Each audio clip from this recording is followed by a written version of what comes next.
Hey guys, good morning, everybody. I hope you had a great evening last night. The doctor saw me, and I am no longer needing to go to follow up appointments with my pain management doctor. Woohoo! Yay! My name is Debbie. Welcome to my channel. What we are doing, hey Jill, hey Judy, hey to all my lurkers and my replay crew. Welcome to my channel. What we are doing today, because I had the doctor's appointment yesterday afternoon, what we're going to do this morning, instead of our usual Phil Spector trial stream, we are going to get caught up on the afternoon session from yesterday of the Widow's Words murder trial. Allergies. And we are going to just do the whole day today is just going to be that. We're going to start with what we missed yesterday and then just keep going and trying to get caught up with the live.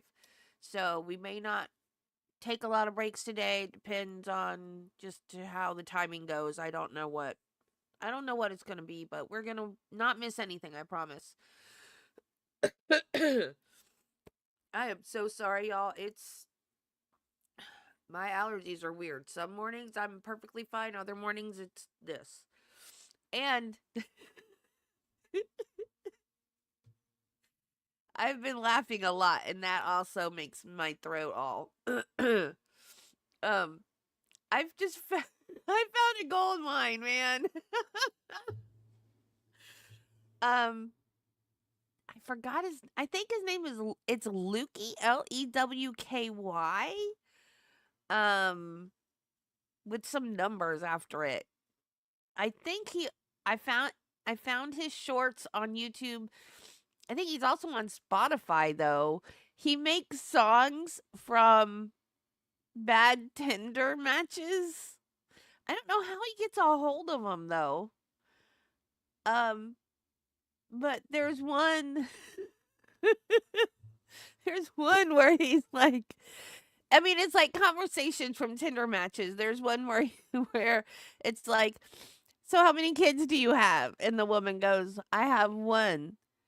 And then the guy goes, how many baby daddies do you have? And she goes, I have one child.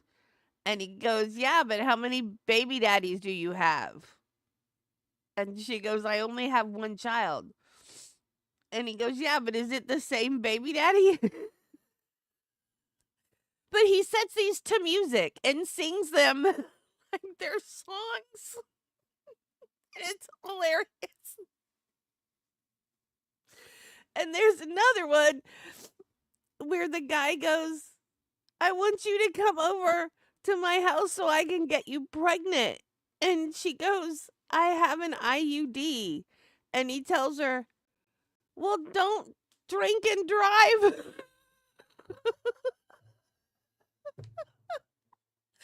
And he goes, that's okay. I'll come pick you up.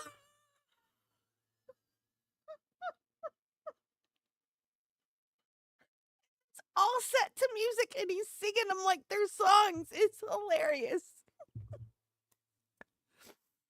So that was right before I went live.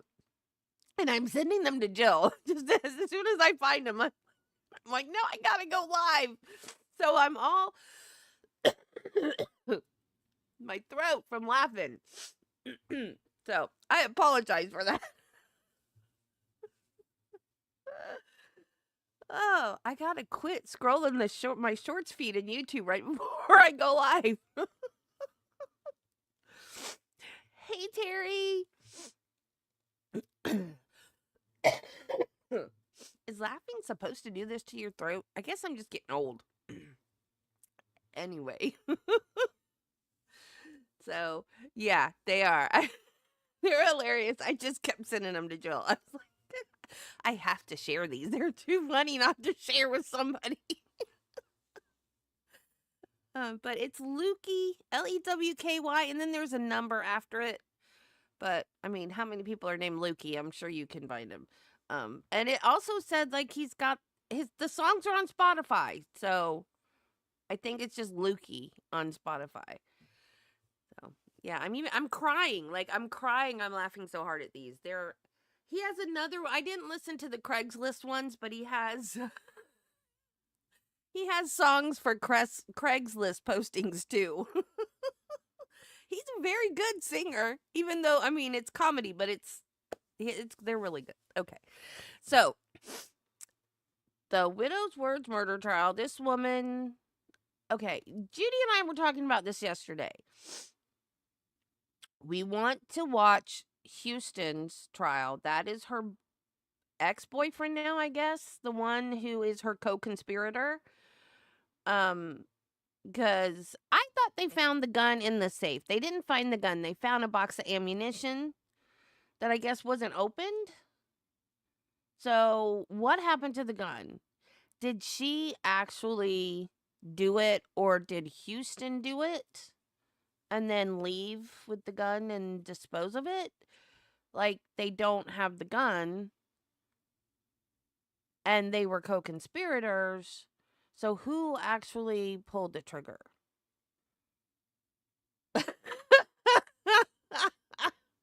Yeah, that one, Jill. Yeah. Oh, you sent me another text?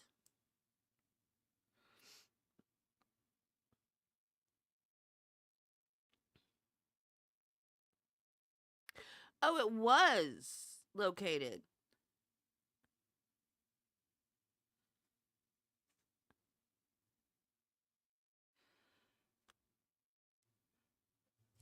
So Houston had given it along with other guns to hold for him.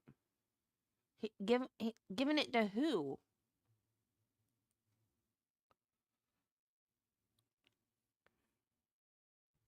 He gave it to her to hold for him?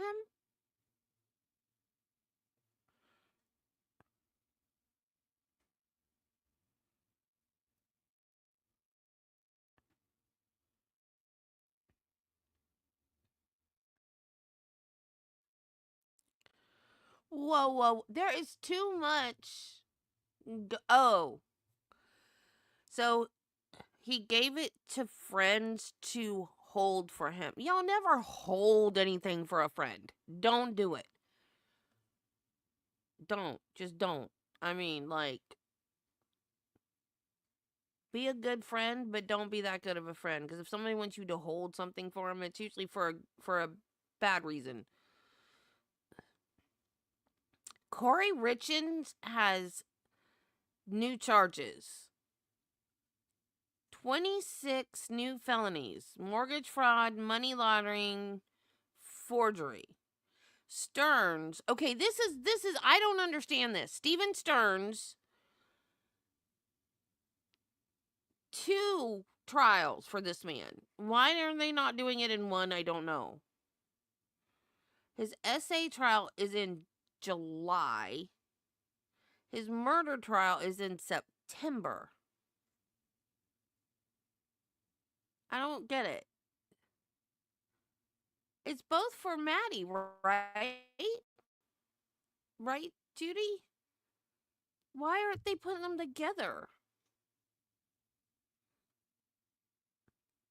Well, that's good because I want to do Houston's trial because it's like it's part of this case, and I would feel like if we didn't do his trial, that we didn't do the whole case. So I feel like we need to do Houston's trial, and I want to do Steven.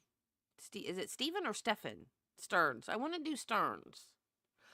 Oh, see, that's what I was wondering. If that's why they were separating them, because there were other children involved. That's why. That's what I figured. Because I couldn't, I'm like, Florida's weird, but even for Florida, that's weird. Because it doesn't make any sense for them to separate it.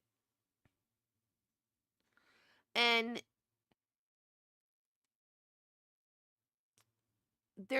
he was too, the way he did it, the relationship that he had with Maddie, there's no way that was the first time. Because he was, the way he like weaseled his way into that family. But I blame the girlfriend too. I mean, her mom. And Chatter says huge DOJ news coming. Yeah. Yep.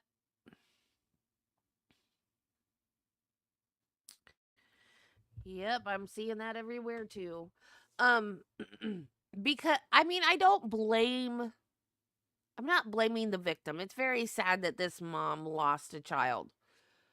But she enabled him. I'll put it that way. She enabled him. And I mean, I hate to say this, but I think like maybe he didn't mess with her. Like days maybe that she didn't want her to sleep in she didn't want him to sleep in her bed. So like she would let Maddie go have like a sleepover watch movies thing in his room with him. Like so she could have her alone time or whatever. But I would have like thought about that a little more before I let my teenage daughter go. You know what I mean? That's just weird. I don't know why a mom would do that, but whatever. It happened and it's over and she yeah, it is. I feel bad saying that she shouldn't have done that because she's lost a child and I feel sorry for her, but at the same time, why would you do that, you know? But okay, so if we don't get to so SA is in July. If we don't get to that, we'll at least get the murder trial in. You said September, right, Judy? Because I definitely want to do Houston's trial. I hope it's streamed. I don't see why it wouldn't be, because that's part of this case, and so we're doing this, and I want to do the whole thing. So okay, well let's go ahead and get started so we don't waste any more time. If we can, I might speed it up a little bit, but if they're going too fast, then no, because then we won't be able to. I talk slow, I listen slow too, so.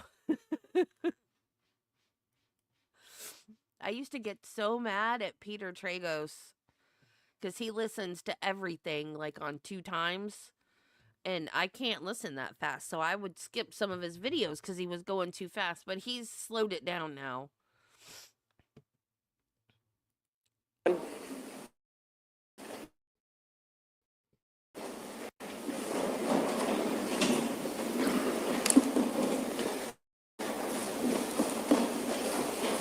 All right, welcome back, ladies and gentlemen. I hope you had a good lunch.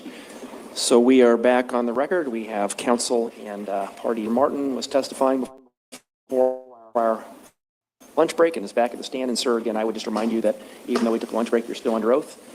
And if you want to turn on that microphone. This guy is not, in case you guys, if some of you watched it without me, that's fine. My feelings were not hurt. But I just asked no spoilers, please. I was going to say something else and I forgot. Oh, well. I'll think of it later. Yep. Thank you.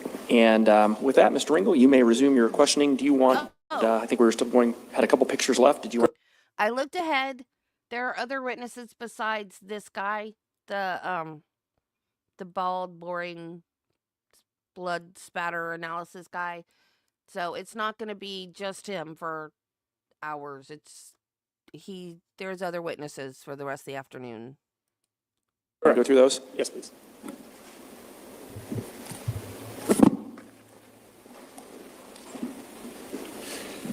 Mr. Martin, before lunch, you had been testifying to your exhibit, your number 40 in your report states exhibit 256 before we move on to related photos. Could you just remind the jury of what we were seeing here? Sure. In this, excuse me, I'm sorry. This photograph here, Well, let's start with the red. The red, I place this rectangle indicating the right foot. We can see the big toe as we move across. So we have a right foot impression here. This is the door. So essentially this right foot, so right would be here. Of course, the left would be to the left here, and they're towards the door itself. Door hinges on this side. Excuse me, door hinges on this side, and they're facing this way. Points of reference for the blue right here. This is one of our footwear impressions. This area here, if you notice, this is the edge of the footwear. Notice up here is the edge of the footwear. So in the closer photos, when we look at the green and the blue independently, you can see how they correspond to the edge of the shoe. Then you see that diamond pattern as the outsole of the shoe. States Exhibit 257, Marcus 41 in your report. So, look, again, going back, red, we have the barefoot impression. Now, if we look here, here's that edge. So that's the outside edge. And I can't tell you if that's a right or left. There's not a sufficient amount of information here to tell you whether it appears to be somewhere maybe in the ball of the foot area, certainly not the toe, but based upon training and experience, I would say somewhere along the mid portion of the shoe. I don't know if it's the outboard side or the inboard side, edge of the shoe here, but you can actually see the diamond pattern here as it's coming off this area here. Likewise, may I stand up for a minute? You may. Thank you. So if we look here, there's that edge of the footwear here, the shoe, footwear, and then we can actually see those small little diamonds here. Again, they're stretching or they're going across, and they're positioned in this fashion here. So here's the door, it's open. I can't tell you whether it's going in or out. All I can tell you is there's at least one footwear impression here and a second footwear impression here. So here, this is the edge of the door. This is the bottom of the photograph. That's why I had to stop here. Now that we've actually or enlarged the photograph, edge of the shoe here, notice how we have that diamond pattern. We have the diamond pattern, and it actually extends right to this edge here. So there's somewhat of a where this is blood contaminating that edge of the shoe. And if we jump up here, we'll see it in the next photo, but there's that edge of the shoe, and there's that diamond pattern. It actually extends across the barefoot impression as well. And that barefoot impression is visible in that photograph as well? Yes, sir. Again, I'm just trying to, in this case, depict this as one of the footwear, and there's that barefoot impression, which was in rectangular in red. And then the final photograph here, your 43, States Exhibit 259. Right, so here we have that edge of the shoe, like we have here. It appears that this has a little more blood on it, okay? But we can see the diamond as it extends out, diamond, diamond. Here's that diamond pattern going across the actual footprint. I can't tell you which one came first, the footprint or the footwear impression, but obviously one does cover the other, but again, we can't tell which one. So again, footwear here, and bloody footprint in this area. Thank you. That's the end of the photos that you had included in your report. Based on all the information that you reviewed, including the photographs that we just went through, sounds like body cam, a decent amount of other information, were you able to reach some conclusions in this case? Yes, sir. What were those conclusions that you noted in your report? Again, that Mr. Cooper was seated in the recliner being back, and I don't know if that was the extreme back position, but certainly it was reclined to some extent when he was shot and did not move, and when I'm saying move, get up from that position once he was shot. At some particular point after he was shot, whether it was after the first or the second shot or in between shots, he was off to his left to have created that, and I do this because I'm dripping, but that drip pattern which we see, which radiates so around from the recliner, and we see it in every direction. Likewise, at some point, Mr. And as I sit straight up against the back of the chair, where he continues to amassing of the blood, which creates a clot on the shirt. Likewise, corresponding clots on the quilt or the blanket behind him. And as he's in this position, you also get that, I'm doing this as if it's dripping, but we can't tell. And as I mentioned before, the rate of flow, certainly when you first incur an injury, is going to be faster because as I begin to lose blood and my blood pressure begins to decline, certainly it's going to slow down. But the blood does end up going between the arm of the chair, as I put my left arm here, is it's going between, and you get that pool at the base of the chair, the recliner. And as we look at the other thing while he's in the recliner, his arm, because one of the things we wanted to check on is whether his arm could have been the conduit. In other words, did the blood flow down his arm to create that pattern? We didn't see that. His arm is inside of the chair, and there's no evidence of blood on his arm, nor even on his stomach. The blood saturation comes down to just below the breast line here on his shirt. So again, nothing on his stomach, because that's the closest, right, to the source. That would indicate him being up in the chair other than reclining. Nothing there. Of all of the blood stains that we have, and I'm talking about the floor now, let's just focus on the floor. we have that drip pattern, and we have the various, whether it be the footwear impressions or whether it be those barefoot impressions. Obviously, the floor had to have been contaminated with blood to have picked up the blood on the bottom of the outsole of the shoe. And the only two outsole impressions we see are by the door, so those impressions had to have been made after some amount of blood, and I can't tell you how much, had amassed on the floor. Likewise, we don't see evidence of where the original foot, how should I say, contamination came from, because again, as that pool builds up, it covers it over, so we don't know. Same thing with the barefoot impression. We have two different directions of the barefoot. We have the barefoot impression that starts at the sitting in the chair would be the left front. The impression barefoot going towards across the rug, although I don't have any photos of that. That was in the report. And then those other two footprints going to the sewing room. And then we have that lone single footprint, right footprint, that we see at the door. Again, no indication of the going out the door as we see with that footwear impression that's on that cross member, which is similar, but we don't see any evidence of that footprint going out the door, because again, if it's bloody and it comes in contact, and granted it's a rough surface, so I'm certainly not going to get a good transfer of that as I would on this piece of paper here, but certainly there's nothing that indicates that other than going to the door. The door, position of the door we know had to be closed at some point during that drip pattern, because we have that drip stain on that vertical, that lower portion of the door, where the door has to be closed. That drip stain, as it's hitting, you're getting it on that lower portion of the door. At some point, the door is open. Now, if you look at the, what I just say, that was a right foot, right barefoot. We know that the door had to be open. And remember, that door was opened by investigators. That's not how it was found. It was found closed. So the door certainly had to be open beyond that, because it's a right foot. And someone standing facing out certainly has to have the door open further than it was in the photographs. But again, there's no evidence of where the footprint was or where those, the outsole of the footwear picked up the blood to leave those impressions. And the spatter, we have some spatter on the wall up by that light switch I talked about before, although I'm unsure again the height of that, but certainly that's not consistent with that drip pattern, because as we look across the room, even below that light switch on the wall, if you notice, and I say frequency, so I could just use synonymous or the same thing, number of stains, all of those stains are very close to the floor, because that's getting out to that extreme. So in order to have that spatter up high, by the switch as we do, that's something else. That's not that drip stain. So of what do we have that could create that? Do we have any type of beating that occurred? We don't see anything here that would create that. The only thing that we have, or the only possibility, is that second shot, as I talked about before, could have created some of that back spatter that would have hit. And remember, the other thing that goes along with it is we have those smaller stains. That high energy would create those, small stains. The other thing that we need to consider as well, remember, we have to look at the entirety of the scene, so we have to look at everything. One of the things that I did notice, and maybe I didn't mention it, is that in reviewing the video of the first officer, there were several first responders to the scene, whether they were EMS, fire department, representatives of the coroner's office, a medical examiner. I'm not sure which system you have, but at times they went over to Mr. Cooper, and not only did they assess him, but they also moved him slightly.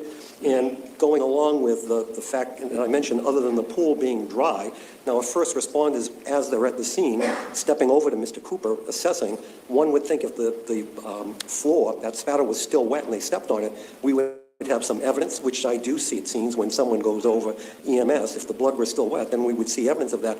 But again, there's no evidence of footwear impressions belonging to first responders. So that supports the fact that that blood, when first responders were there, was already dry at the time. Then we start to take a look at the clots, which essentially clotting is really the drying mechanism. It's just the opportunity of the solids in the blood, okay, the red cells and white cells and platelets to pull themselves together where the serum separates. It's all the process of drying. But again, the only area that was wet, at least in the photos that I looked at, was that area where, and we know that he was purging, he was losing blood, because even when he was taken off the recliner, we have the clots, he was placed on the sheet, and on the sheet, which was a clean sheet, he continued to bleed out or purge onto the sheet. So again, one would anticipate that that pool at the base of the recliner, the corner of the recliner, would be wet, but given the fact that whether it be on the arm of the recliner, on the floor, everything else is dry along with the clots, there is a passage of time that has gone on prior to first responders getting there.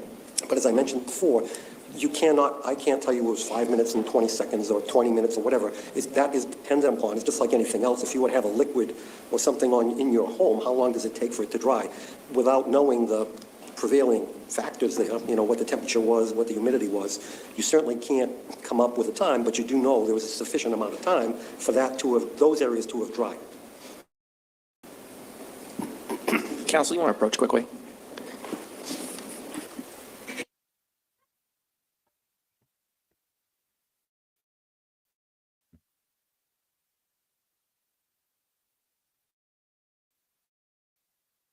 Sorry. At some point, as we know, we're on the scene, the door is closed. But we do know the door is closed because we have some spatter on the door, which corroborates the fact that it was closed, at least during that drip pattern that was created on the adjoining wall. Likewise, we have that spatter on the edge of the door, and if you remember the shape of the stain, that was circular. So in other words, that edge of the door is literally facing the spatter as it comes up and hits. And as I mentioned before and showed you in the video, when something comes straight on, it's going to hit at that circular, or alleviate that circular impression.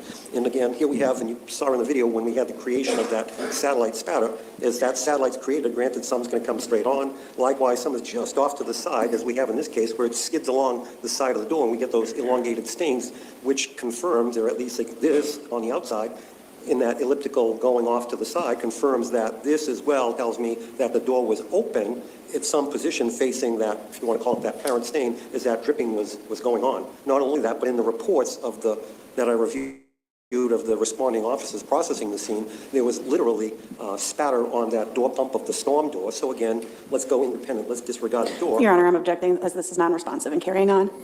Yeah, again, long narrative answers. I prefer if we had more of a question answer, shorter answer format. So, Thank you, Judge. so sustained. The question that I had for you was the position of the door. I'm going to ask you specifically, and I believe you had testified to this earlier, but the position of the door at the time of the second shot, was it open or was it closed? It was closed because we have some spatter at the top of the door. And then I think you were just testifying to the fact that at some point then, that door was opened, correct? Yes, sir. And that would be following the shooting and after there was sufficient time for that blood pool with satellite stains to have formed and for those satellite stains to hit the door, correct? Yes. So open for first shot. You had stated that close? when you reviewed So open first shot, close second shot? video in this case, and the body cam footage as well, that the first responders had slightly moved Mr. Cooper's body. Would that account for the blood pool and the satellite stains that were observed? No, sir. He was up on the chair. And he remained in that position even after the intervention by first responders, as you had just referenced? Yes, sir.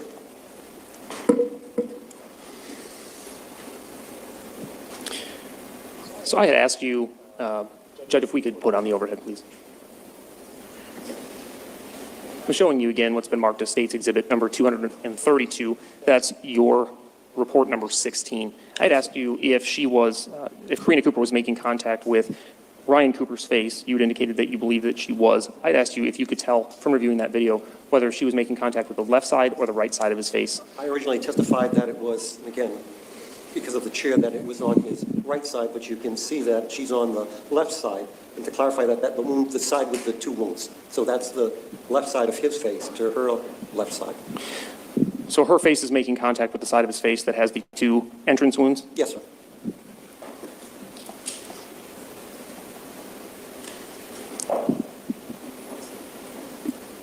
Is it possible, based on the stippling that you saw and the location or proximity of the weapon to Mr. Cooper's face, that the shooter would have had back spatter on them? Yes, that's possible. And back spatter, again, could be blood or tissue? Sure, anything being projected back from that entrance wound, either entrance wound, excuse me, there were two entrance wounds. Looking again at State's Exhibit 232, if there was blood evidence in the form of back spatter on Ms. Cooper's face or person, would that be altered by the actions that she's taking here that you described in 232? It's possible. The blood had already dried. Sometimes it's very difficult to remove blood, even if you're rubbing it. When you say it's possible, why is it possible? Well, it depends on the state of drying. It also depends on how well it's adhering to the skin surface. Excuse me. It depends on the mechanism. If you have a surface such as Mr. Cooper and it's wet, that may rehydrate it. From experience, I mean, even with deceased individuals, sometimes you really have to literally scrub to remove some blood stain. So it depends on the state of the staining. But it's possible that any back spatter or blood evidence would have been altered by her rubbing her face in Mr. Cooper's blood? It's possible, yes, sir. Based on the evidence that you reviewed, and in your opinion, is the footwear impression, excuse me, not the footwear impression, the footprint that we saw in the swing area of the door that you testified to consistent with someone closing the door? It could be consistent with someone closing the door. It could be, yes, it would be closing the door because the blood's already on the foot.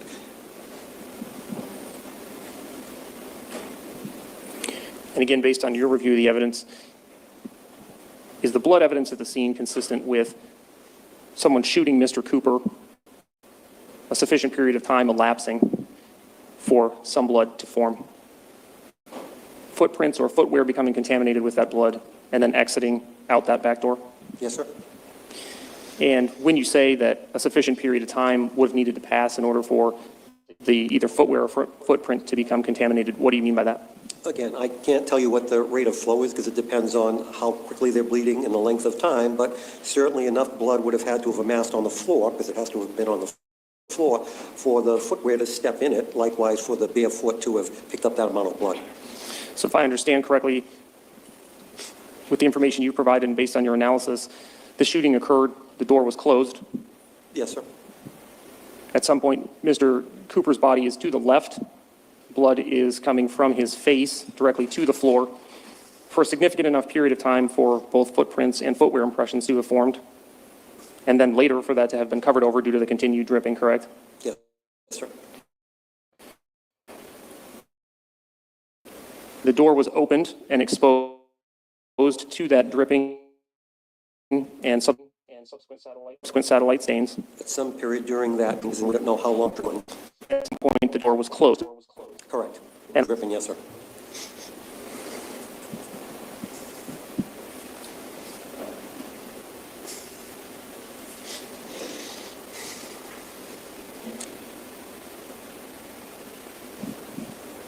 And just to be clear, you stated that the bloody footprint that you observed in the door swing area, what you observed is not consistent with that footprint exiting the door, correct? It goes up to the door, but we didn't see any evidence outside, nor did we see any of the footwear other than that cross member. But no, sir, there wasn't any. Nothing to support that the bare foot went outside the door. I'm sorry? Nothing to support that the bare footprint went out the door. Sir, no. Thank you. Those are my questions, Judge. Ms. Watt, cross-examination? Thank you. Is it Mr. Martin? Yes, sir. Excuse me. I'm sorry. Yes, ma'am. Sorry. I apologize. I understand we're trying to build a timeline here, but it sounds like any number of these things could have happened in a different order. For example, we don't know whether the footwear impression got there first or the footprint, right? Specifically those two, but we know they came after the blood. We know they came after blood, but we don't know which one got there first. Yes, ma'am. Okay. And you say that there has to be some amount of time sufficient for the pool of blood to form in order to get the foot, the blood onto the shoe and the foot, right? You're correct, yes. What kind of time are we talking about? How much is some time? It's impossible because, again, we don't know what the rate of flow is, and they're dependent on one another. Again, if I have some type of injury and it's slowly flowing, because we don't know originally his position or how much, because we know there's two shots, and we don't even know the timeline of the two shots, but certainly if I'm flowing at a gallon per minute versus 5 gallons per minute, if I'm at a gallon per minute, but yet I let it flow for 5 minutes, that's equal to the 5 gallons per minute at 1 minute. So again, I can't tell you, nor could anyone tell you that. Okay, so I guess I kind of did want to get a minimum range. So, I mean, you could form a pool like this in as little as a minute or less? I've seen a video of someone getting shot, granted with a .45, and when I'm telling you the blood streamed out faster than a garden hose, that's how quickly it comes out. Okay. So we could get the pool sufficient to have a footprint. Like, basically, you could shoot somebody, blood streams out, and then within a minute, you're walking in and out. Yes, ma'am. Okay. And I thought I heard you say that the footprint, so the bloody footprint that's near the door, do we know that the door was open when that footprint was placed there? No, we don't know the door was open. No, ma'am.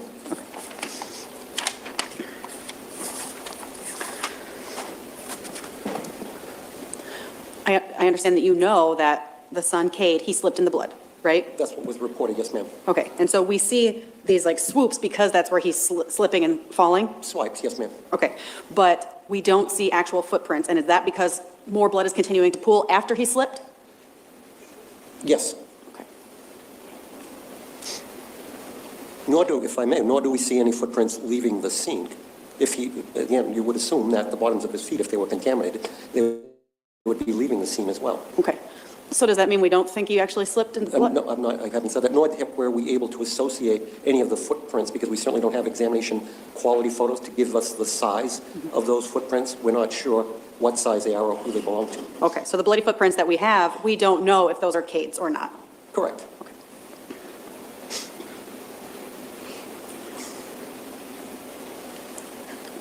And I guess, were you surprised that there were no additional bloody shoe prints on the steps? Yes, I was. Any, In all honesty, I called two other footwear examiners and talked to them about it. A couple things being the rough surface, as I mentioned before, depending on the coating of blood on the base of the shoe, because we do know there's a couple of impressions, so whatever blood was there, much of it could have been deposited. Likewise, going out the door, there were a couple of what appear to be drip stains. Could they be a little coming out of the furrow? Don't know, but when it comes to that cross member, maybe it's possible, and again, in talking with two other people, that being metal, and it might be iron, that blood may have reacted somewhat, or it could have been from the furrow when they stepped on it. So think about it this way, two ways, in that here we have this rough surface where it really doesn't leave that outsole design, or possibly, or a combination of both. When they get down to that cross member, there's some type of interaction chemically between the almost rusted or the metal there, or it's blood in the furrow when they step down. Since it's a flat medium, it may have transferred more readily. okay.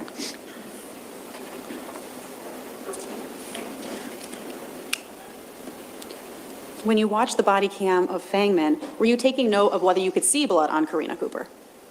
I think I mentioned during my testimony that of course, we only saw the back of Karina, but from what I noted in the back, or I believe I testified to, I didn't see anything on her person. I didn't really notice any on her clothing either.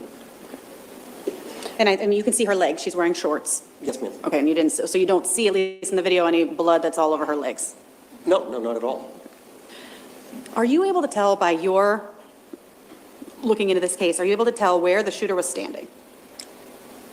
Well, the shooter had to be, now you have to go back to the autopsy reports, and you have to look at the bullet path. We have one in the lateral here, one in the medial here, which is more in the front, but they're pretty much slightly upward angle, if I recall, and I can pull the autopsy report, but obviously the barrel, a shooter can be anywhere, if you think about it, right? In some firearms, for example, if I have an automatic, I certainly have to hold it properly or it may jam. But for the most part, at least the barrel of the gun is facing this way here with a slight upward, and this way here. So that would put them in a position somewhere to Mr. Cooper's left side. Okay. I was just wondering if there's ever a situation where there's like a body print left in the pattern of the blood spray. I've actually had a case like that, but that's extremely rare because you'd have to have a tremendous amount of back spatter. Even with the 22, the only possible, or what you're looking at here, is the fact that there is a second shot where it creates that pool. So that's where that possibly would come from. Okay, I understand. And you said that sometimes you go to the scene. Did you visit this scene? No, I didn't, ma'am. No, ma'am. When were you contacted to evaluate this case? Just give me 1 minute, please, if you wouldn't mind. May I, Your Honor, just a minute? Go ahead. March 20th of 2024. Okay. Well, I was gonna type it, but it's too early, and I haven't had enough coffee yet. This is the Widow Words murder trial. I had a doctor's appointment yesterday afternoon, so we missed the afternoon session. But this is Iowa v. Karina Cooper. He is absolutely unable to make a short answer. Jennifer, this started last week. I think there was, what day did this start? Yesterday was day 4, today's day 5. It starts at 10 Eastern. We missed yesterday afternoon because I had a doctor's appointment. So instead of doing Phil Spector this morning, we're getting caught up on what we missed yesterday.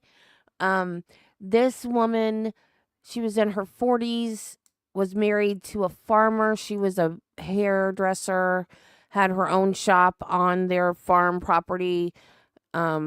She was having an affair with a guy that was half her age, and they conspired to unalive her husband. He snored, so he slept downstairs in a recliner, and he was shot in the face in the middle of the night. And I'm not sure why they're calling it the widow's words murder trial, because she called 911 and did not speak any intelligible words at all. She screamed and screamed and screamed to the point that they couldn't even figure out really what happened. I think they heard shot.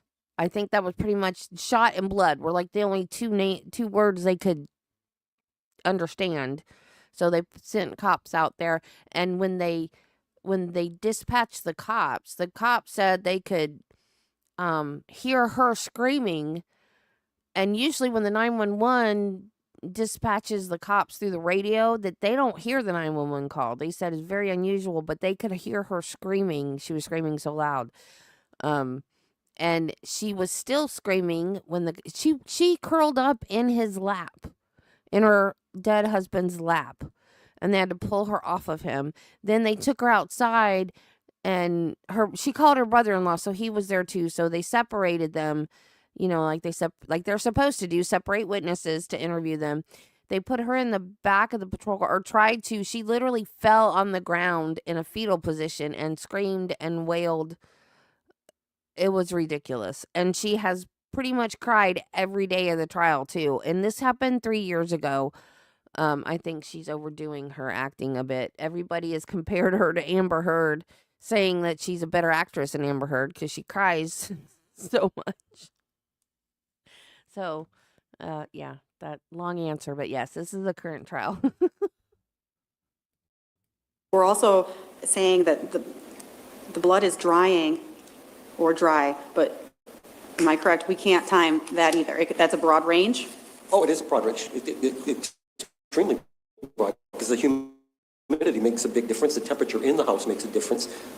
In this case, the porosity of the floor, they're just, not only that, but if the person is taking blood thinners. Oh, and by the way, her co-conspirators trial starts next month. So, yeah, she absolutely is. And you are welcome. Yeah, I didn't want to do the one that Scott's doing because I saw the video of the fight with the kids and I was like, oh no. I don't want to. That's horrible. I don't want to do that. I mean, not that this isn't horrible, but yeah, and this lady did this with the kids in the house. The oldest kid actually got up to see what was going on and slipped in his dad's blood.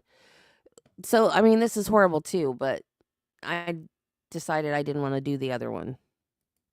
For example, warfarin or Coumadin or whatever, that's going to push out the clotting time. Likewise, there's been some articles written, if you mix blood with saliva, that actually shortens the actual clotting time. So there are a lot of factors in there. That's why, again, the time that I talked about, that 3 to 15, that Lee White study, that was clinical in a hospital under conditions as to when someone with in this case here, they're looking at the clotting as far as venom, anti-venom, how long it would take for the average person to clot. So that's not and I did bring it up, that's not a crime scene, which there are so many other factors to consider. Okay, and we've heard some testimony about people who were hunters and that they observed that the blood was drying. Would a person bleeding out like this inside of a home, would it be the same as a deer shot in the woods? If the deer were inside my house, or this house, no, literally, because again, we're talking about a whole different scenario. Just a breeze. One of the things that I always look for, is there a ceiling fan going? Is there a fan on a shelf going? Look at the time of year, because just that simple fan going across the surface, and I think I mentioned to you before, just a slight depression in the flooring, that certainly can affect the drying time. So are you able to time for us at all, whether Ryan Cooper was leaned over for 5 minutes or 30 minutes? I can't tell you that.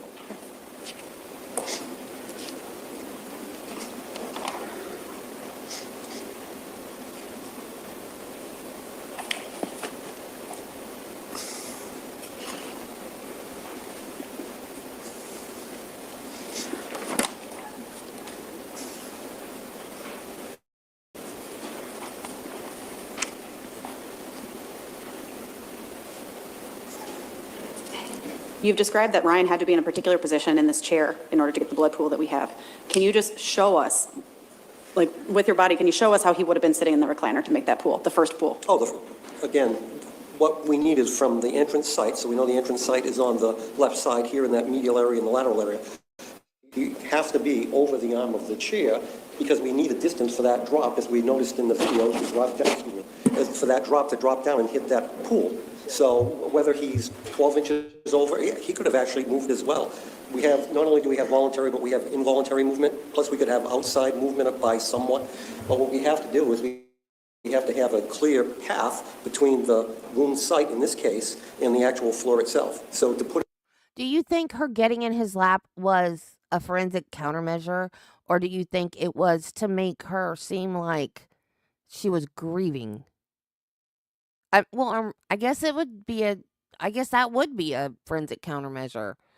But I mean, like, to like obscure the entrance wounds because she had her face against, because like she could have sat the other way in his lap where she was against the side where the wounds were not. You know what I mean? Or if it was just to make her look innocent because she was like hugging him, grieving his loss. You know what I mean? Like, I don't know. She's not very smart, if you ask me. So, I don't know. It's just weird that she would crawl up in his lap like that. It's the whole case is weird. Anywhere above the arm of the chair, because we know he's at that arm of the chair where it's going into the chair to create the pool in the back. But again, you need that space between the floor and the wound, or that blood source, and what's not going down his arm. The possibility to amass that much blood is he's leaning over. And again, it could have moved slightly. It could have been 12 inches, could have been 13, could have been, but again, you can see it radiating out. And again, we don't know how long he would have had to be in that position to make that pool. Not at all. No, no, no.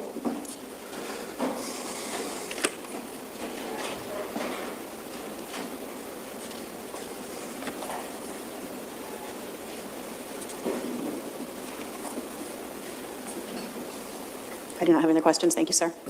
Mr. Ringel, redirect. Judge, could we just, well, first of all, we've heard a timeline in this case from Karina Cooper that she heard a noise. She got up, she briefly looked into the living room where Ryan was located, then she went to the kitchen, she looked out the window, didn't see anything, and then came back to the living room, turned on a lamp, and discovered her husband covered in blood. She also told law enforcement that she saw chunks or clots of blood.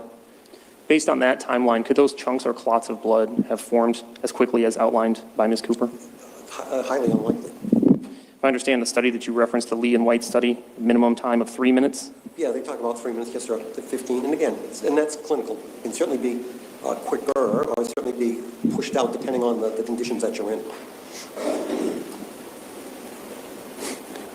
And certainly you indicated that some significant period of time would have to pass from the time of the shooting to the time that the individual who created the footwear impression exited, if he did exit that back door, correct? Yes.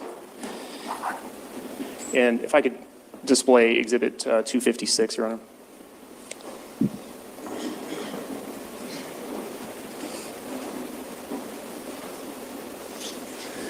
All right. If I understand correctly from your testimony, this footprint that we see here, you can see it there. This would have been formed from blood that was then essentially prior to the blood filling in the blood pool that created the satellite stains, correct? Yes, sir.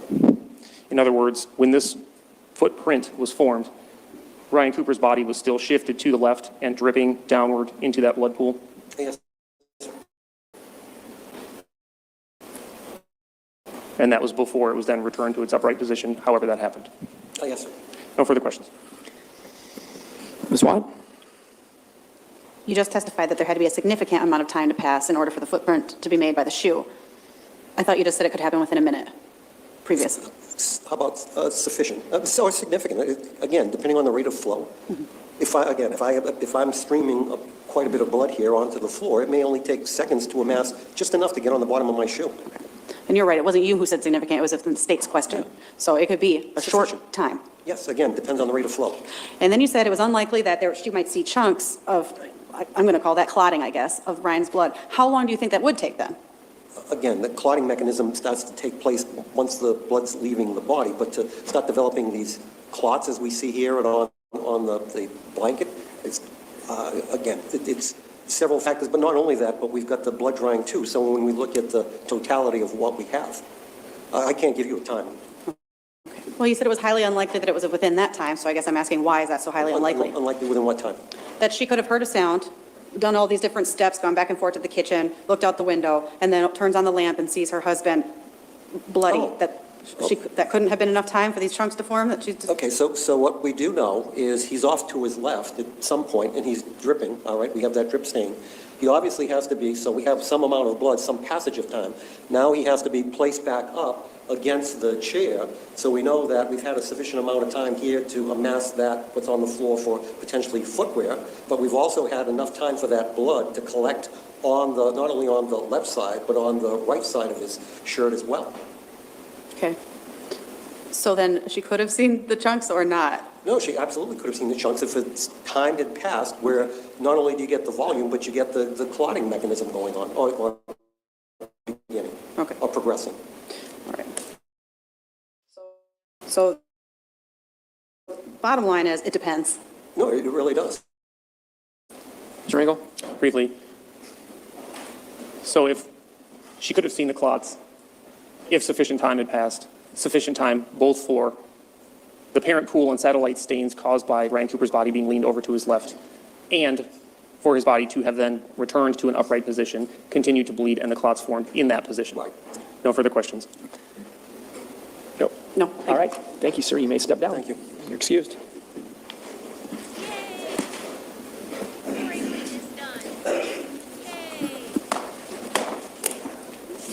Mr. Kodiak, I see you with your mic on, so I'm assuming you're up. So does the state have another witness to call? We do. Okay. The state calls Steve Tvadik. All right. And while the next witness is coming in, if anybody wants to stand and stretch, feel free. Come on. Oh, here. Let me grab that chair.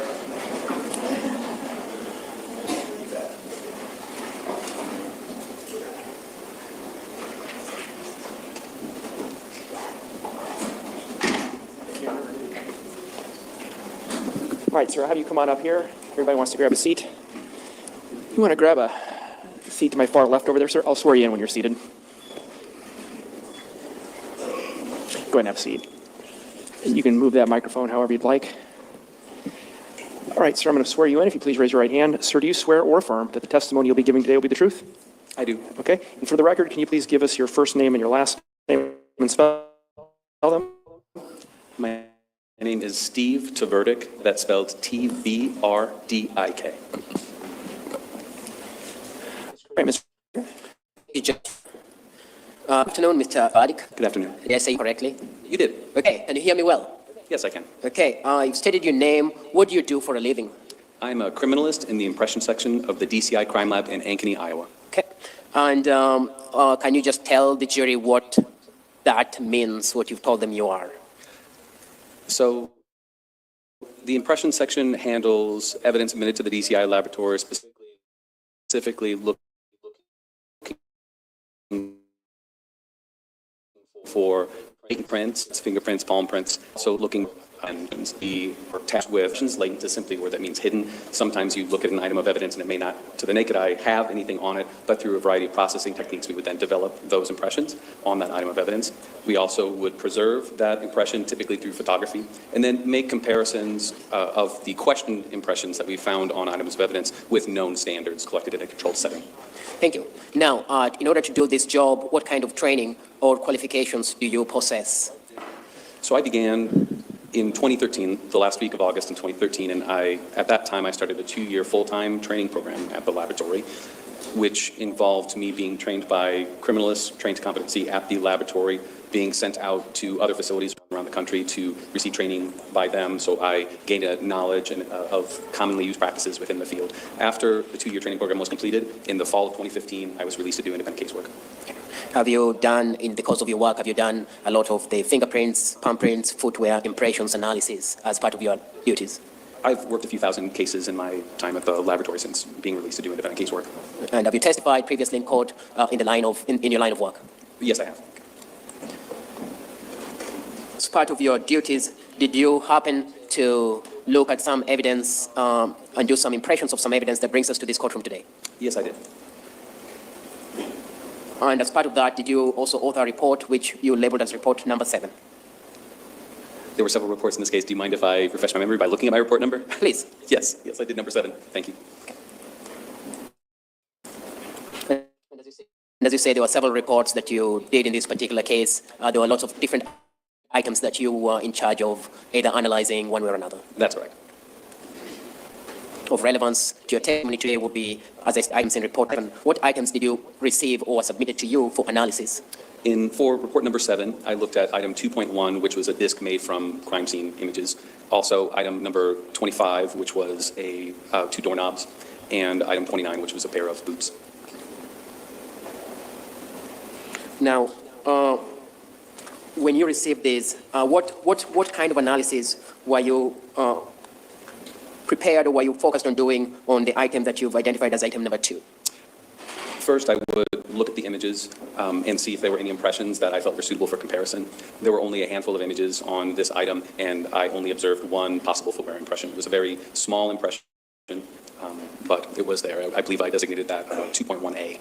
Okay, and just before you talk about that item and we go deeply into it, can you just briefly tell the jury what footwear impression analysis exactly is? So what we're looking at with footwear and tire track impressions is while someone is it's a chance reproduction of the outsole tread design from a shoe onto a surface. It could be mud, it could be dirt, it could be ice, it could be somebody walking around in the snow. So we would be looking at preserving that footwear impression and comparing it with a known shoe that was submitted for comparison. And what's the purpose of this?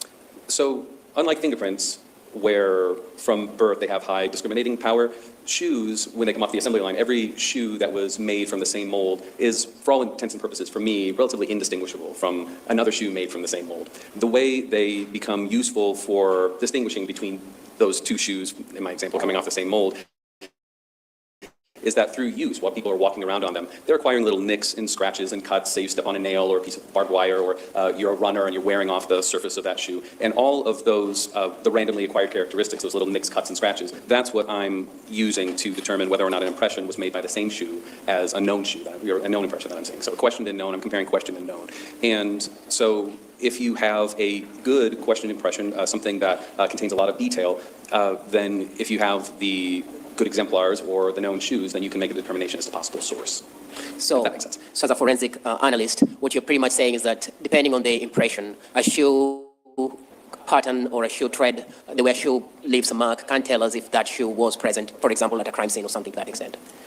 Yes, you can make an association or a disassociation between a question impression and a known shoe. So if you look at a impression that you found and it's one pattern and it's completely different than the known shoe, then it's easy to make a disassociation. If you look at the impression, the question impression and the known, and they share a bunch of class characteristics, then you can make a positive association. Okay. Now, can you generally tell us how you go about, the process you go about in making your footwear impression analysis?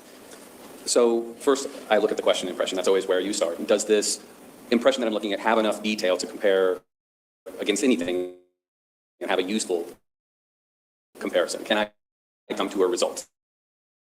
And then if the answer is yes, I do see an impression on this item that has detail for me. I would make known exemplars, so it's as simple as we have Come on, StreamYard, quit being stupid. a variety of techniques, but it's as simple as putting the shoe onto an ink pad and then putting that onto a piece of paper and getting known exemplars that way. You can also make fingerprint powder lifts of it. You can do scans, but regardless, you have a to scale known impression that you've captured under controlled conditions that you can compare with the scaled question impression that you're trying to compare against. You talked about an item that you referred to as item number 2.1. Yes. Permission to publish what has been admitted as State Exhibit 166. You say 166? All right. You may.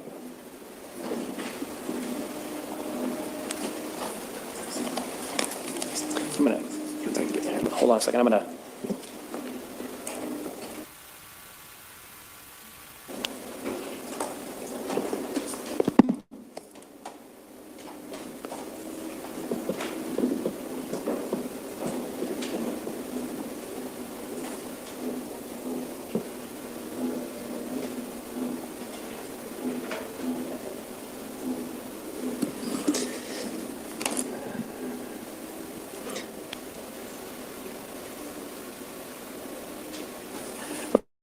good, that wasn't me.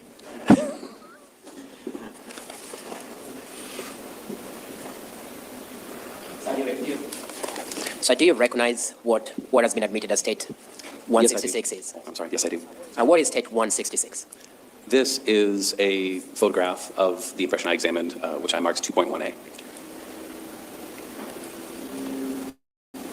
Describe the characteristics of impression 2.1A that you examined. So obviously it's very small. I called it an impression because it's so small that I'm not seeing enough of it to conclusively say that it is a footwear impression. So that's why I say possible footwear impression in my report. But it appears to be a series of diamond shapes that it's bordered on either side by a outline, like a straight line, or some kind of border on either end. So you made a determination that it was, to the extent it was, you didn't have enough characteristics to make a very good comparison. Fair enough? It's a very minimal impression, and that's correct. I did not have very, very many characteristics to go on. I don't believe it's just a series of diamonds with a border on either side. Okay. And to the extent you're able to make a determination of what it was, it would have been a footwear with some diamond patterns in it, correct? Yes, as I said in my report, it's a possible footwear impression. That's correct. Okay. You're given a possible shoe or some footwear in that house that would to make a comparison with, and were you able to make a determination with what you're given? I was, item number 29 were a pair of muck boots, and I was asked to compare them with a question impression. And what was your determination? My determination was that item number 29 was not the source of impression 2.1A. You also talked about fingerprint analysis, correct? That's correct. Can you just briefly tell the jury what that is, and again, just a small primer on what fingerprint analysis does and what you can find? So when I mentioned before about my description of what I do, I had talked about latent prints. Again, latent is just another word that means hidden. So we, in the impression section, receive a variety of evidence that's submitted to us that we're asked to process for fingerprints or palm prints. And that's simply a chance reproduction of the friction-rich skin on your hands and on your feet onto another surface. So the opposite of latent is patent. So sometimes you just see the prints on the surface, and then you can just photograph them. But if it's a latent print, then typically what I would do is I would take that item of evidence. If it's a non-porous item like a piece of glass or plastic, something like that, we have a special tank for superglue processing. The superglue that we use, it's similar to what you can get in the store, but essentially what that tank does, it adds heat and humidity into the chamber, and the superglue becomes heated and airborne. And it has an affinity for the residue left over by prints. And it bonds upon the print, and then it polymerizes, bonds layer upon layer upon itself because it has an affinity for itself. And so this item that you previously looked at where you didn't see any prints now has a series of nice white prints on it. That's just where the friction-rich skin touched it.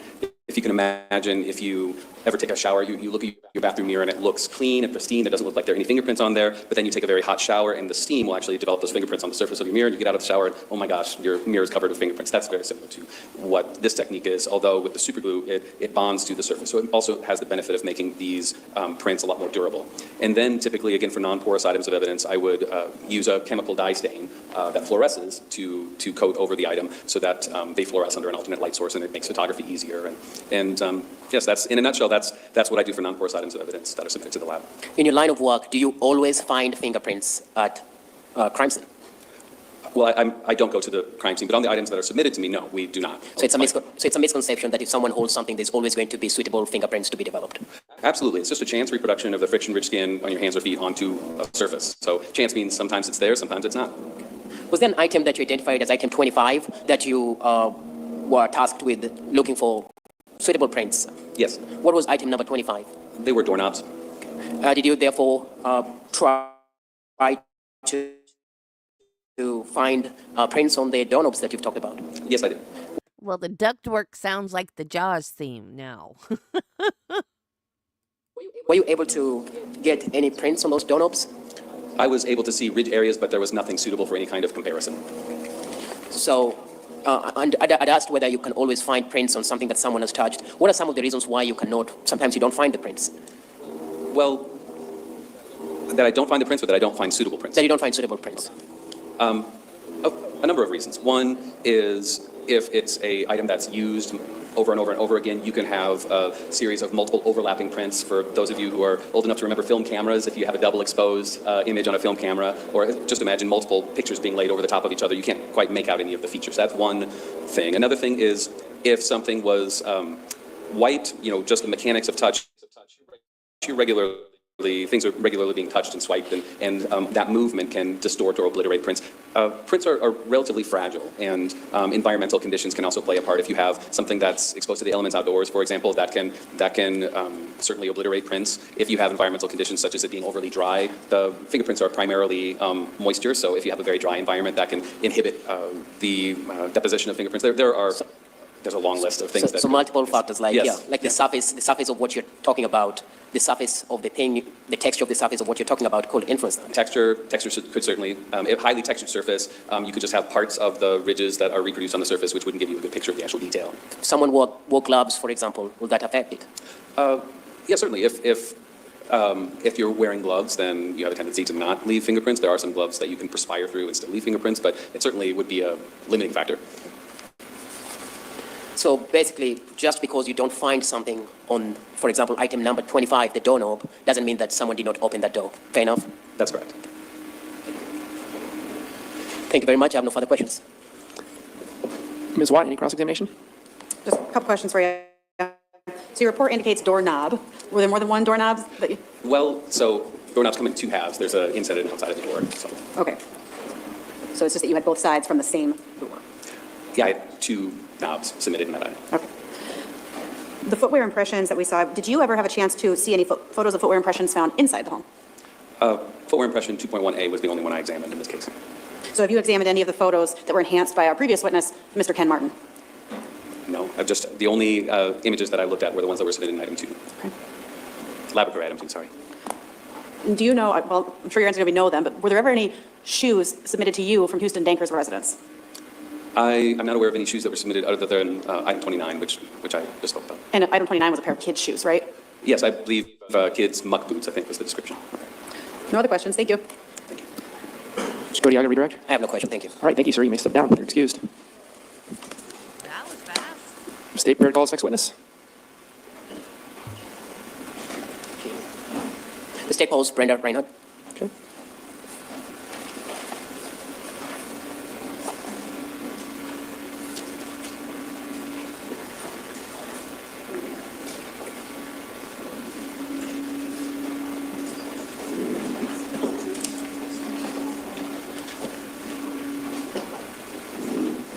Good afternoon, ma'am. Have you just take a seat actually right there, and then I'll swear you in. You can move that microphone around however you'd like. Okay. All right, please raise your right hand. Do you swear or affirm that the testimony you'll be giving in these proceedings will be the truth? Yes. Okay, and then for the record, please give me your first name and your last name and spell them. Yes, my name is Brenda Reinhard, B-R-E-N-D-A, R-E-I-N-H-A-R-D. Okay, thank you. Mr. Kodiaga? Thank you, Judge. Good afternoon. Good afternoon. Ms. Reinhardt, what do you do for a living? I am a criminalist at the Iowa DCI Crime Laboratory in Ankeny. And how long have you worked with the DCI Crime Lab? I've worked with DCI since 2015, so about 10 years.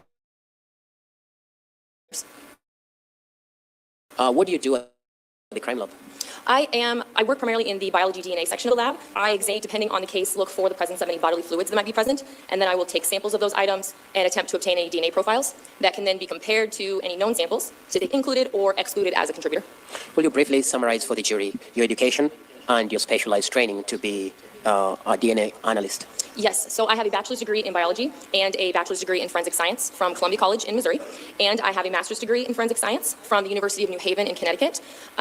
Additional training that I had was after I graduated, I received a criminalist position at the St. Louis Metropolitan Police Department Crime Lab in 2011, and I went through about a 9-month training under 2 court-qualified analysts. That also included numerous literature readings as well as some outside trainings that I'm required to do.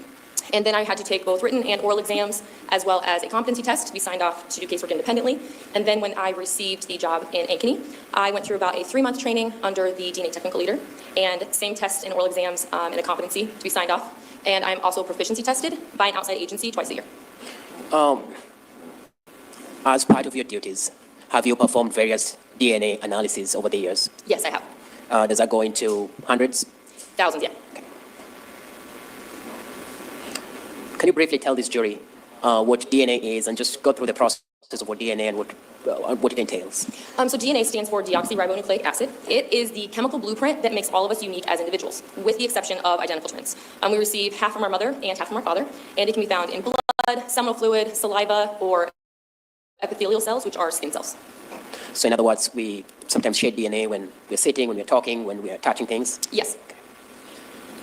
Were you assigned to examine some items that your lab received that relate to this case that brings us to this courtroom today? Yes, I did. Do you remember the items that you were able to examine? Yes, there was actually numerous items. If you don't mind if I refer to my report. Yeah, with the court's permission, you can use your report to refresh your memory. Any issue? No. All right, go ahead.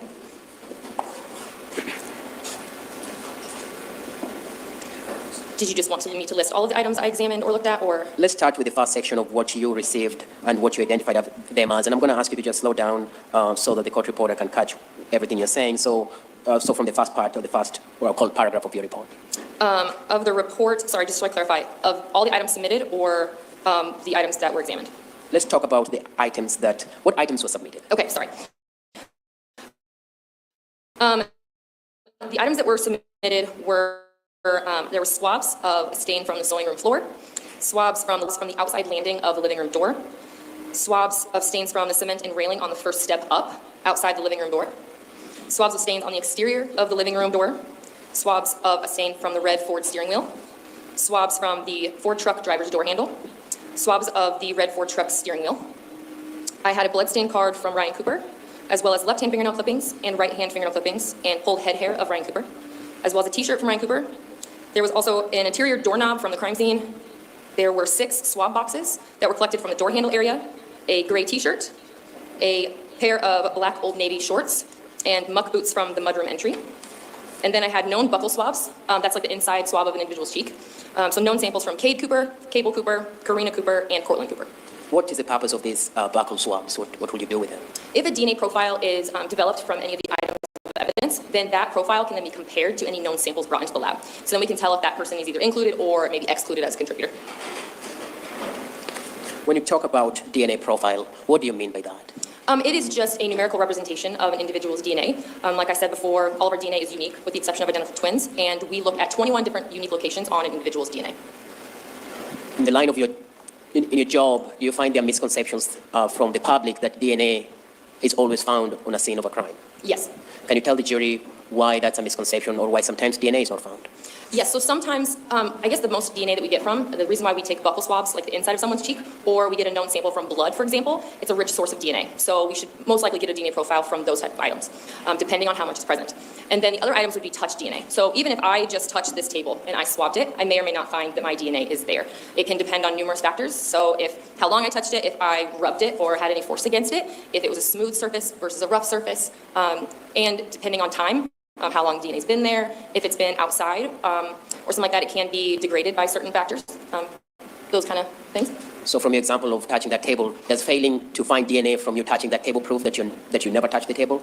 I'm sorry, say that one more time. Does failing to find DNA prove that that never happened, or it just sometimes shows that there was no DNA to be found? It just shows that there was no DNA found or not enough present for me to even compare to anyone's DNA. Can you briefly explain how you perform your DNA analysis? Yes, so depending on the type of case and what I'm looking for, I will screen for the presence of bodily fluids. If that's the case, I'll take a cutting or sample from that item. I will place that into a tube and then add some chemicals to break open those cells to release that DNA if there's any present. I'll then quantify it to see how much DNA is there, and then I will amplify it or make millions of copies of it so that it can be read on an instrument that will give me a DNA profile. That DNA profile can then be compared to those known samples. Were you able to develop a DNA profile, therefore, of Ryan Cooper? Of his known bloodstain card, yes. Okay. And you also indicated you were able to develop a DNA profile for the family members who you're given the DNA, correct? Yes. Now, you talked about some items that you received and that you were able to swab or were swabbed for DNA and you were able to test. Can you tell us, starting from item 8 through item 12, what examinations you performed and what was the results of those examinations? Yes, so for items 8 through 12, no examinations were performed on the swabs at that time.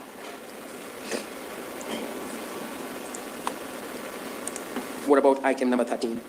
Item 13, screening did not indicate the presence of blood on the swabs of the red stain on the steering wheel, and so no DNA testing was attempted.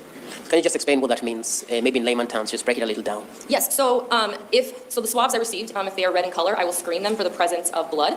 We used 2 color changing tests. So all I'll do is take 2 swabs, I will moisten them with water, and then I will swab the actual red stained swabs, and then I will add the chemicals, each chemical to those swabs. In the presence of blood, one will turn a bright pink color, and the other will turn like a bluish green color in the presence of blood. If I don't get that color change, then that does not indicate the presence of blood. So whatever looked like blood maybe turned out not to be what you thought about it being blood. Fair enough. Yeah, there's lots of red substances that can look like blood. And so on a farm truck that's used in the farm, there could always be something that someone touched it with earlier on that looks like blood, but upon further testing, your lab was able to say it's not, there's no presence of blood in it. Correct. We get even stuff from paint or stains on some items of clothing that look a lot like blood, or even ketchup. So What about, so we talked about item number, that was item number 14. that was 13. That was 13. What about item number 14? Item 14, no DNA profile was developed from the swabs from the driver's door handle. What about number 15? The DNA profile developed from the swabs of the steering wheel indicated a mixture of at least 2 individuals. That was too weak for conclusive interpretation. Again, can you explain that in more layman terms? Yes, so I could tell that there were 2 individuals present on that item. However, it was just too weak, or just too little DNA there to even be compared to any known samples. Your fingernail clippings, head hair, and the T-shirt that Ryan Cooper was wearing, again, those were not tested for DNA. Correct. Sometimes as you test this, you use common sense and decide some things don't need to be tested because you know what DNA will be on them. Is that why? Sometimes that's the case on some items, or sometimes we only have, so when we're given evidence at the beginning, we do limit the number of items that are tested right off the first submission, and then they can be tested later, at a later date if needed.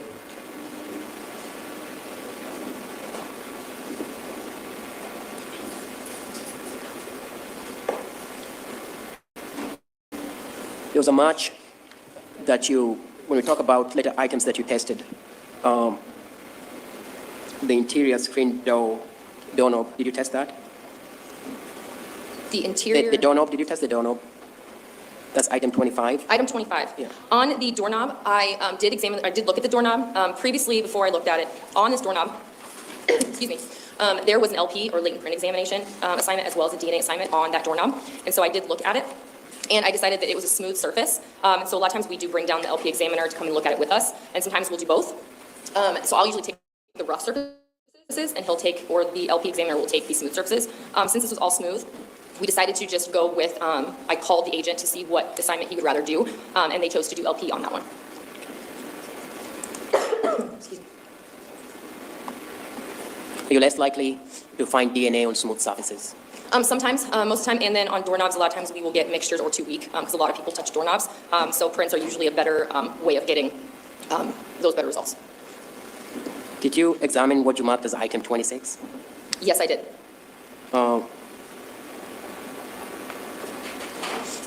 And those are the ones we've talked about? Yes, those are swabs from door handle, I believe. From the door handle area. Okay.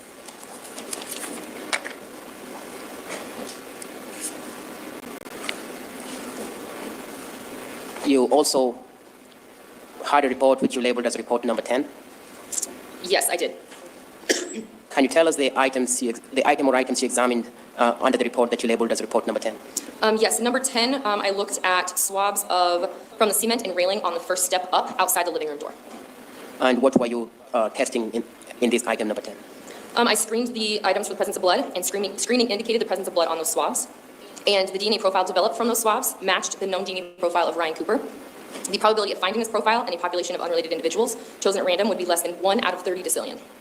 So basically what you're saying is that there's less people in the world compared to the person who matched this blood. It was Ryan Cooper's blood. Fair enough? Yes, I believe the world population is about 8 billion.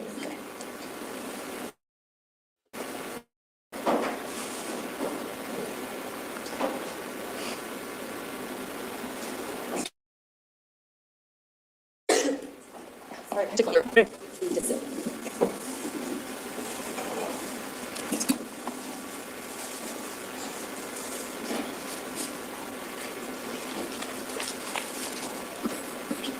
Give us a second. All right, go ahead whenever you're ready, Ms. Kodiaga. And just to recap from what you've said, to be clear with the jury, the absence of DNA evidence does not mean that someone wasn't there or someone did not touch something. It just means that sometimes DNA evidence can be unavailable, correct? Correct. Just for an example, I do train some new analysts that come into the lab, so we try to do some fake evidence items. So, for instance, I'll take a knife and maybe hold it in my hand for a little bit, and then I will put it into that evidence item. We'll swab it, and a lot of times we'll get a weak profile or nothing at all. So it just depends how the item is handled or if it's been wiped off. Somebody could be using gloves at the time, so without that touching that surface, there could be no DNA present because of that as well. I have no further questions at this time. Thank you. Ms. Watt, any questions? Yes, just a couple. So you were mentioning how you had to make a decision whether to do the latent print processing or the DNA on the doorknob. Yes. Is that because you can't do both in the same area? So if I did DNA on it, I would essentially take swabs of the entire item. And so that would, in essence, ruin any fingerprints that might have been left behind. And then if LP does their examination, they do some chemical processing to it that can ruin the DNA. So you kind of have to choose when it's just solely a smooth surface. But then when there's a rough surface and a smooth surface, I will take the rough areas and then leave smooth areas for them. Okay, and so like if you had a bigger object, you could limit, you could take half of the piece and he could take the other half. This is a small what we have. Absolutely. Yeah, depending on what you can do, yeah. And this pertained to both, what I'm understanding is that there were two actual knobs. It's just both sides of the door. Yes, I believe so. I have to refer to my notes on that one, but yes. And then a quick question about the blood outside. So I understand that they took swabs of, we saw a picture with a bunch of different stains, red stains on those stairs. So did they swab all of those stains and then submit that to you as one item, or did they just choose one? I did not look at the crime scene photos, but normally it's of just one item. So in particular, this one does say placard 8. So I would assume that they took just a swab of that placard 8 item, whatever they would have considered placard 8. Okay. So, but for each, obviously for each stain of blood that we see somewhere, that doesn't necessarily, just because this stain here is Ryan Cooper, that doesn't mean that the stain next to it is also Ryan Cooper. That could be possible, yeah. But then I also assume that if they were to mix two, like if they were to take one Q-tip and swab two different stains, it wouldn't be coming back as Ryan Cooper when you're doing a DNA testing if there was a mix. If there was a mixture of two people, one was one person, one was the other, yes, I would expect to see a mixture of two DNA, and yeah, I would see two people instead of one. Okay, thank you. I don't have any other questions. I have no questions. All right, thank you, ma'am. You may step down. Thank you. You're excused. And ladies and gentlemen, rather than start another witness, we're pretty close to our midpoint for the afternoon, so we'll take a 15-minute break. And again, I'd remind you of the admonition that I gave you previously.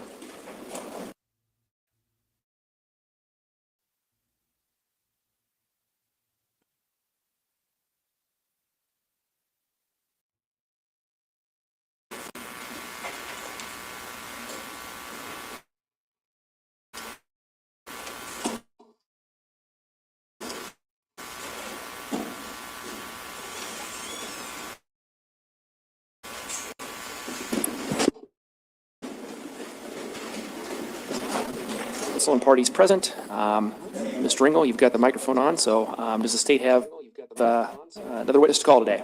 Yes, Judge. The state would call Michelle Wilson. I'm sorry, what? Michelle Wilson. Okay.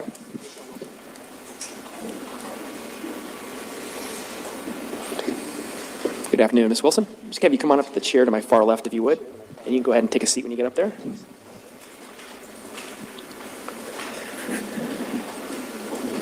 You can move that microphone up, down, closer, further. All right. So first thing I'm going to do, ma'am, is swear you in. If you please raise your right hand. Do you swear or affirm that the testimony you'll be giving in these proceedings will be the truth? Okay. And then for the record, can you please give us your first name and your last name and spell them? Michelle Wilson, Michelle Wilson. All right. Thank you. Mr. Ringel. Thank you. Good afternoon. Hi. You're Ryan Cooper's sister, correct? That's correct. Older or younger? Older, How much older are you than Ryan? 10 years. Okay. How are you currently employed? Yes, I am. How are you employed? I am employed by Cooper Farms, Inc. as the accountant, bookkeeper. So as the accountant for Cooper Farms, what are you doing? I pay the bills, handle all the bank transactions, payroll, loan payments, expenses, all that kind of thing. Pretty well familiar then with the structure and finances of Cooper Farms. Yes. Could you explain for us what Cooper Farms is? Is that Cooper Farms Incorporated? It is a corporation. Yep, farm corporation. Okay. Could you just explain the structure of Cooper Farms? It is a family farm business. It's been in the family for several generations. We have we own land and farm that with corn and bean crops. We also do some trucking. We also have livestock and invest in livestock as well.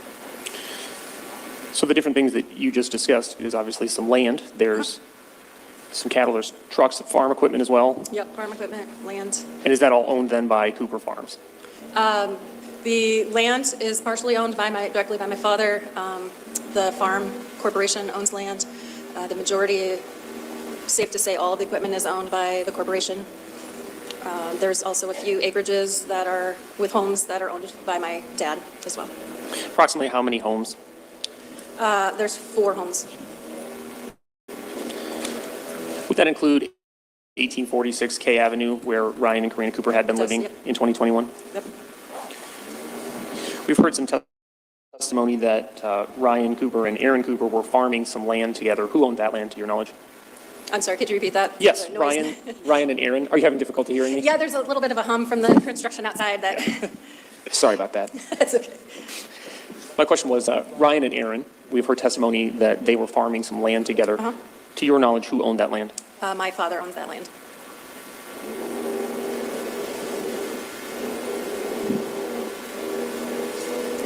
Based on your position with Cooper Farms, did you have some sense of Ryan's and Karina's finances? Not necessarily, from observations, but I never was involved directly in preparing tax returns or financial statements or any of that.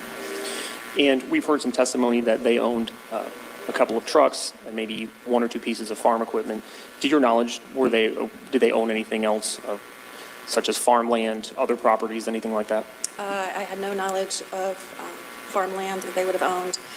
My brother and I have since become administrators of Ryan's estate, and through that, based on paperwork there was no land, very little, just a couple small pieces of farm equipment, his vehicle, and some personal assets. Do you remember the approximate value of, you said, a couple pieces of farm equipment and a couple of personal vehicles, the rough value of those items? The assets or just? Those items that I just mentioned. Yeah, net with expenses and outstanding loans and whatnot, $200,000. We've also heard some testimony that Ryan was involved in farming. Obviously, we just talked about the fact that he and Aaron were farming some land. You mentioned that trucking was a component of what Cooper Farms does. To your knowledge, was Ryan Cooper involved in trucking? Yes. Could you explain that? What did he do? Cooper Farms owns several semis. He and my brother drove semi whenever it was needed. Ryan drove less frequently than Aaron, but occasionally there would be trips to haul cattle where we need more than one truck. So Ryan also had his own truck. The farm had trucks, but each of the boys had their own truck that they drove, so yes. Okay, so you did air quotes there. I'm sorry. So I'm going to follow up on that because that doesn't show up on the record. So Ryan he's doing some trucking for Cooper Farms. Yep. And you said he has his own truck. Is it my understanding that truck is owned by It's Cooper? owned by the corporation, yes. Okay, so it's owned by Cooper It's owned by Farms. the corporation, but yes, since he did trucking for the corporation, he had a truck that we called Ryan's truck, even though it was owned by the corporation. Do you know what kinds of trips he was taking and what those trips looked like when he was trucking for Cooper Farms? They would be local trips, rarely, if virtually to say never, overnight, would be hauling cattle, maybe 6 hours a day by the time he picked up a load, delivered it, and back. If it was, maybe he's hauling fertilizer, which might be 2 or 3 trips in a day, but all local, all within the state for the most part. I'm going to ask you to pull that microphone just a little bit closer to you, so a little bit of trouble hearing you. Okay. So you said sometimes 6 hours a day he might be out. Yeah.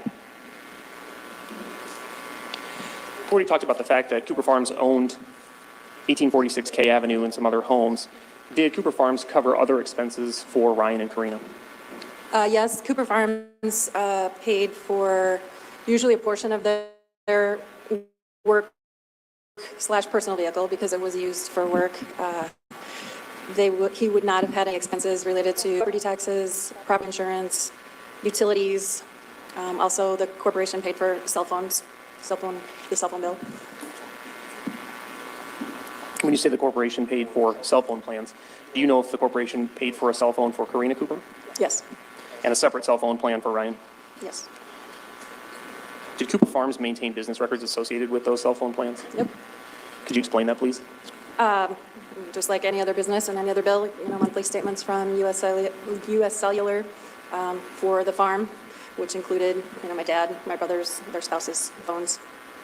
So you're receiving billing statements from US Cellular. Does that include what I'm going to call detail information? In other words, incoming, outgoing calls? Yes. phone numbers that those people are calling? Yes. Who would have had access to that information if those billing statements are going to Cooper Farms? The office is in my dad's home, which is across the highway from, just down the highway from both my brothers. So my dad, my brothers, myself, technically with US Cellular, Ryan and myself were on the account to be able to access, with the company to have access to the records. Were you ever aware of a time that Ryan was looking at Karina's cell phone records? Yes. Could you explain? After Ryan's death, I was in the office cleaning and came across a piece of paper underneath one of the pieces of office equipment. Pulled it out, and it was a page from one of our US Cellular bills. It was a page that included detail from Karina's call logs, and it had a Post-it note on it with the name Houston B written on it, and a phone number. And then it also had a few tick marks near some specific phone numbers on the bill. You familiar with your brother's handwriting? Mm-hmm. May I ask you how you're familiar with it? All the records and bills that he'd bring me and write notes and whatnot in the office. Judge, may I approach the witness? You may. I'm showing you what's been marked as State's Exhibit number 211.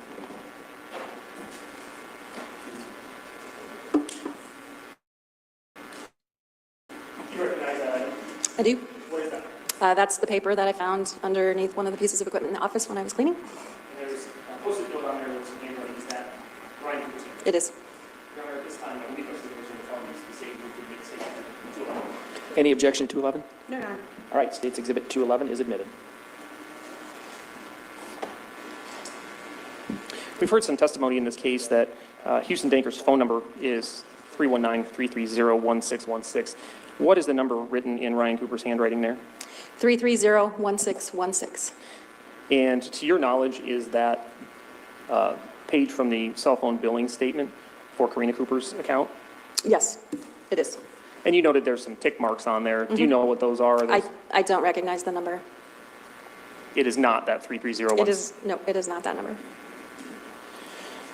Do you know if Karina Cooper was still on a cell phone plan that was paid for by Cooper Farms at the time of Ryan's death? She was not.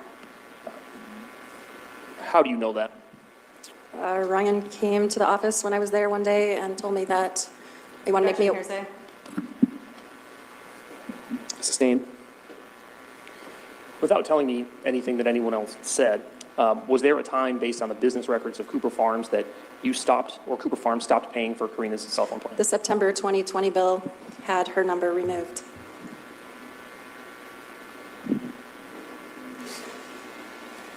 Following that date then, if I understand correctly, Cooper Farms was no longer receiving billing statements including call detail information for Karina Cooper. Yep, September 9th was the last.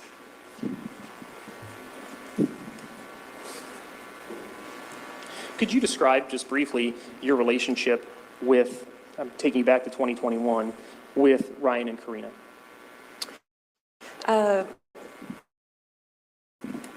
I had not lived on the farm or in the that part of the state for a number of years. So, I mean, we were siblings. We got along fine, but, you know, we didn't hang out on a daily basis. Talked on the phone occasionally, but got together for holidays, did family lake vacations together. It wasn't until my mom passed away that I started doing the work for the farm. And so once we had moved closer at that point, and once I started working with the farm, you know, I would see him weekly at that point. So you said essentially sometimes the families would vacation together, did you say? That's correct. Otherwise holidays and birthdays? If I understand correctly, previously you were not doing the books for Cooper Farms. You said your mother was doing that? That's correct. When did you take over? When my mom passed away in May of 2020. So at that point you're seeing Ryan and Karina on a weekly basis? Ryan mostly, but yeah, Karina occasionally, yeah. At any point did you talk to Karina, or did she ever complain to you about money? I don't think specifically about money. There were some interests that she would like to have pursued, but I think was limited in, from what she would say, you know, the ability to do that based on whether Ryan was in agreement or not. So if I understand correctly, there were things that, well, strike that. If you could just explain, you stated that there were some things that she wanted to do that Ryan wasn't in agreement with. Could you explain what that means? There was,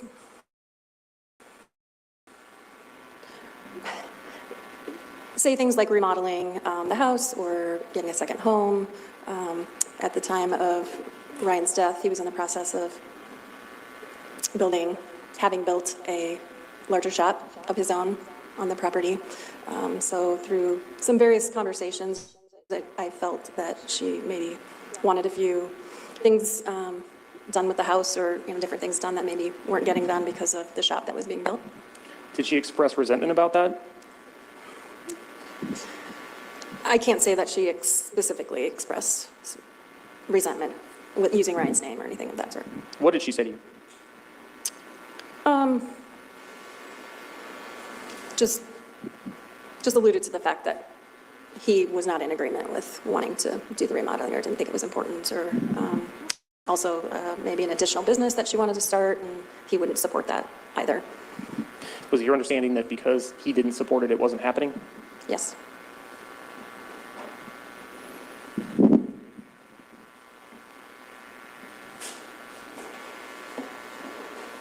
Testified to some knowledge as the executor of the estate to some items owned by Ryan and Karina Cooper that were valued at approximately $200,000. Do you have knowledge of what happened to those items after Ryan's death? Yes. There was his truck, his farm vehicle, was sold to Cooper Farms. It was valued at $78,000. And when you say it was sold for $78,000, what did that transaction look like? Cooper Farms wrote a check to Karina Cooper for $78,000. With regard to the other items, do you know what happened to those? There was another pickup truck, call it more of his work truck, that was sold. Her Navigator was also sold, and she invested in a single vehicle after selling those two. You stated there was some farm equipment. Do you know what happened to that farm equipment? He owned half of a hay rake and a baler with a friend of his, and that, my understanding, was sold to the other investor. Are you aware, based on your position as executor of the estate, the approximate value of these items that were sold in total? 100,000.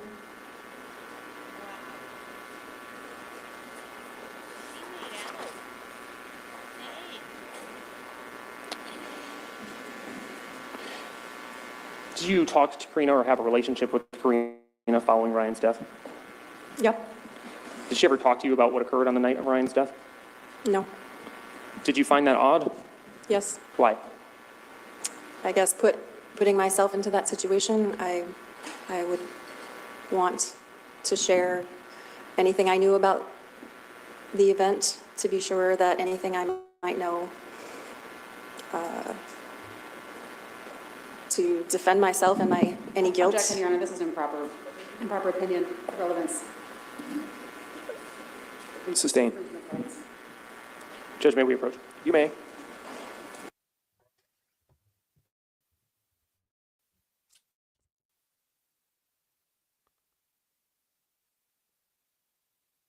A second pet, or Shoot. Car. according to Car. a second pet, or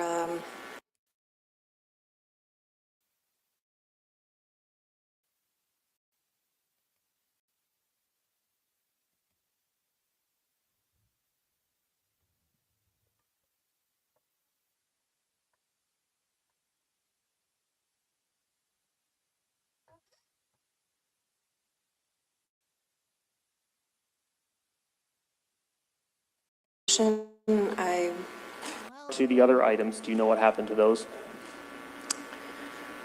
there Okay, I'm just leaving it. We have time.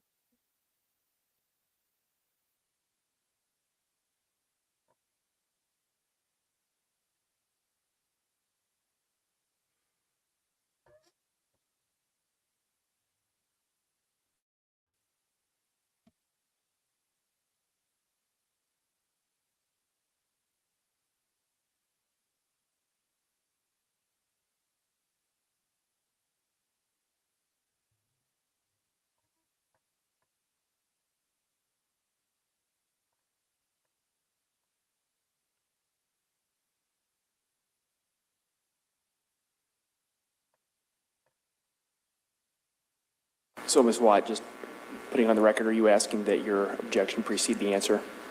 Yes, Your Honor. All right. The answer be struck. So, ladies and gentlemen, the answer that was just given by Ms. Wilson, you're to disregard that. It's stricken from the record and not to consider it for any purpose.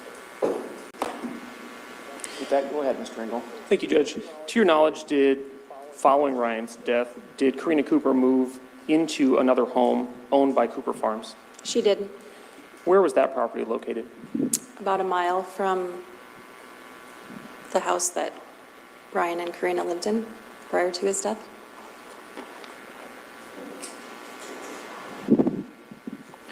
You had stated that there were some businesses or a business that she wanted to open, and Ryan was not supportive of that. Is that correct? That is correct. Did she talk to you about anything else that she wanted to do that she felt Ryan would not allow her to do? Some minor things like a second pet or, of course, the remodeling, the business, a second lake home. Following Ryan's death, do you know if she did in fact open that business? She did. And do you know where she ran that business out of? She had 2 different storefronts in Traer, and later took it into her own home and sold online. I have nothing further, thank you. Ms. Watt, cross-examination? Thank you. Do you know for certain that this hay rake and baler was sold after Ryan's death? I do not, but it was used on the farm, and after his death, was not. So you don't know if Riley was it Storjohan? You don't know if Riley Storjohan had purchased it. He's the other investor, right? That is correct. Okay. And you don't know whether he actually bought out Ryan while Ryan was... I don't know. And then you're saying that you valued his truck, his work truck is worth about $80,000, right? That is correct. And that you paid that money, or $78,000 specifically, to Karina. That's correct. But in April, I think this is it. Earlier that year, they had done an application to build this shop for Ryan. Okay. And so were you aware that there was a $75,000 loan on that car? That truck? According to the estate documents I have, the loan on that vehicle at the time of his death was $15,000.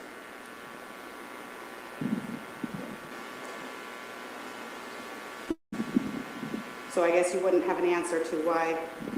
I was not part of any of their personal finances.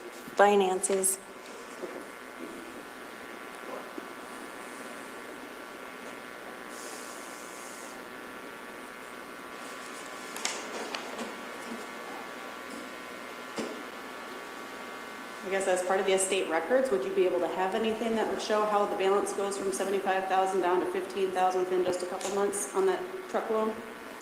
I don't. I do know the vehicle was very new when the derecho happened in August of 2020, and it was totaled, and it was replaced a few months later, which was approximately 6 months prior to his death. It's entirely possible his farm grain from the crop was used to make a payment on that truck.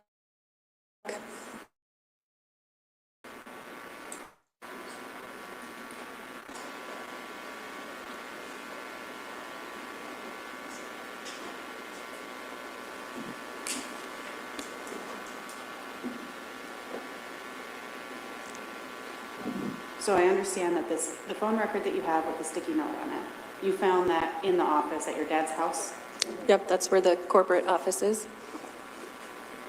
but it was just the single piece of paper that you found, not like with the rest of the phone record then? That is correct. So I imagine you don't know when that got there. I don't. Sometime between the date of August 20, which is the date of the invoice, and I would guess it was about August of 2021, 3 months after his death, that I found it. But we don't know when the sticky note got on top of that piece of paper. We don't. I don't have any questions, thank you. Mr. Ringel? Nothing further, thank you. Thank you, ma'am. You may step down. You're excused. And Mr. Ringel, am I correct that the state doesn't have any witnesses, further witnesses today? All right. So, ladies and gentlemen, kind of in the same boat we were yesterday. We went quicker than I think we anticipated. And so we're going to let you go early again today. Just rest assured, we're still, I believe, ahead of schedule of what I told you when we were picking a jury. And so we're going to let you go. Ask that you be back here ready to go by 9 o'clock tomorrow morning. Again, remind you of the admonition. Don't talk to anybody about the case. Don't let anybody talk to you about the case. Keep an open mind. There's still more evidence to receive in this case. And don't do any type of investigation on your own, and avoid any and all types of media accounts and social media commentary related to this case. So with that, have a good night, and we'll see you tomorrow.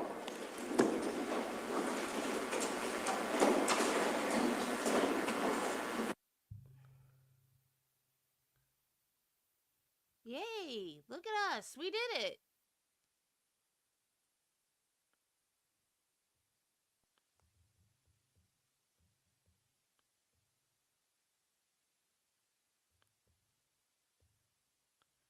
I just want to wait, make sure the attorneys don't have anything they need to say.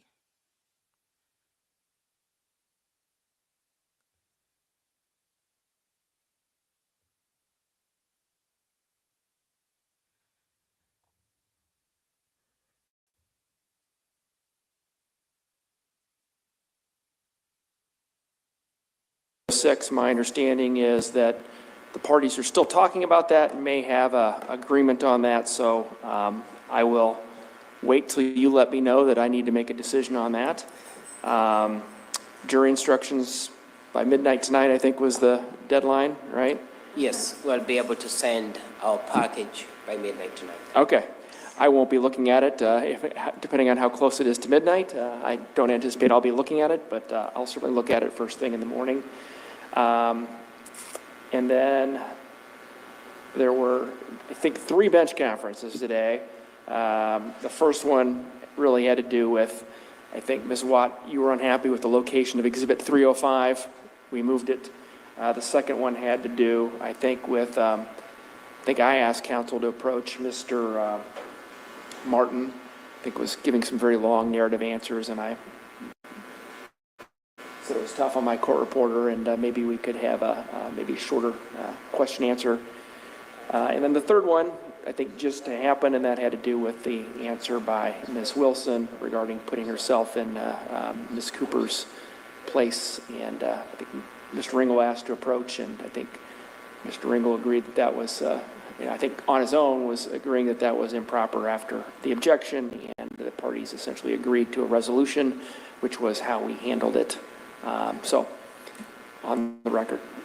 But as far as those go, any further record anybody wants to make? Not for the state. No, Your Honor. All right, Mr. Hawbaker, you had something else? Okay.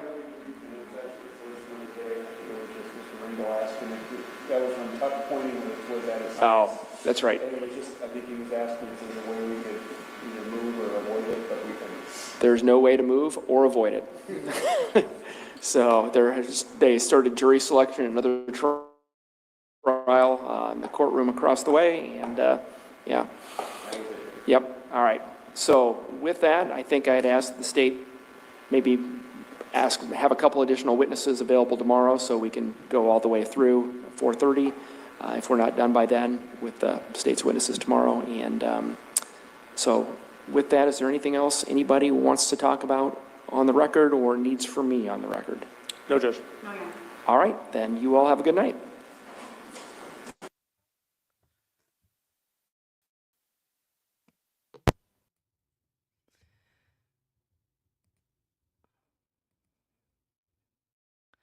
Okay, perfect timing. Awesome. Now I have to find today's feed.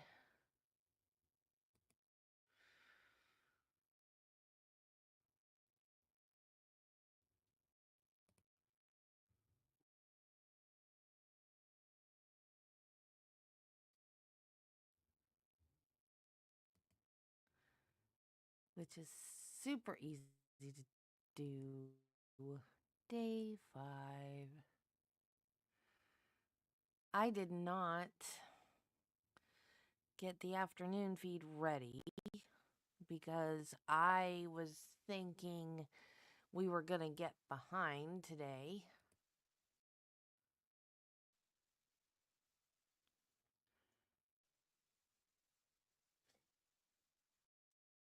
Catch up, but we didn't. So, oh, you're going to StreamYard will behave and do what I tell you to do. Yay, there we go. Did you find it? Did you find it?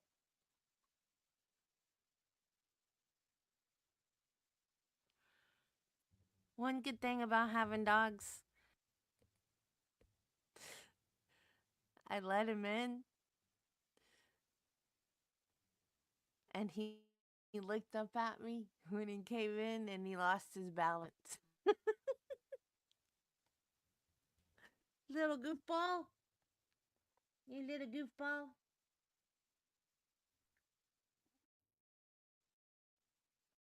Dang, Mike, you're not tall.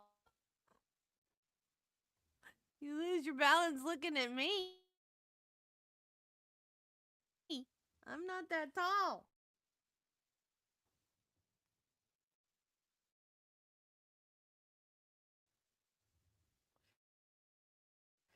And then I threw him a cookie and he didn't catch it.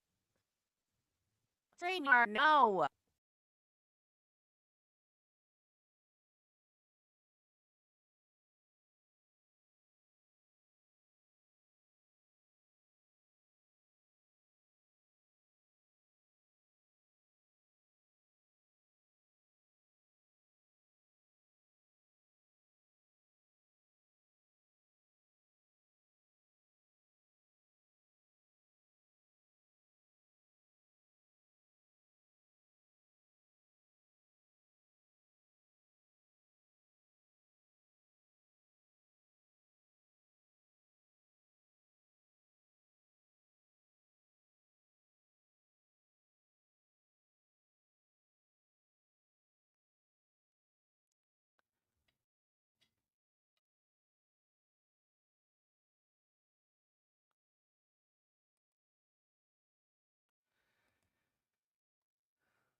What's wrong with my computer? Scroll.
I might have to start a new stream.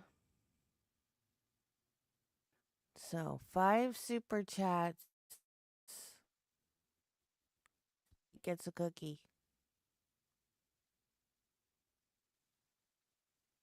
Spike, come here.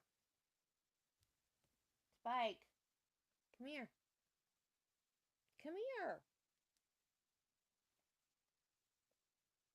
Come here. Come here.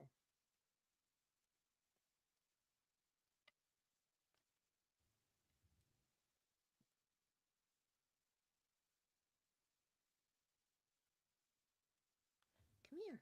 Come here. Come here. Come here. Come here. Yeah, come here.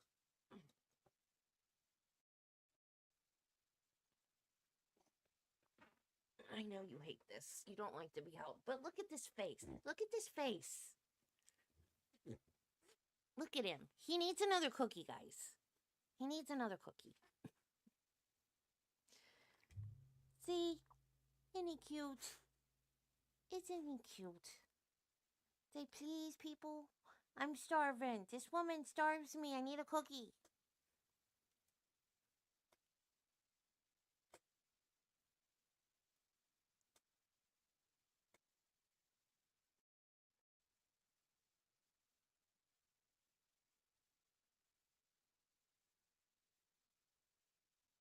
I know. All right, I'll lay you down. I know. I know. You're so cute. You're just too cute. I have to show you off. I have to show everybody how cute my boy is. I have to show everybody. Because you're so cute. Can you talk? Can you talk to them? Can you squeak for them? Hmm? Can you squeak for them? Phew. You got stinky breath.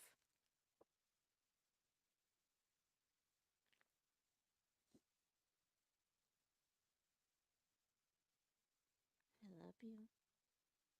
Can I have a kiss?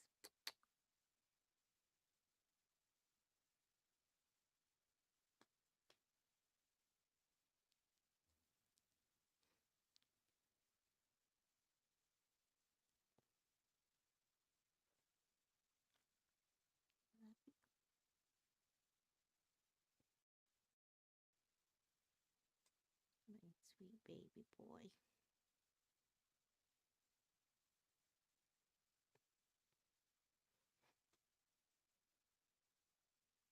All right. Oh, I'll help you down. Okay. I got you. I got you. Well, hang on, hang on. You're hung on my necklace. Wait, wait, wait, wait. What?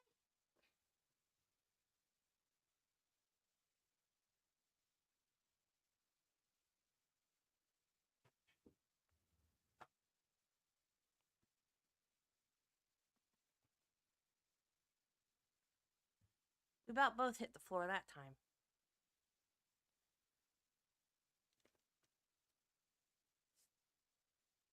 I got his claw stuck in my necklace.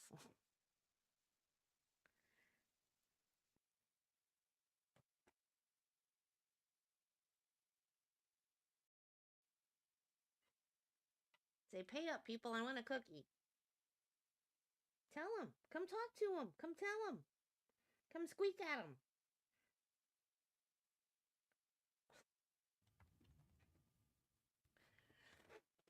I'm getting a cup of coffee. I'll be right back.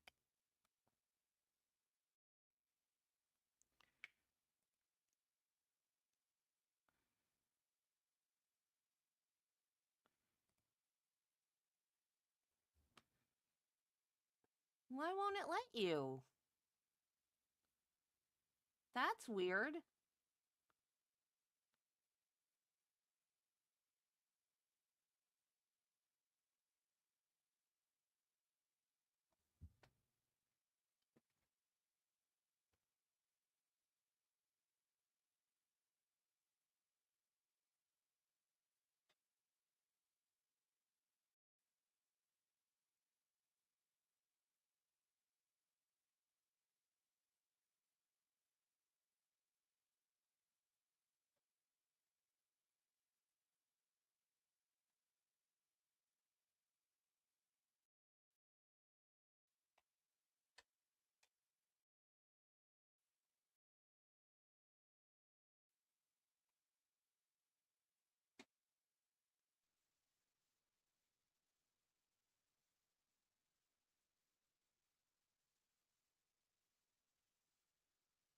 Well, if YouTube is blocking people, I'll count Venmo or Cash App too if you guys wanted to use that. I don't know why YouTube would be blocking people, but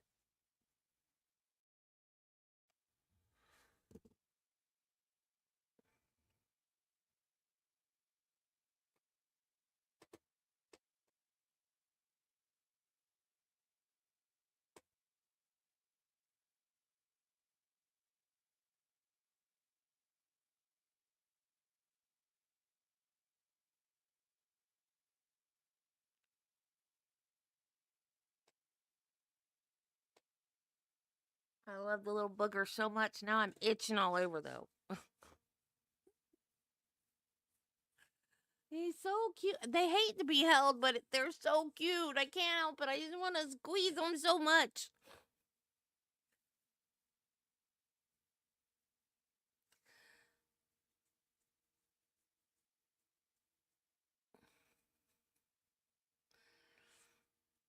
So, Steven Stern's trial. Man, I want to watch both of them, but I also want to watch Houston's. I was thinking, you guys know how tired I get though.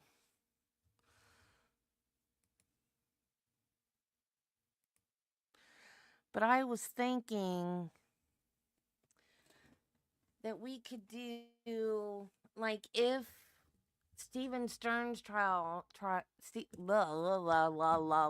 if Steven Stern's trial overlaps with Houston's, that maybe we could do Steven Stern. Well, I'm also like trying to figure out, like, Steven Stern's trial, I think, is the more publicized one, right? So more people will probably want to watch that live. So, like, do that one live and then maybe do Houston, like, on replay in the evenings. But I get so tired. I don't know what my body's going to do because of the fibro. I don't ever know. Oh, yay. Thank you, Judy. We need squeaks. We do. I don't know why he's not squeaking for us today.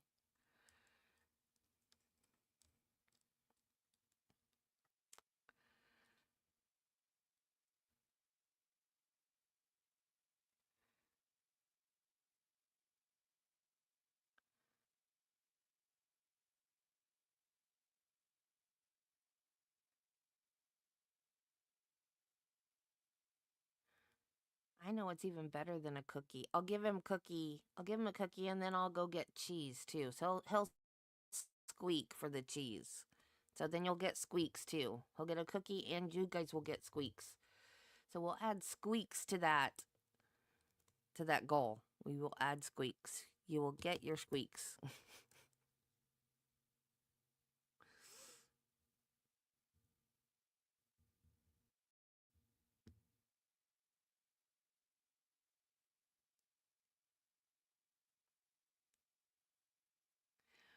So if I do Houston's in the only if they overlap. What? Last night, was it last night?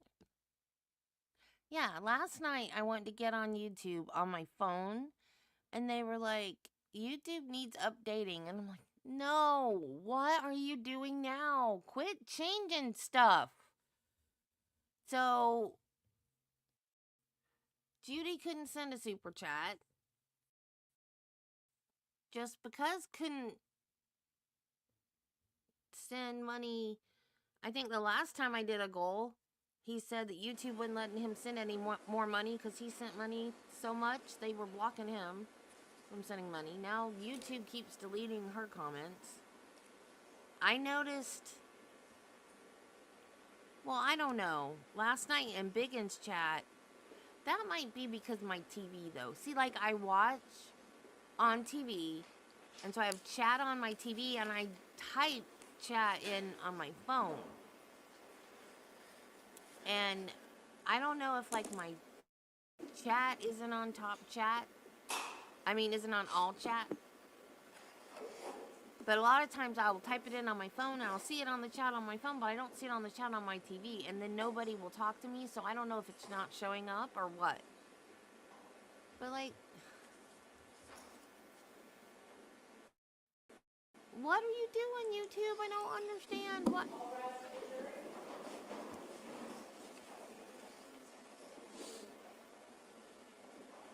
And started doing the same thing. So, Big and Stream worked after he turned off his background last night, right? That's what it was. Oh, but that was StreamYard, though. That wasn't YouTube. Like, they need to quit. These programs that are working fine, they need to quit messing with them. Quit trying to fix what's not broken. All right, good morning, everyone. Go ahead and have a seat.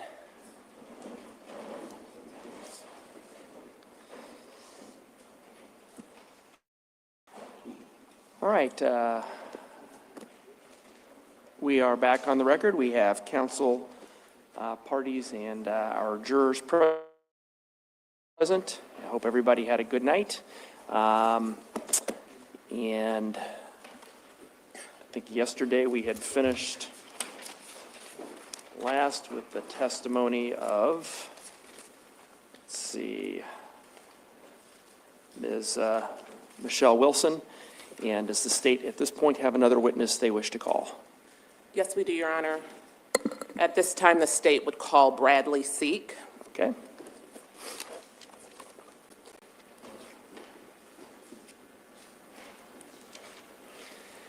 Yeah. Good morning, sir. Just come on all the way up here if you would. Just grab a seat to my far left if you would.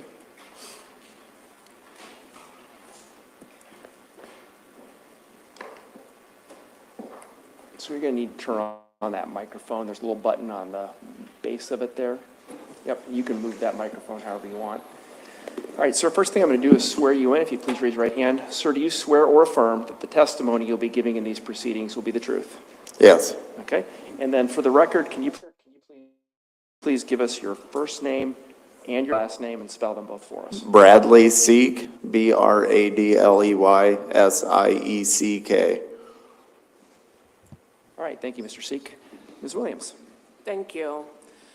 Mr. Seek, where do you currently live? Toledo, Iowa. And are you currently employed? Yeah, self-employed. Okay. And prior to being self-employed, around September of 2022, where were you employed? Nolan Farms.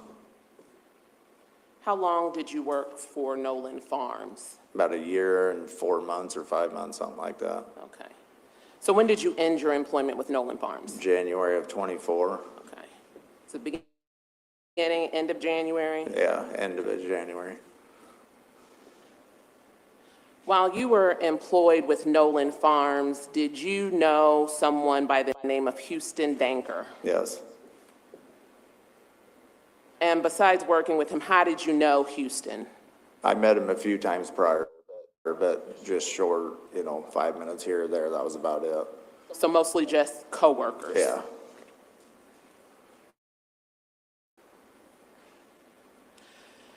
At some point, while you were working with Mr. Danker, did he ask you to do something for him? Yes.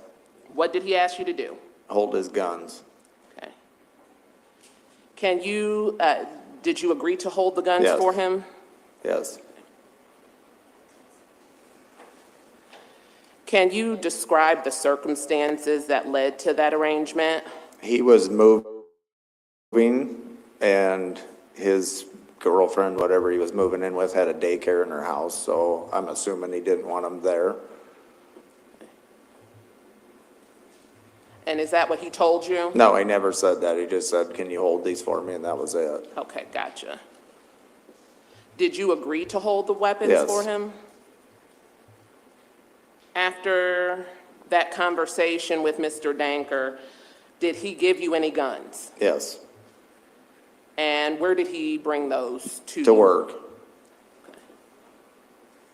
How many guns did he bring you? 3. Can you describe those firearms? Yes. What firearms did he bring to you? One was an AR-15, one was a double barrel shotgun, and one was a .22 rifle. Was it a Ruger 1022? Your Honor, may I approach the witness? You may.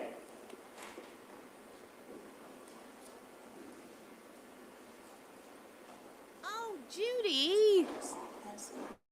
You did. Thank you.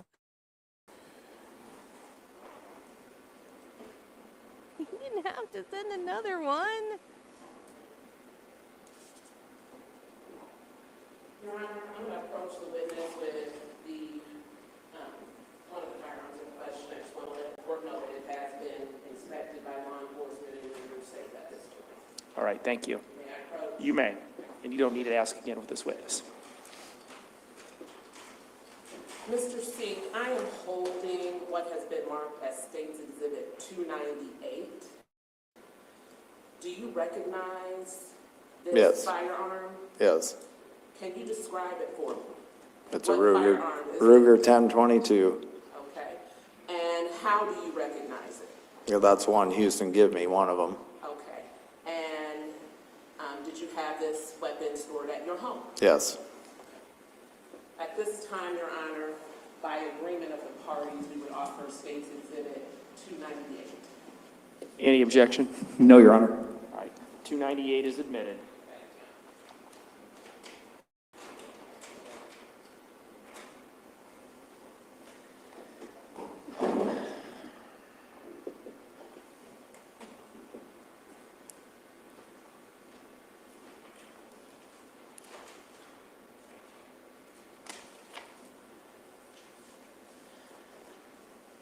Mr. Seek, after Mr. Danker gave you the guns, where did you keep them?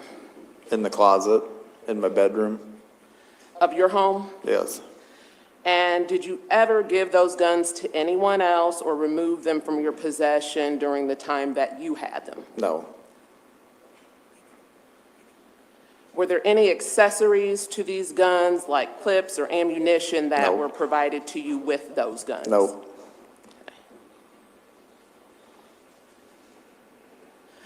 At some point after you strike that, how long did you have these guns? 6, 8 months maybe. Okay.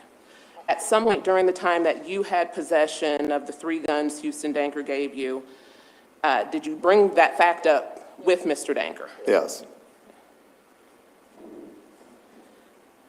And when you mentioned it, what was his response? Don't worry about it, just keep holding on to them.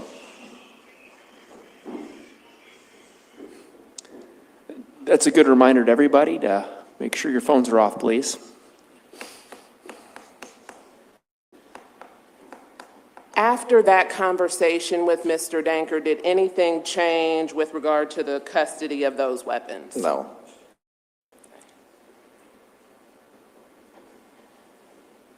And were those firearms, including the Ruger 1022 rifle, accessed by anyone else while they were in your possession? No. Did you eventually turn those firearms over to law enforcement? Yes. Was that because Mr. Danker was not going to pick them up? Yeah. Do you recall when you turned those firearms over to law enforcement? April or May, late April, I don't know. I don't remember. It was a Thursday, that's all I know. Would that have been of 2024 that you turned them over? Yes. Who did you turn those firearms over to? Brian Randall's the one that picked him up.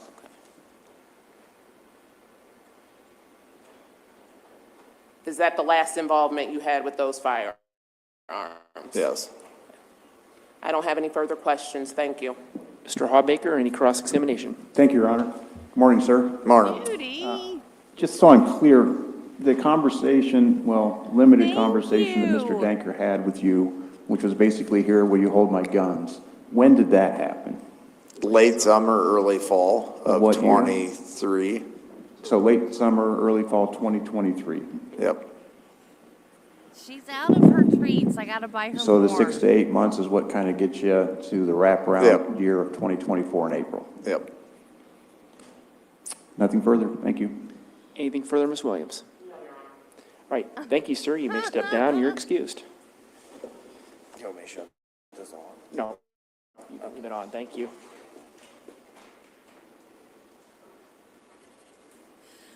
Thank you, Judy.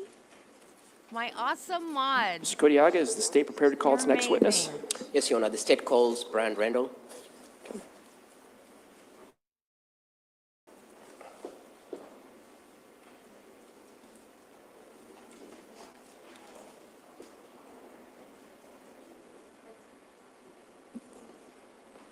Good morning, sir. You come on up here to my far left, if you would.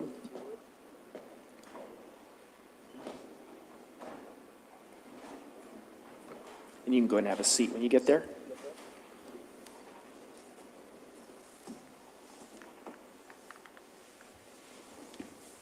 You can adjust that microphone however you'd like. It's on. First thing I'm going to do, sir, is swear you in. If you'd please raise your right hand. Sir, do you swear or affirm that the testimony you'll be giving in these proceedings will be the truth? I do. All right, and then for the record, can you please provide us with your first name and your last name and spell them for us? Brian Randall, Brian, Randall. All right, thank you, Mr. Randall. Mr. Kodiaga. Thank you, Judge. Good morning, sir. Good morning. You've stated your name. How are you currently employed? I'm a deputy for Tama County Sheriff's Office And how long have you been with the Tama County Sheriff's Office? since 2011. You say you're a deputy sheriff at the county attorney's office, at the sheriff's office? Yes, sir. Okay.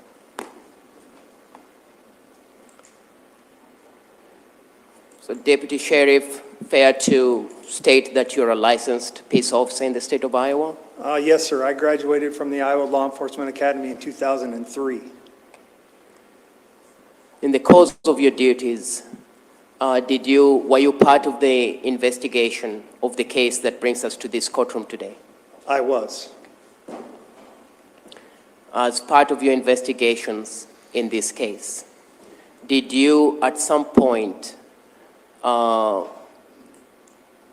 to the residence of someone called Bradley Sick or get in touch with him to pick some firearms? I did. Do you remember when that was? There was 3 in total that I received from Brad. One was a .22 rifle, one was a double-barrel shotgun, and one was an AR-style rifle. So there were 3 firearms that you received from Bradley Sick. Yes. And you've described them. Can you describe, you've stated what those items are. Can you briefly describe what they look like or what type of firearms they are? So the AR-style rifle is a semi-automatic style rifle, large caliber, generally with a short barrel. Double-barrel shotgun, it's just two barrels, one side by side, and then a .22 rifle, which is also a semi-automatic small caliber rifle. From your understanding, these guns belong to Houston Denker. Correct.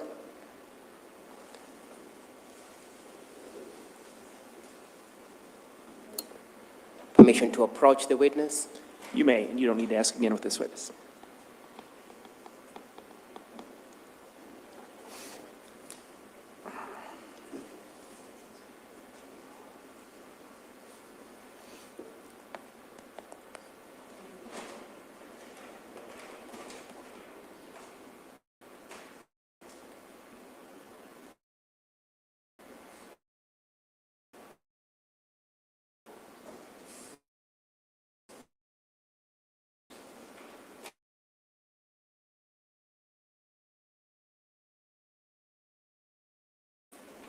You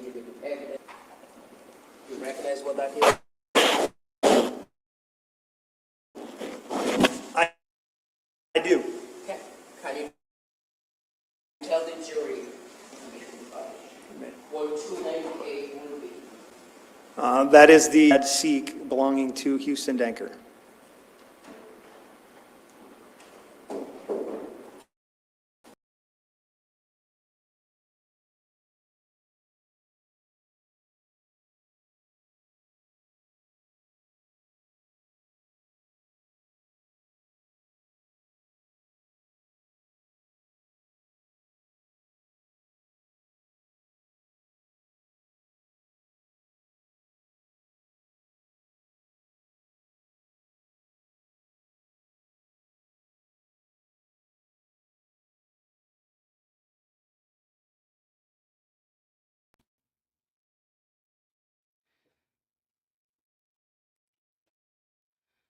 Sorry, guys. I got up to get my coffee and their cookies.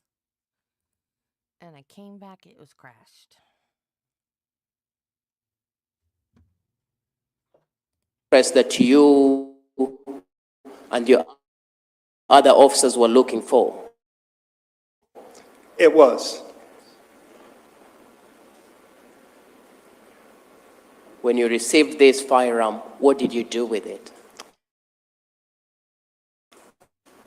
It was initially checked into the Tama County Sheriff's Office, and then it was delivered to the ID, I believe, ID Where was it? found at the scene of the homicide. So, as part of the investigation, you were aware that there was a casing of a 22 that had been found at the scene, and therefore you needed to confirm if it's the same firearm that had been used, correct? That is correct.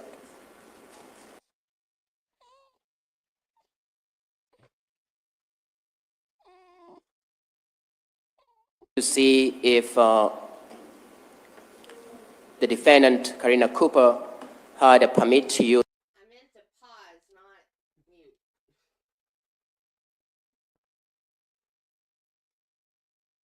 Boy, quit squeaking now. Squeak for hand duty, Spike. Was a firearm and was someone who was either authorized to use firearms or have a firearm with her. I did. Can you tell me what you did to find out? So I checked the record at the Tama County Office. We keep a computerized record of anybody who obtained firearms in our database at the Sheriff's Office. I'm going to show you what has been marked as statement 2 or 3 for the purposes of identification.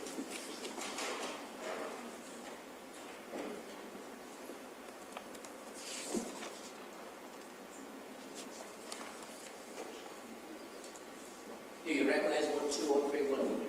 I do. What is 2 or 3? That would be a printout of the electronic record that we maintain at the Sheriff's Office showing that Karina has or had a permit to carry weapons. Fair and accurate of what you have as a printout from your office? Yes. We move to agree to 2 or 3. Any objection? Need to see it first, Judge. All right.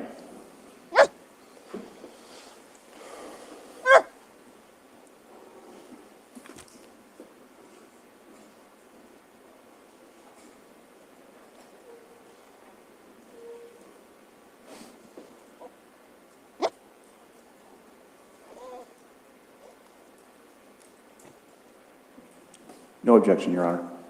Then Exhibit 203 is admitted. So to get a permit to have a firearm, what does a person need to do?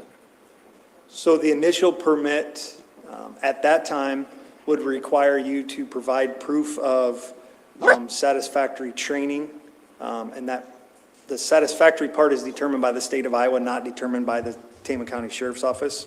But you would have to provide proof of training for the initial permit. A renewal permit does not require, we just use the initial training. And the initial training, does that consist of firing a firearm, using a firearm, being able to handle a firearm? It does.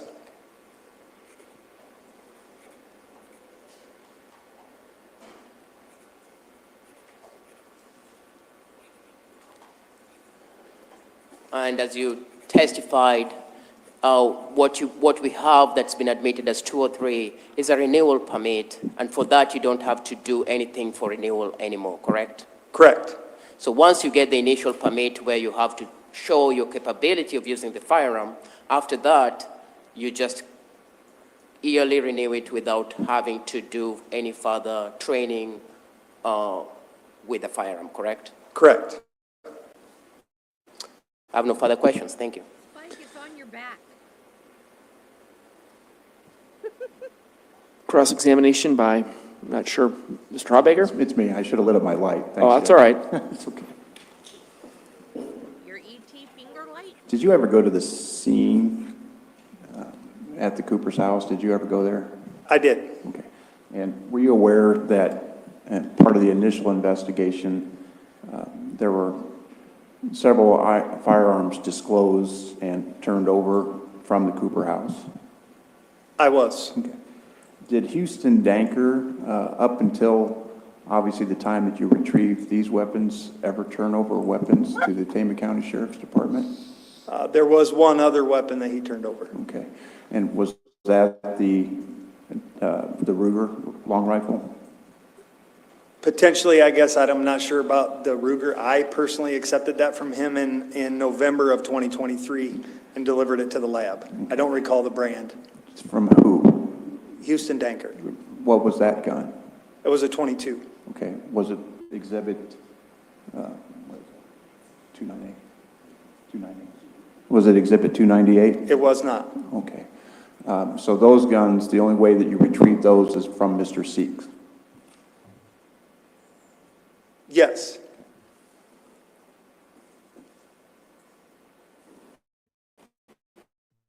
Exhibit 203, which was the Tama County Sheriff's Department's information on Ms. Cooper's permit to carry. That permit to carry was issued in 2016, correct? Yes, I believe so.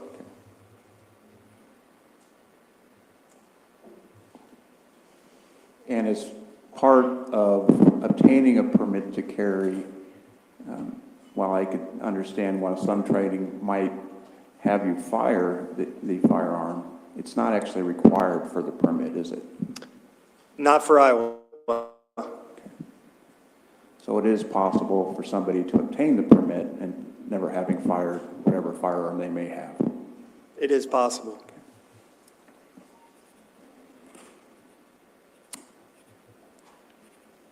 Nothing further. Thank you. Anything further? No, Your Honor. All right, thank you, sir. You may step down. You're free to go.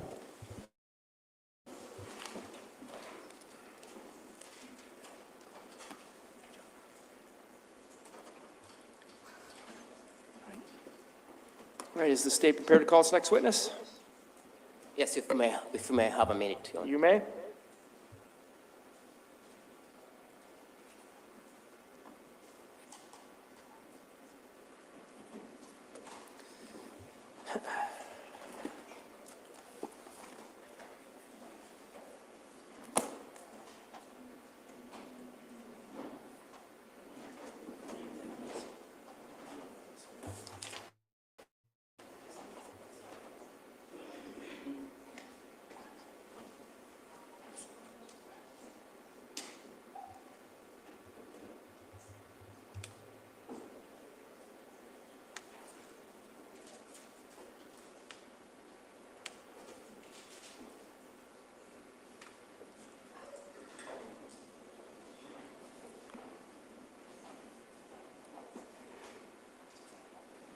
The state calls Jonah Berry.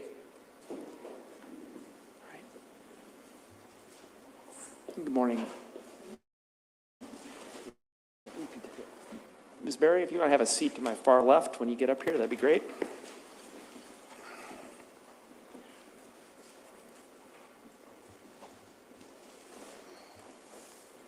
And that microphone's on. You can move it around however you'd like. I'm going to go ahead and swear you in first, so please raise your right hand. Do you swear or affirm that the testimony that you'll be giving in these proceedings will be the truth? I do. All right, and then can you please give us your first name and your last name and spell them for us for the record? It's Jonna Berry, Jonna Berry. All right, thank you, Ms. Berry. Mr. Kodiaga.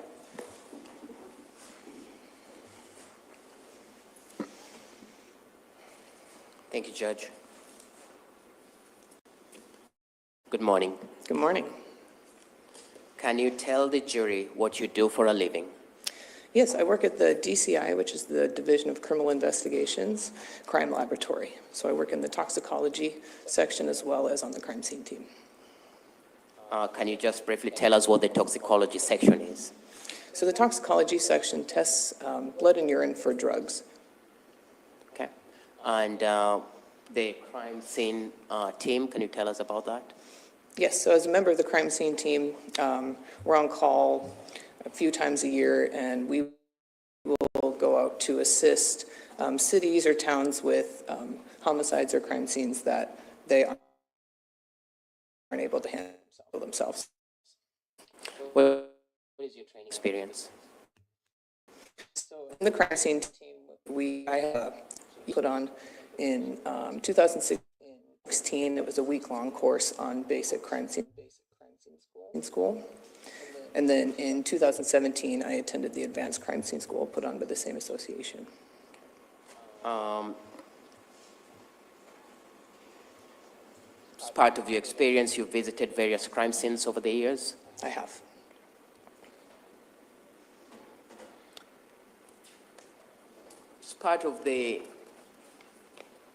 Were you part of the investigation that brings us to this courtroom today?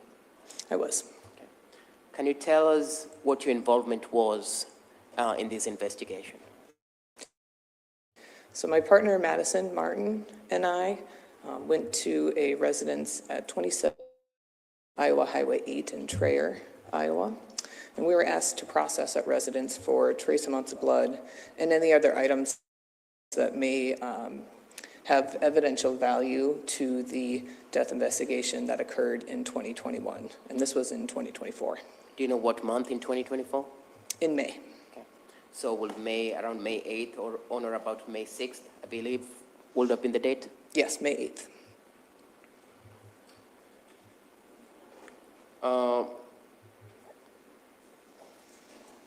Did you have some instructions or some knowledge of some of the things that you would be looking for at this residence? Yes, we did. Did you know the owner of this residence? We were informed that Mr. Houston Danker was the residence of that address. So you're going to this residence in Traer, believing that the owner would be Mr. Houston Danker? Yes.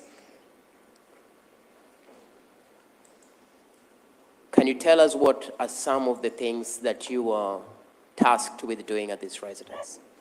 Yes, so like I said, we were screening for trace amounts of blood.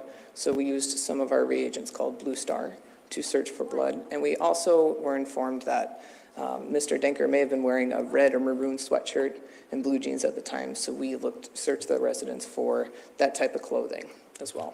So you're looking for items of clothing? Correct.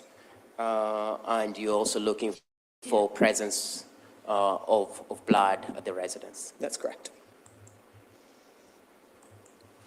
Can you describe the residence for the jury briefly?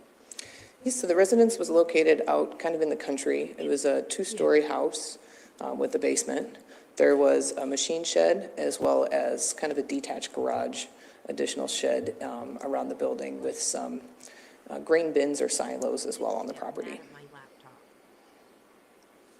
What do you do when you go to a crime scene like this? What are some of the things that you do? Well, the first thing we do is we kind of take what's called like an outside-in approach. So we'll photograph the exterior of the residence and then photograph the interior as we walk through for the first time. One person will do the photos and the other person begins sketching the scene and taking notes. And we do this sort of initial documentation in order to document the scene as it was when we arrived before we end up searching or processing anything. You talked about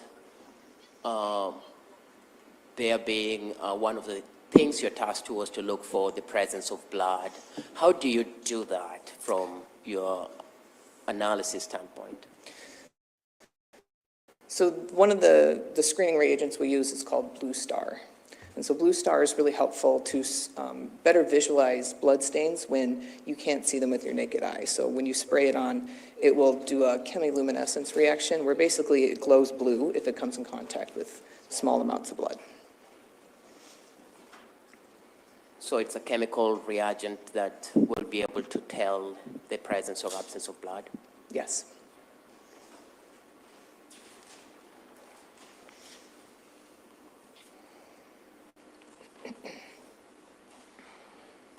Could you explain the process of applying that Blue Star? So in this process, since the reaction glows blue, the first thing we have to do is make the room as dark as possible in order to better visualize that. Once we can make the room as dark as possible, we'll spray the blue star over an area and then document where we see any sort of what we call positive reactions, or that glowing blue reaction, yeah.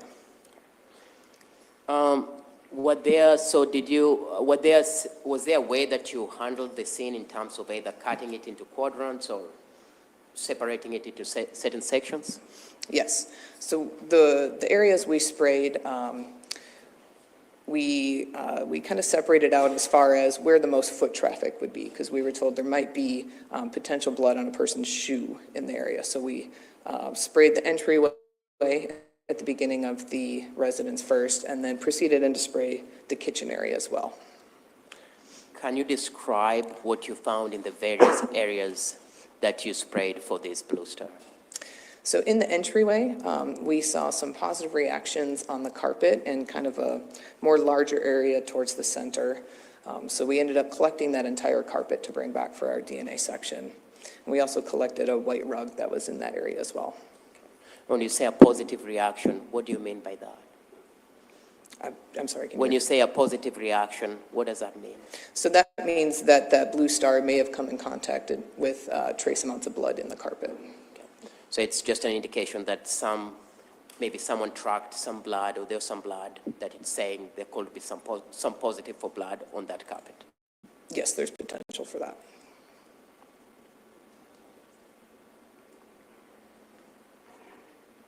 There's some evidence that you found suggesting someone attempted to clean up the carpet or the blood?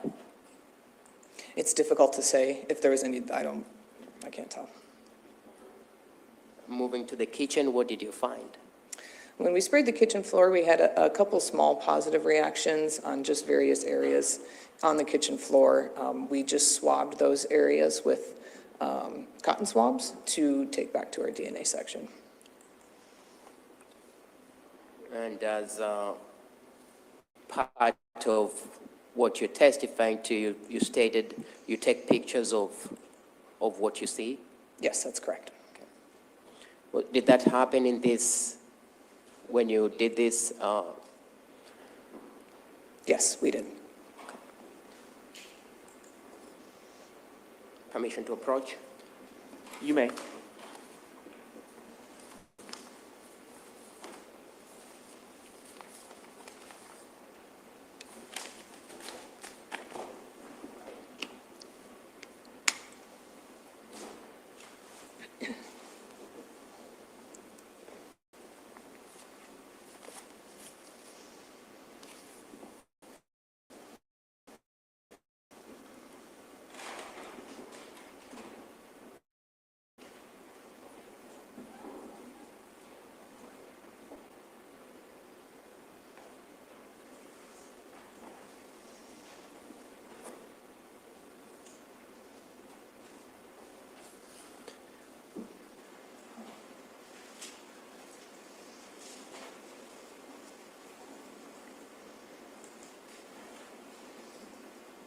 Which Monday was being marked as State Exhibit 261 through 266.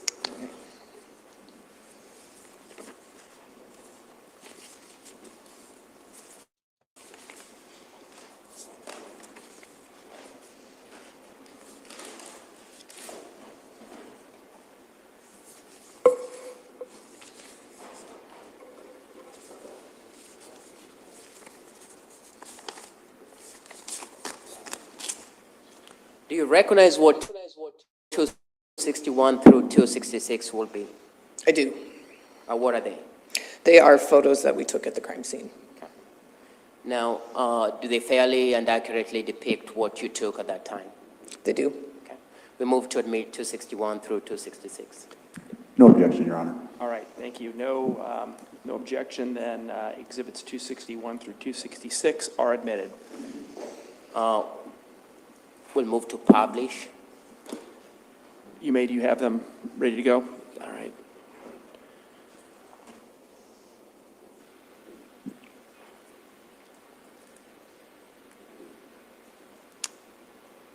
Hold on.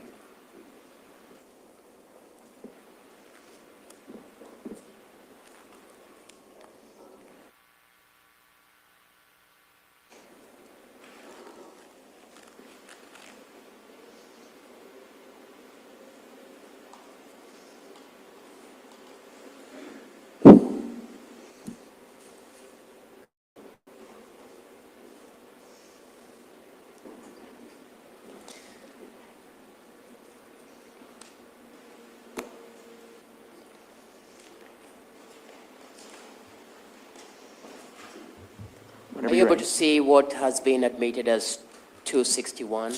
I can. You talked about some footwear that you are looking for with a specific pattern. What footwear and what pattern were you looking for? So there was a footwear impression that was found by the initial crime scene team with a diamond-shaped sort of pattern. So that was the type of pattern that we were looking for on the bottom of these shoes. Did you, as part of your being in this residence, locate footwear that had what you were looking for in terms of a diamond-shaped pattern? We believe this pattern was fairly consistent with the footwear impression that was found at the scene. 262, would that be where you found the shoe in this house that belonged to Houston Denker? Yes, this is in the entryway with the carpet and the black Vans. That's where they were located. And you described those shoes as a type of shoes called Vans? Yes, correct. Fair enough to say 263 is a close-up of that same Vans Yes. shoes? What do we see on 264? So this is a photo of the entryway after we removed the carpet, and we applied Blue Star to the underside of the carpet as well, or that surface. So, in other words, is that how it appears with the Blue Star? No, that's actually a flashlight shining onto the floor because the whole room was dark, so we were trying to get a photo of the floor with the flashlight on it. How would you describe the floor that you took this picture of? Well, this is after the carpet was removed, so there's kind of like an adhesive, sticky tack on the floor at that point in time. Okay, and this is when you'd remove the carpet to that floor? Yes, this is after the carpet was removed. What do we see on 265? This is the same area with just the flashlight moved off to the side. I believe this was before we applied Blue Star to it. What about 266? This is another, the same area with the flashlight in a different space.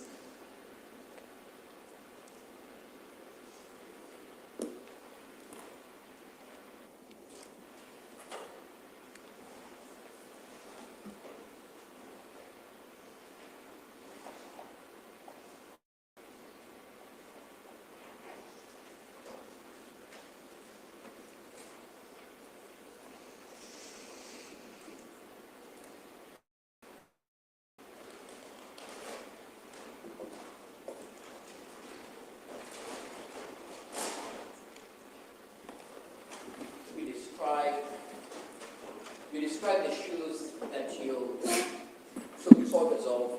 Did you collect those shoes for evidence purposes? We did. I'm going to show you what's been marked as State Exhibit 300 for the purposes of identification. Do you recognize what 300 is? I do. Are those the same Van shoes that you testified to photographing and taking from these residents? They are. And there are a pair, there's another pair of these. Do they accurately depict what you took on that day? Yes. We'll move to admit State Exhibit 300. Any objections, Mr. Baker? None, Your Honor. State's Exhibit 300 is admitted. I will publish it here to the jury.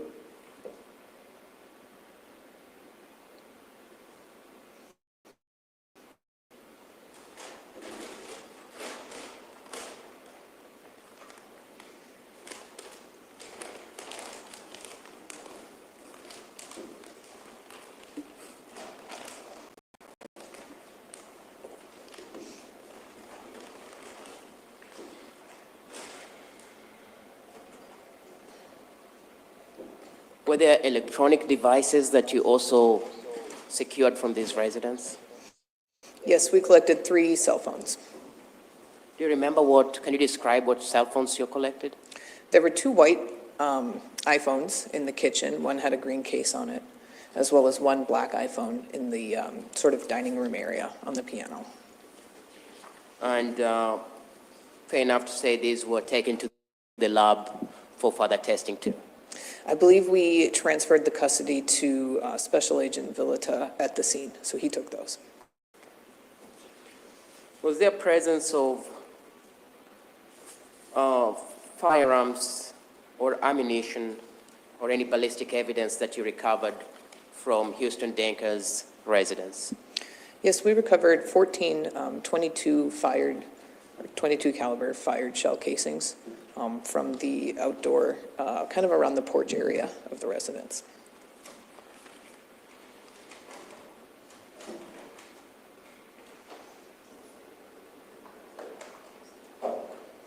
Did the shoes come from his house? We just have a minute, Judge. You may. The shoes came from Houston's house or the Cooper house? I missed it.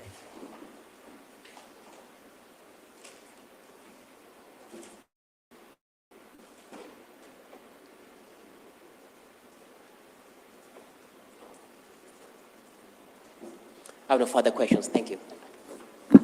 Cross-examination, Mr. Hawbaker. Thank you, Your Honor. Morning, ma'am. Good morning. So your investigation was limited to the visit to Houston Danker's property, is that right? That's correct.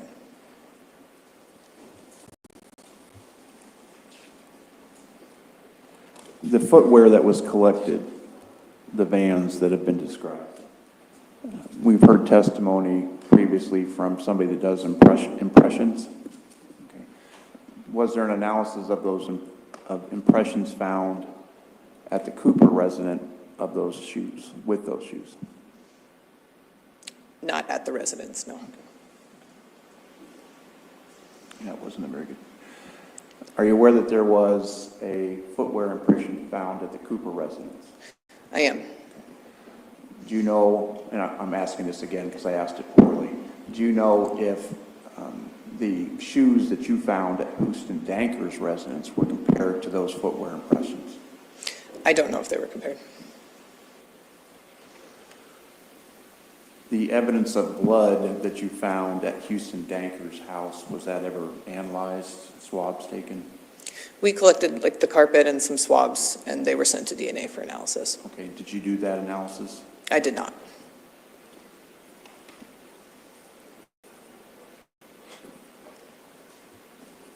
Did you collect the shell casings that you found outside? We did. Did you participate in any matching of those shell casings with firearms found in this case? I did not.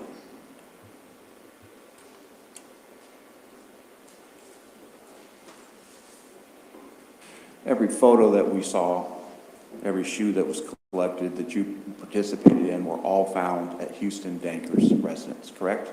That's correct.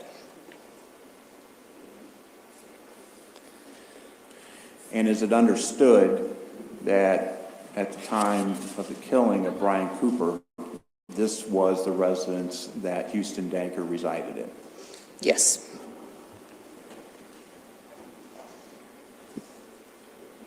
Nothing further, thank you. Any redirect? You were tasked to look for a certain type of footwear, correct? Like what you testified to, you're looking for a shoe that can make diamond patterns or will leave such an impression, correct? Yes, we were looking for that type of pattern. That's what you found that has been now admitted, correct? Those were the shoes we thought were best consistent with the pattern. Okay. And fair enough to say there were other people in the lab who were in charge of either doing firearms testing, ballistic testing, also doing the DNA testing. Your job for this was only to go in and collect some evidence at this residence. That's correct. I have no further questions. Thank you. Anything further? And the significance of those shoes is quite clear. The shoes that you collected from Houston Danker's place, the Vans, had the similar print characteristics as the markings that were found at the Cooper residence, right? That's why we collected them. We believed they were a consistent pattern. Nothing further, Your Honor. All right, thank you, ma'am. You may step down. You're excused.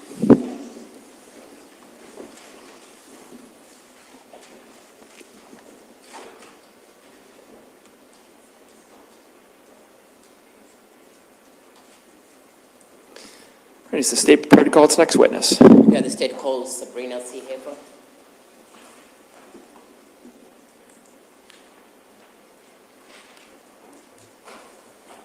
like that the expert witnesses are now being, well, they're not experts, but the science witnesses are being short and sweet. Not like Kenneth Martin that took up over like 2/3 of the day. Good morning, ma'am. Just have you come on up to a seat to my far left, if you would.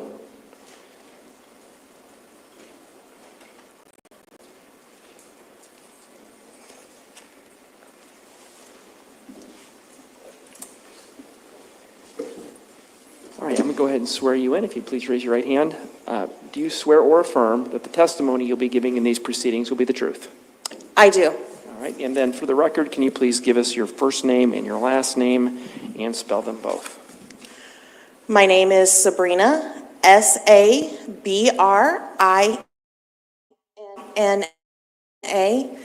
Seehofer,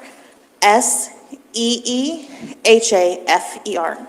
Great, thank you. Mr. Kodiaga.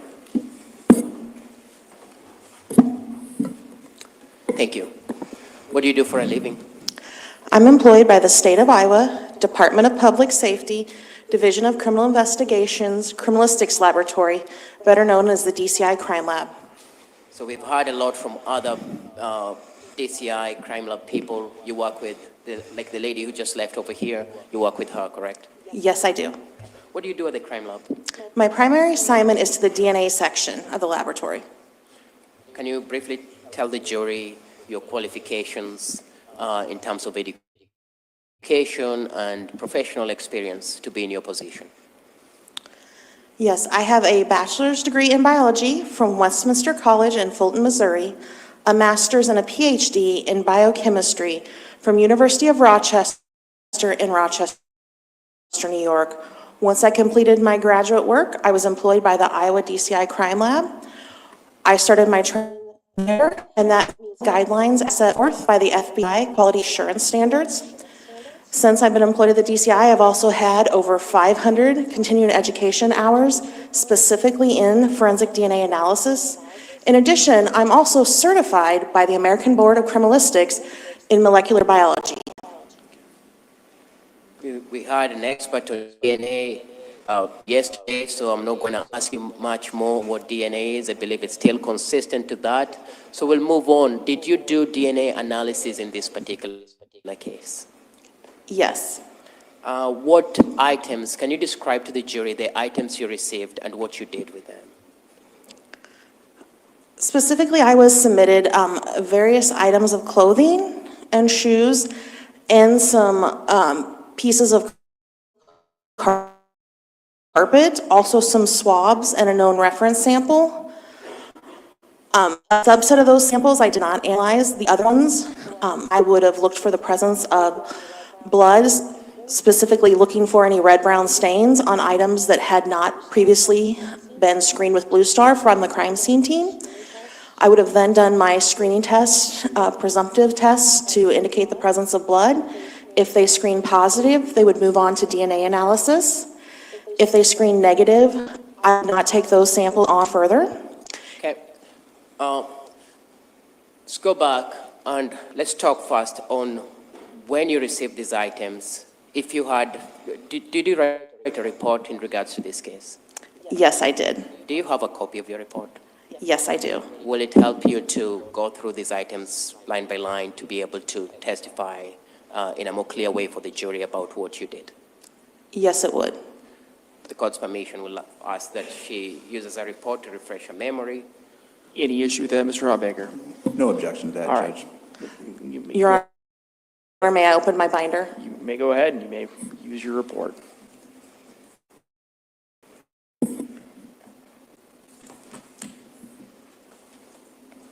So starting with the items that were delivered to you on or about May 7th of 2024, can you tell the jury what you had and what you looked at? So the items received by the laboratory on May 7th were a pair of jeans and another item that contained 2 sweatshirts and a long sleeve t-shirts.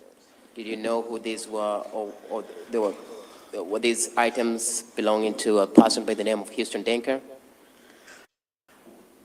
That's what was indicated on the receipt form when I received the items for the jeans. It did not inscription indicate who the sweatshirts belonged to. Were 2 sweatshirts and 1 long sleeve t-shirt. When you say you do DNA analysis, what type of screening did you perform on these items that you've just talked about? On these specific items, I was screening for the presence of blood. And how do you do that? So when I'm screening for the presence of blood, I first clean my bench area, individually lay out each item of evidence by itself. I examine that item, so I'm looking for the presence of any red-brown stains on the piece of clothing. I would then circle those areas, and then I would collect a subsample of that by dampening 2 sterile swabs and swabbing just a little area of the stain, set those aside, and those swabs would be what I would perform my screening test on. We perform 2 color change screening tests. So I would put the both clear liquids on one swab, one on the other, and then put hydrogen peroxide that pushes the reaction forward. If my screen tests are positive for the presence of blood, one of the samples should turn blue, the other should turn pink. In this case, on all those items, there were 9 stains on the jeans that did not screen positive for the presence of blood, so no DNA testing was attempted. And then on the other shirts, there was actually no stains noted when I examined them, so no screening tests were performed or DNA analysis. Okay. As you perform your analysis on these items, do you at that time have a known DNA sample of Houston Denker? I did perform testing on the known buccal sample of Houston Denker. That was received later, submitted to laboratory after I had already examined the items in my report. Okay. So you at some point have these known DNA samples, but initially you're just detecting if you can find blood in these items that you've testified about, correct? Yes, so his known was submitted at the end of May, where the other stuff was earlier in May. Was there blue jeans that you tested that was, I believe, that's the item number 46? Yes. And you say blood screening was negative on that item? Yes, in the 9 areas I tested. Were there other items that you tested? Specifically, not on item 46. Those were the only areas. Then I moved on to the next items, item 47. Okay. Item 47 contained 2 sweatshirts and a long sleeve t-shirt. I examined each of those items individually and detected no stains on any of those items. So that concluded my exam on item 47. Okay. What other item did you test? I tested item 52.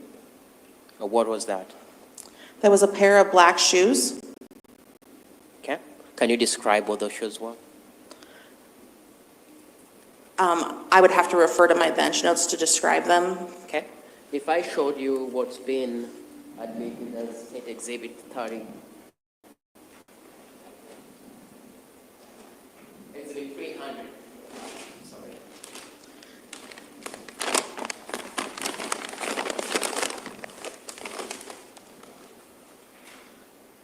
Do you recognize these as those items?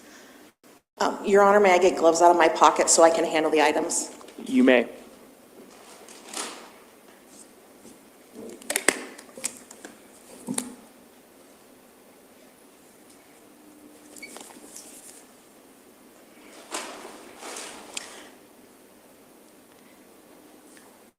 Yes, I do recognize these items. How do you recognize what's been admitted as State 300?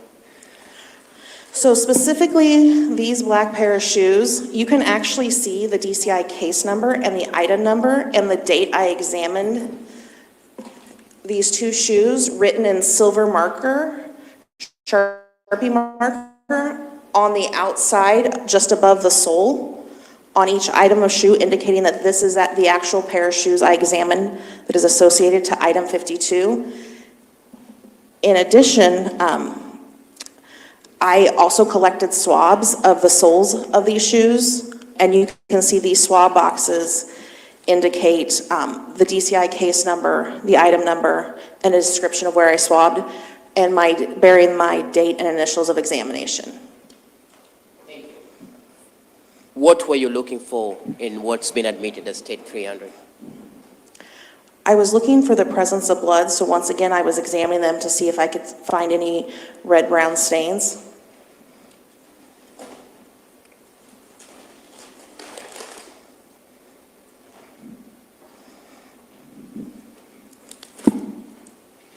And what was the results of your examination? Screening did not indicate the presence of blood on 4 areas of the right shoe, and screening did not indicate the presence of blood on 5 areas of the left shoe. Therefore, no further DNA testing was attempted. You will note on those shoes, you'll see circles with a negative/negative. Those are indicating the areas in which I did my presumptive screening tests on. When you examine items at the lab, do you always find presence of DNA or presence of blood or presence of what you're looking for? No, we do not. Okay. Is it a misconception out there that you are a scientist who will always have to find that? Yes, it is a misconception. We have as many cases that don't have a presence of a body fluid that do. We also have a good subset of cases where no DNA profiles are developed. And what are some of the reasons why sometimes there's nothing that you find when you test these items? There could be a lot of different reasons. So one, there could never have been any biological fluids or DNA left on the item. Obviously, wearing pieces of clothing, we'd expect some small amounts of DNA. It could have the biological fluid or DNA could be cleaned off or removed. DNA also cannot be seen by the naked eye, but it can be washed off. It can be degraded, such as leaving something in sunlight, different nature factors such as the dirt and different things you spray things with can degrade the DNA and make it in a form that it's such small, tiny pieces of DNA that we're not able to develop a DNA profile from it. Okay. So in other words, things like blood can be cleaned by someone, correct? Yes. Passage of time in terms of if this shoe that you're collecting is 3 years down the road or 2 years down the road, that passage of time can degrade that sample of blood that would have been on that item, correct? Yes. As a piece of shoe or an item of clothing ages out, if it's a small amount of DNA or it's cleaned up, it wouldn't be present there for us to detect with our testing. Were there any other items that you tested? Yes, item 53. Can you tell us about that? Item 53 was a white rug. Once again, I looked for the presence of any areas of possible blood. My screening test did not indicate the presence of blood on 13 different areas of that rug, so no DNA testing was attempted. What about item 54? Item 54 was a large piece of carpet. So specifically in item 54, I did not do any blood screening tests for this. It was indicated when it was submitted in my communication with the crime scene team that collected it, criminalist Donna Berry, that they had already applied a blood screening reagent at the scene when they collected these items called Blue Star Forensic. Because Blue Star Forensic uses the same portion of the blood as my other screening test, it was determined that I would not do any screening tests and I would just attempt to sample the areas where she saw the Blue Star reaction in that segment of carpet. So she helped me identify those areas and I took cuttings of 6 of those areas and attempted DNA on them. And what were the results of your findings? No DNA profile was developed from 5 of the areas on the carpet. One area did produce a few DNA factors, but those DNA factors were just too weak for any conclusive interpretation. And from your understanding, this was they came from a house where a person by the name of Houston Denker was supposed to be living at, correct? Yes. Was it surprising, is it surprising to you that even though this person lived here, you still were unable to find DNA factors or able to retrieve DNA factors from these tests? No, it's not unexpected. Carpet is something that doesn't either holds a lot of DNA or very little, and typically people walk on it with shoes and not your bare feet. So the bottom soles of your shoes, unless you walked in a biological fluid, would not have very much DNA present. So it's not unexpected. In addition, all of our screening tests are only indications of blood, not human blood. So if those areas did screen positive with Jana's for blood, it could also be blood of another animal, where my DNA testing is specific for human DNA only. Can you tell us about the other items that you tested? Yes. The next item I examined was item 56. This was swabs from marker E and from marker B. Once again, my communication and the receipt form indicated these swabs were swabs of area that had blue star reaction positive. So therefore, I did no further blood screening, but I did attempt DNA on them, and no DNA profile was developed from those swabs. And again, we're talking about these items that were retrieved by Jonah Berry, who just testified before you, correct? Yes. Okay. What other item did you test? I also tested a swab indicated as swabs of marker C. Once again, no DNA profile was developed from that swab. What item did you test next? I tested item 58, which was a pair of tan moccasins. No stains were noted in my examination, but they're indicated that they possibly saw something on the right sole that I didn't see in my examination at the crime scene. So I went ahead and swabbed the right sole area of that right moccasin to attempt DNA testing on it in case the stained area just lightened in the transport. And once again, no DNA profile was developed. What's the next item that you tested? Item 59, which was a pair of brown boots. What were the results of your test? Once again, no stains were noted on the boots, but I did attempt to swab the soles of those boots and do DNA testing. And once again, no DNA profiles were developed from the swabs of the soles of those boots. And again, these were boots that, as reported to you, belonged to either Houston Denker or found at his house, correct? These boots were collected by the crime scene team. As for the ownership, I'm unaware. Okay. What else did you test next? That was the end of my examinations of items from the scene. I then examined the known buckle sample of Houston Denker. So I developed that DNA profile so that if I did have DNA profiles developed, I would have that for comparison's sake. Okay. And so you developed a DNA profile of Houston Denker. Yes.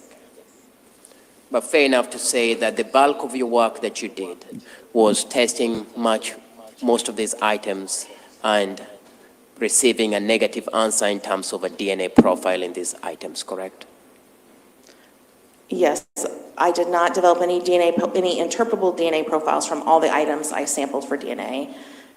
Even though they seem to be items that humans interact with, someone could have interacted with in terms of wearing the shoes or using the carpet in that residence, correct?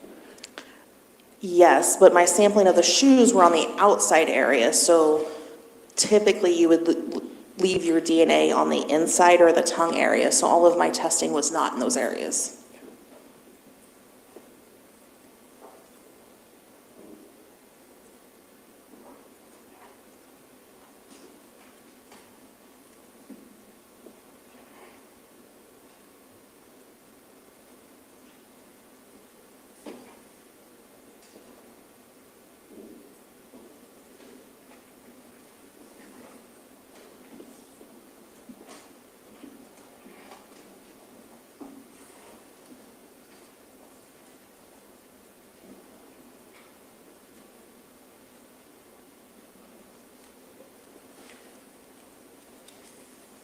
So you talked about testing the outside.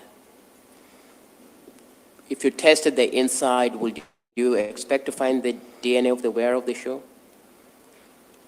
Yes, I would expect to get some DNA factors when you're testing for wear DNA on the inside of the shoe. Sometimes it's not a complete profile, but I would have expected to get at least more than I got on anything else I tested.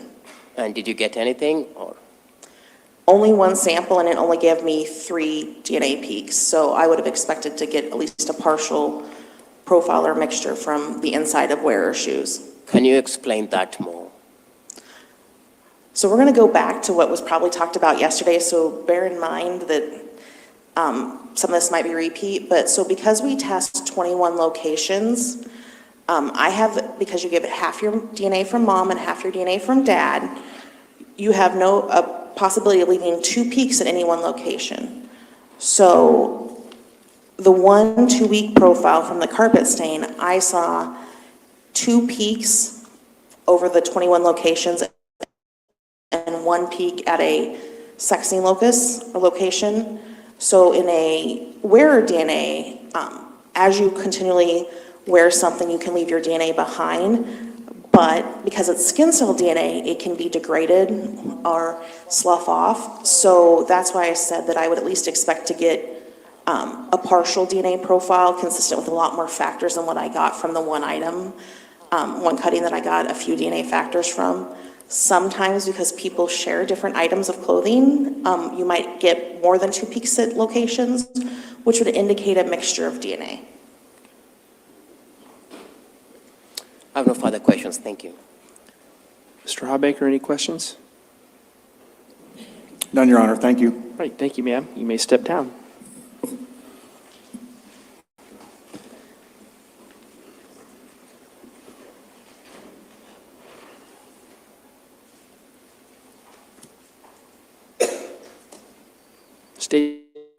Stay prepared to call the next witness.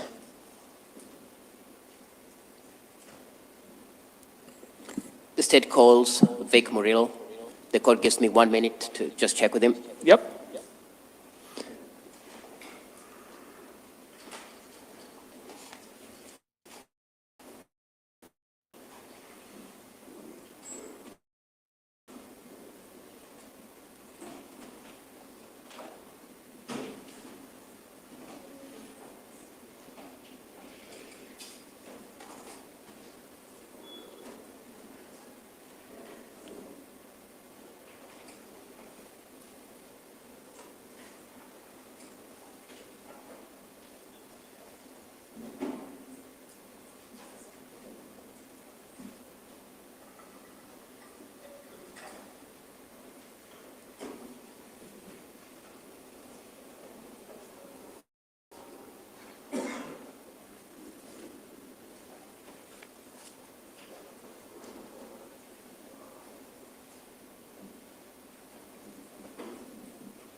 If anybody wants to stand up and stretch, go right ahead.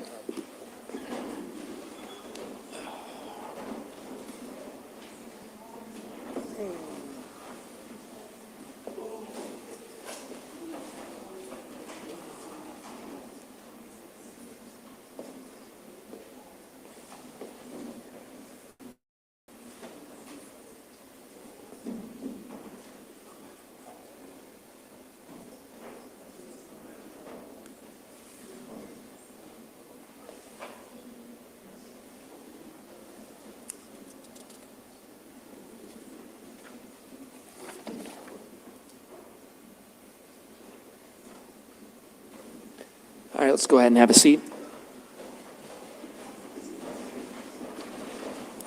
Yep. Good morning, sir. Can I have you come on up here to my far left, if you would?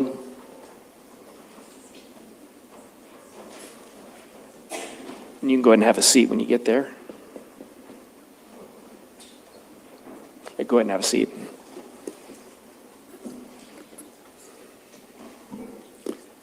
So that microphone's on. You can adjust it however you'd like.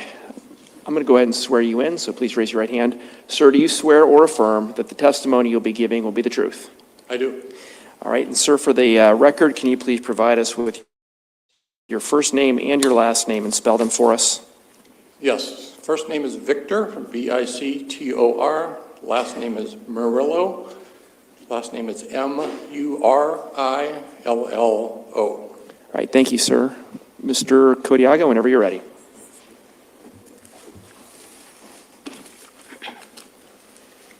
Thank you, Judge. Good morning, Mr. Murillo. Good morning. Can you tell this jury what you do for a living? Well, I'm currently employed as a criminalist part-time with the Iowa Division of Criminal Investigations State Crime Laboratory in Ankeny, Iowa. Okay. And how long have you been employed in this position? I began my employment in July of 1982. I spent 41 and a half years as a full-time employee of the crime laboratory. I actually retired at the end of 2023 and then was hired back. So I'm back working as a part-time employee, helping with some backlog, with some training, some other things. And I've been doing that for the last year or so. As in the course of your duties with the crime lab, have you been in various positions, and what position were you last in, or are you in now? Yeah, so in 1982, I started as a laboratory aide or laboratory assistant, where I helped with several different sections of the lab, working mostly in photography. In 1985, I became a criminalist. I began working arson, explosive cases, gunshot residue cases, trace evidence cases. In 1989, I became full-time in the firearms section, so began working with firearm-related evidence at that time and have been doing that ever since. Okay. What's your education background? So I have an Associate of Arts degree in criminalistics from the Des Moines Area Community College in Ankeny. I took several classes that were kind of related to the different sections of the lab that I currently work in. So I had a firearm class, I had a fingerprint class, a drug class, so several different classes that were kind of related to what I do today. I also have a bachelor's degree from Drake University out of Des Moines. That degree program was kind of a general science program, so a lot of the criminalists are science majors, so either chemistry or biology or physics. So mine is kind of a combination, so I took a lot of all of those types of classes. So education-wise, formally, that was the extent of my background. Once you become employed in the laboratory, you're going to be assigned to a certain section of the lab, and then there's additional training that you will have to go through. As a firearms and tool mark expert, have you testified as an expert in these in court and various cases in the state of Iowa? Yes, I have. Okay.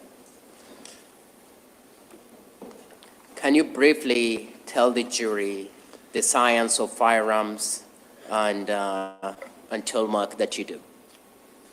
I'm sorry, the type? Can you tell the jury briefly the science of firearms and how firearms work? Yeah, so again, currently I'm assigned to the firearm and tool mark section of our laboratory, so most of what we are going to look at are going to be guns or firearms. We're going to test fire a lot of those guns, do some type of examination on them, and then we also look at a number of fired components, so a lot of fired bullets, fired cartridge cases, trying to match them to one another or match them eventually to a firearm. So fair enough to say, in the course of your career, you've fired or test fired a lot of firearms. Yes, so kind of depends on the day-to-day operation for me, and some days I will look at a dozen firearms in one day. Other cases I might look at one gun in a week, depending on the case. So if there's a lot of other evidence that needs to be compared to that one firearm, it may take a full week to look at all of those other components before I eventually get to that gun. So over the years, yes, I've looked at thousands of firearms since 1982. Okay, so I see that you're wearing what appears to be Apple headphones. Is Yes. that for because you need that to help for your hearing? Yes, I do have a hearing impairment, and these do help with my hearing, so I'm actually using them as a hearing aid. So Okay. I'm not listening to anything else. I don't have my phone with me, so I'm only listening to what's going on in the courtroom today. Okay, I just wanted to clear that up with the jury in case someone's wondering why you have some headphones on. Yes. Okay, I'm going to direct your attention to this particular case that we are here in this courtroom for. Were you at some point in charge of reviewing certain firearms or multiple firearms to test whether they were firearms consistent with a cartridge that had been found at the residence where Mr. Cooper had been shot?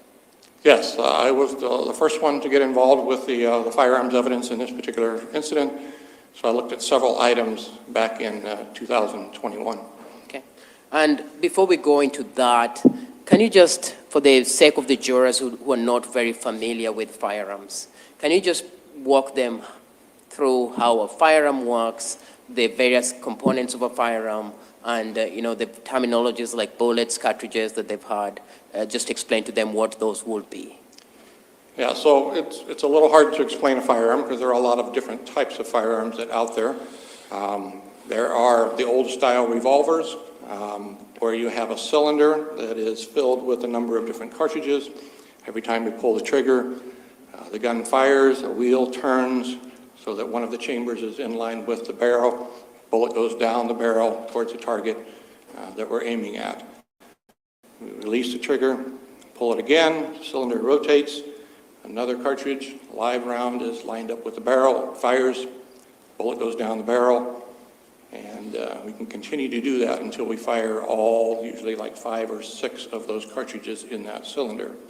There are also semi-automatic pistols and rifles where we're going to have a magazine that is going to hold several cartridges at a time. Could be anywhere from 6 to 7 cartridges or live rounds of ammunition to 30 or more cartridges that are held in that magazine. That magazine is usually inserted into the bottom of the gun, whether it's a handgun or a rifle.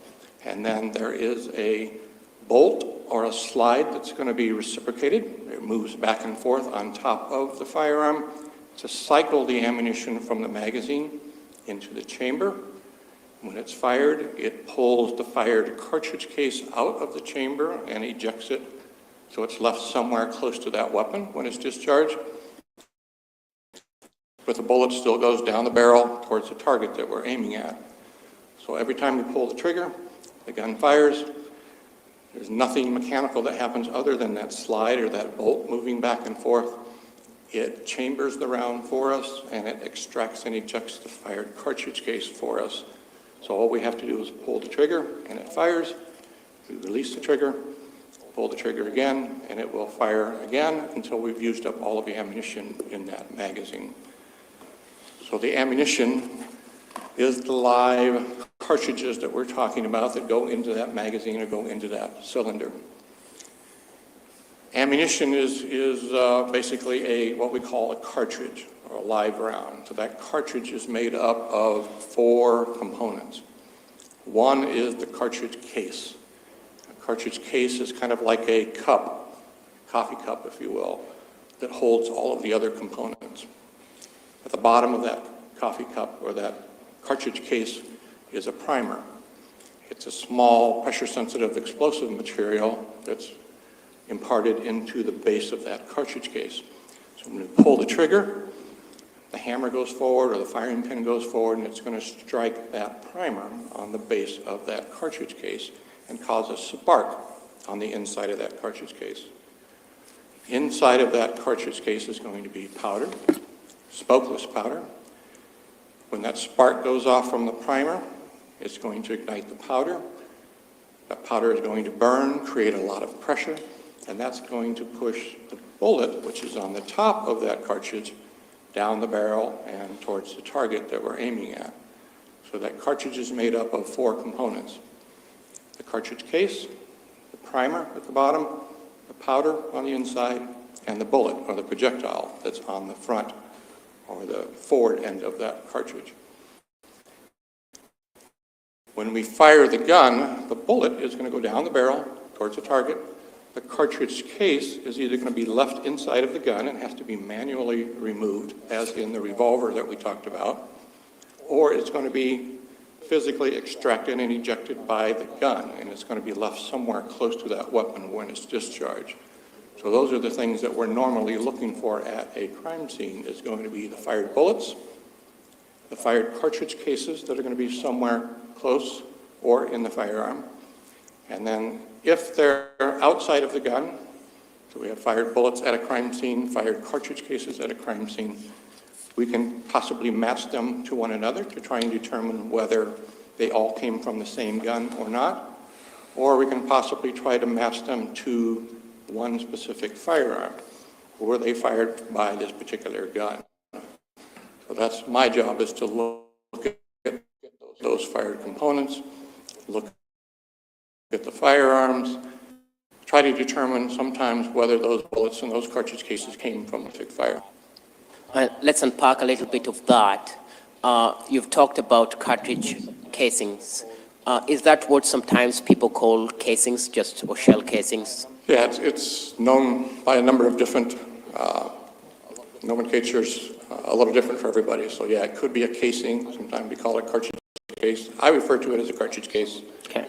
But if there's a reference to a casing, it's pretty much synonymous to a cartridge case. Yes, I would know what they were talking about. Yes, same thing. And to be clear, that's what ejects in some firearms. When you fire, the bullet goes and the casings ejects from the gun. Correct. Okay. When the casing ejects from the gun, does it sometimes behave in an unpredictable manner in terms of where it will land or how it will travel? Yeah, that cartridge case, when it ejects, is going to eject from that firearm differently for every firearm. Every gun ejects it in a different direction, a different distance. It kind of depends on the firearm. It depends on the ammunition. How powerful is that ammunition? It depends on how the gun is held, what position or what direction that gun is held as to where that cartridge case will end up as well. So there are a number of variables that are taken into consideration. If we find a cartridge case at a scene, we can kind of be general in getting an idea of where that cartridge case came from, where was the gun, but in some cases we may not be able to be very specific. So in other words, yeah, if the flooring, the nature of the flooring, the way it bounces once it ejects out can affect where it lands and eventually ends up. Yeah, again, that's another whole set of variables. Once it hits the floor, it is cylindrical in shape, so it will roll on a smooth floor. It will bounce. It will hit a wall, furniture, so it may not end up in the same position where it eventually fell after it was fired. It may get kicked out on a street. They get run over and get moved by vehicles and people walking. So, yeah, they could be in a different position once we're doing our investigation from where they originally fell at the time of the shooting. When you, and I don't know if you talked about a caliber, what do we mean when we hear the term caliber weapon or something to that extent? Yeah, so the caliber or the cartridge name refers to the ammunition that's being used. In this particular case today, we're going to talk about 22 caliber ammunition. So 22 caliber ammunition, same thing that we talked about before. It has a cartridge case. It has a priming material that's around the rim at the bottom of the cartridge case instead of being in the middle, but it still has powder, still has a bullet. So we still have a bullet that's being fired. We have a cartridge case sometimes that's going to be ejected. So nothing different. The 22 cartridge case, or the 22 cartridges, the live ammunition, is probably the smallest cartridge that we usually deal with at the laboratory, but it's also sometimes the most popular. It used to be the most popular cartridge that we would see in shooting cases. And tell us more about that. The 22 ammunition? Yeah. So yeah, again, back in the day, a long time ago when I started doing this type of casework, I saw a lot of revolvers. We didn't see a lot of semi-automatic pistols. So a lot of revolvers and a lot of .22 caliber cartridges. .22 ammunition is probably the most popular type of ammunition that's out there. You can find it almost everywhere.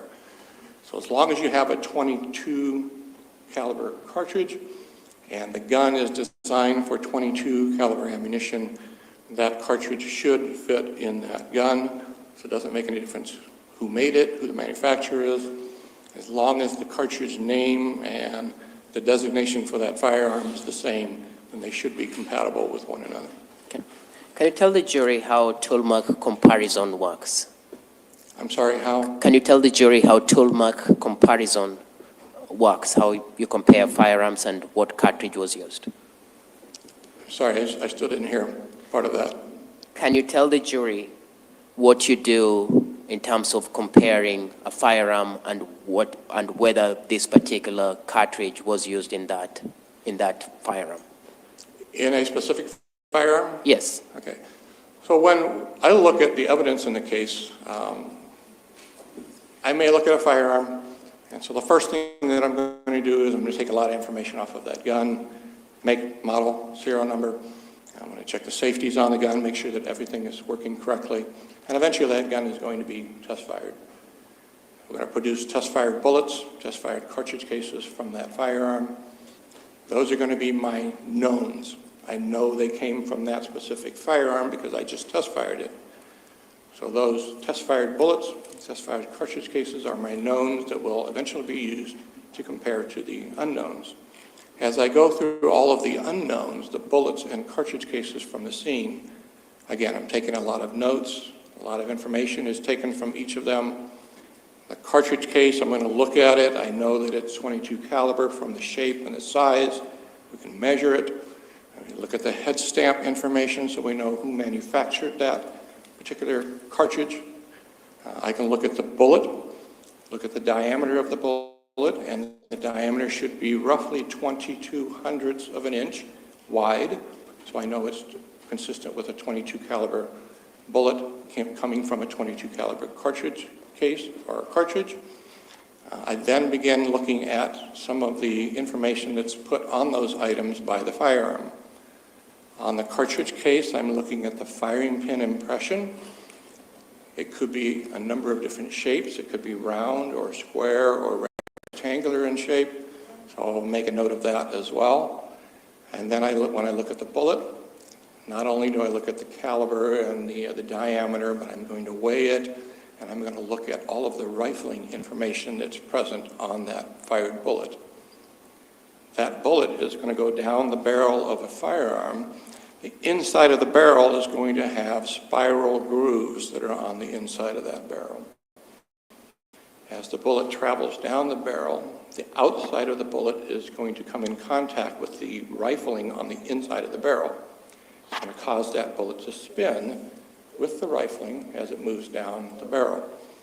The inside of the barrel of the gun may have 6 grooves in it. It may have 5.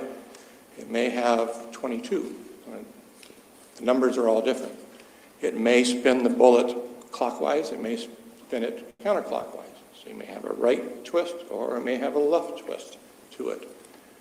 So I can look at the firearm. I can count the number of lands and grooves in the barrel, look at the widths of the rifling dimensions that are in that barrel, and then I'll also look at the bullet.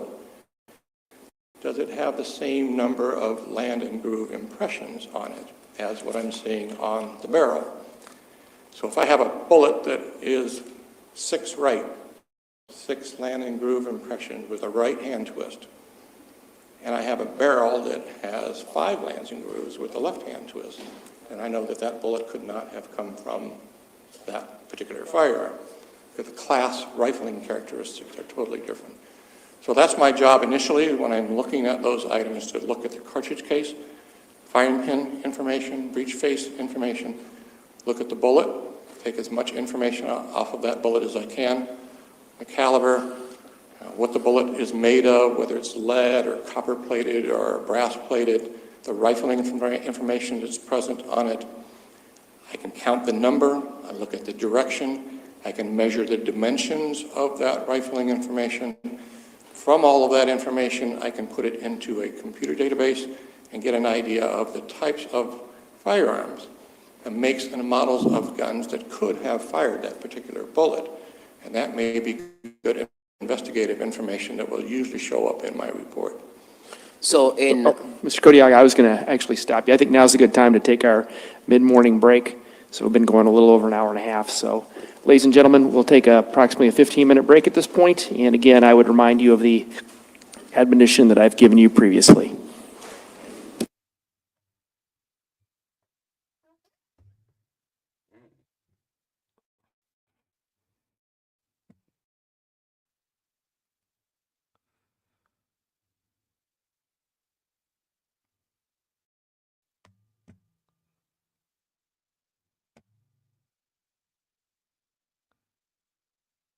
Hey guys, we're caught up with a live today. So you get to listen to me ramble. Cuz we have nothing better to do. I want to show you guys something, but I don't want to crash the stream. Let me see if I can find it again.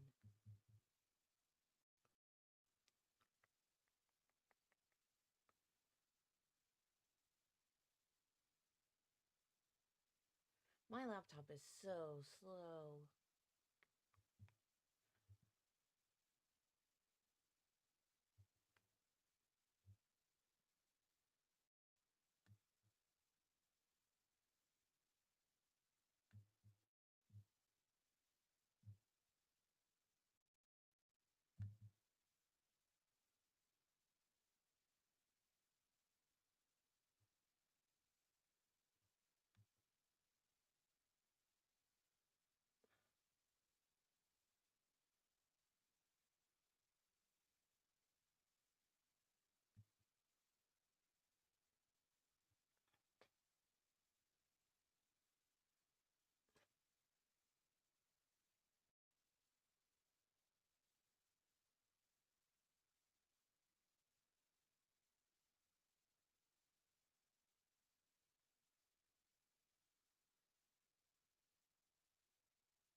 No, I'm not muted. Did StreamYard mute me again? You really can't hear me?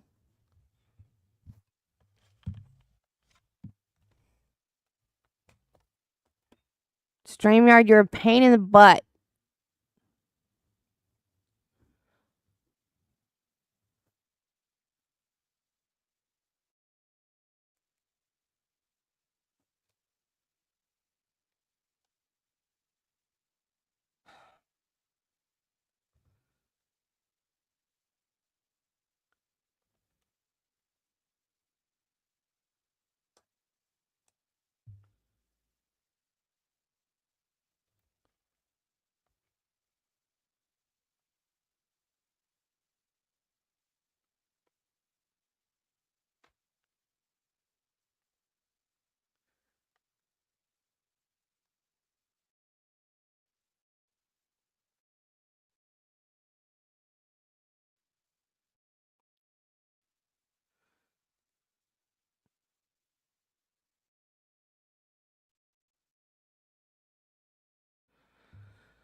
Okay, I'm hoping not to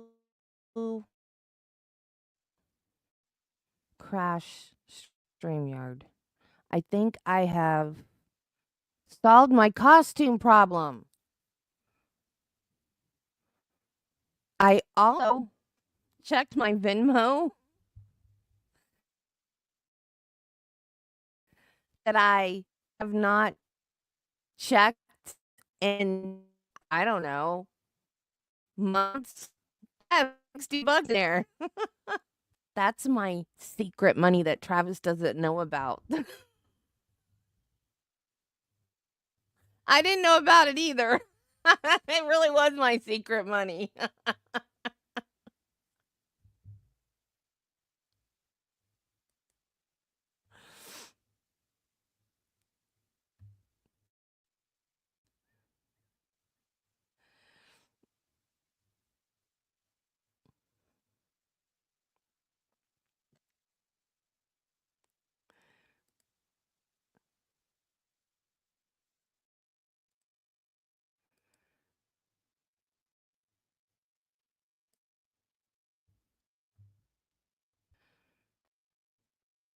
Come on, StreamYard, make it bigger. Uh-oh. Don't crash. Please don't crash. Just make it bigger. Please, just make it bigger. Don't crash.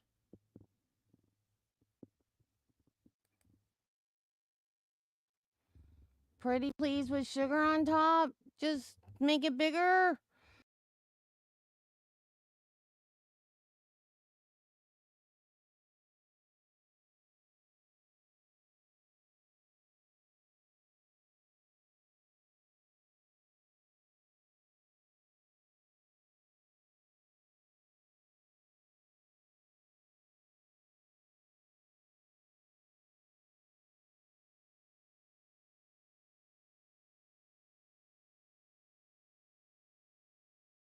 And I asked so nicely. So rude.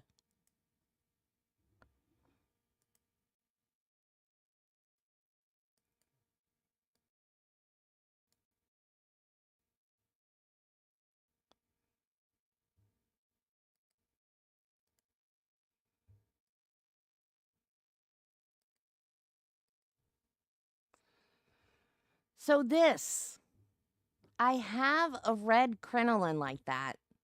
And I have some black leggings. And I have a black shirt. I don't have a long sleeve shirt. But it's Florida in August. I don't think I'm going to need to wear a long sleeve shirt. I'll be miserable. But I have black felt, but I think I'm going to do it in white polka dots.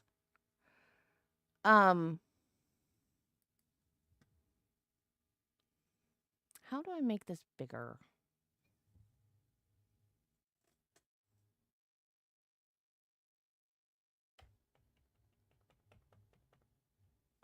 Why did it switch to the Cinderella costume?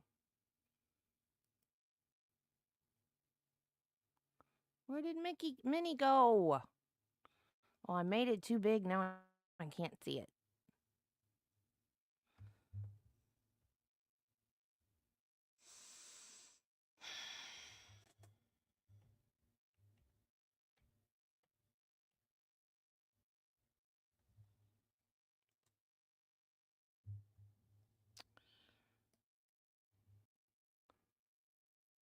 I swear I'm not a boomer, y'all. I know I act like it sometimes, but I'm not. I'm Gen X, which is almost as bad when it comes to computers. Well, crud. Where did it go? I lost it.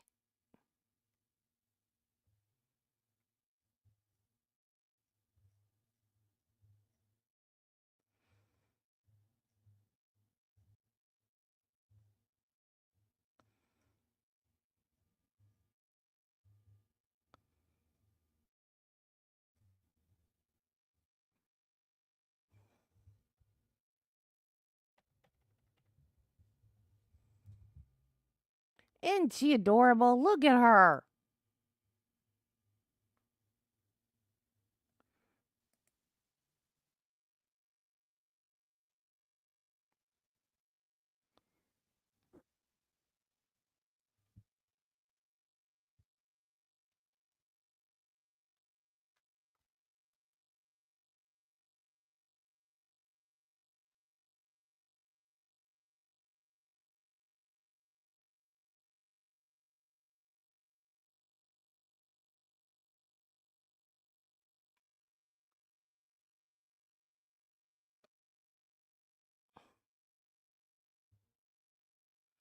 I don't know what just happened.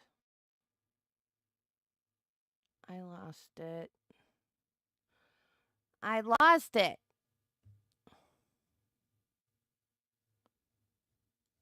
Totally disappeared. Anyway, I think that's what I'm going to do. And I'm going to use white felt instead. There it is.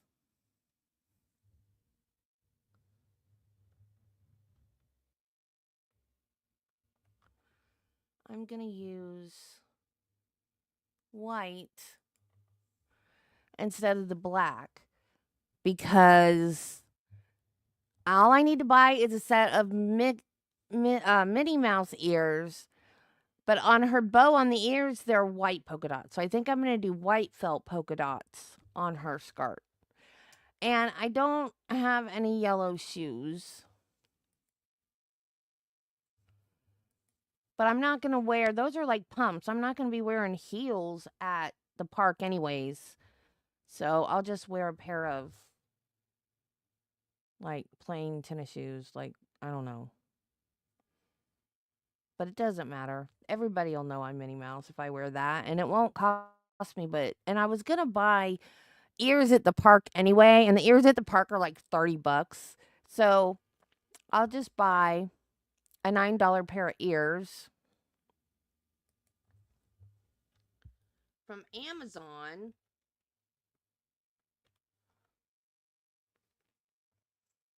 And then that'll save me money that way. I'll have my mini ears.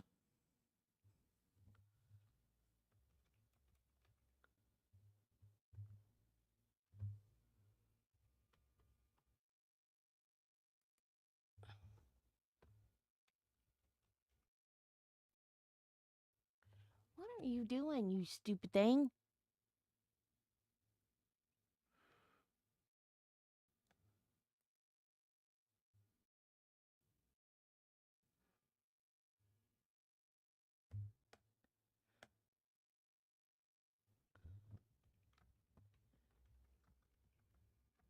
I can't spell today.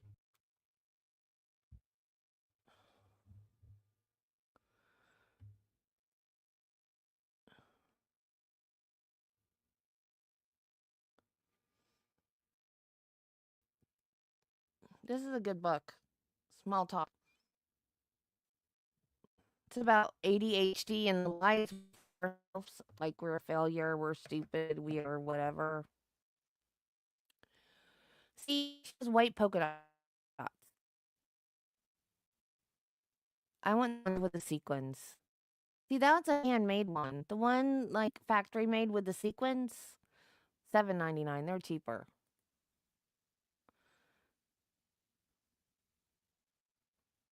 There's one, yeah, you can get two of them for like $1 more.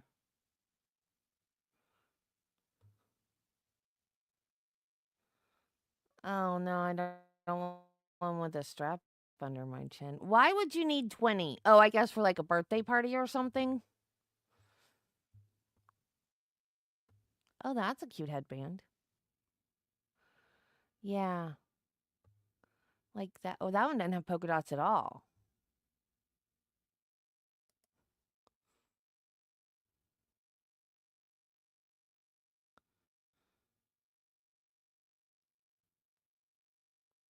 That one's cute. What is Touchland? I keep seeing this thing. I don't know what Touchland is. What is Touchland?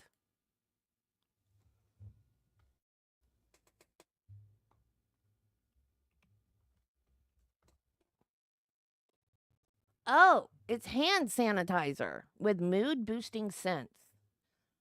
Oh, and then you can get a little Mickey Mouse case for it. Cool. Well, now I want it. Hand sanitizer and mist case. Scented and stylish hydrating sanitizer spray bundle. Oh, $20. That's not bad. What do they smell like?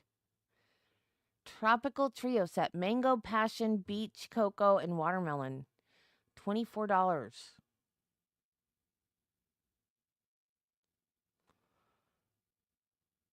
Cool. Now I want one.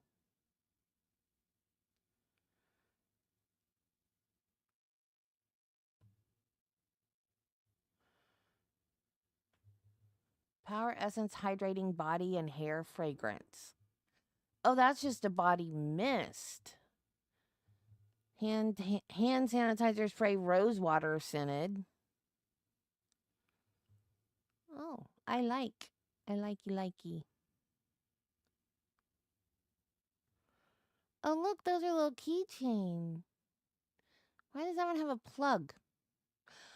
Oh, they're a clear case for Touchland, figures display bag, mini makeup bag. Okay. Zippered pouch. Cool. Now I'm caught up. I know what Touchland is. All right.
All right, go ahead and be seated, everyone.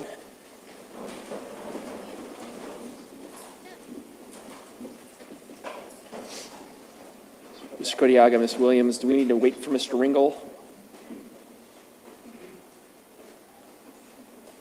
Up to you, that's fine. I think we can proceed. Okay. All right, so we are back on the record after our mid-morning break. We have our jurors, counsel, and parties present. Agent Murillo is on the stand. And sir, even though we had a break, I would just remind you that you're still under oath. And with that, Mr. Kodiaga, you may resume your direct examination. Thank you.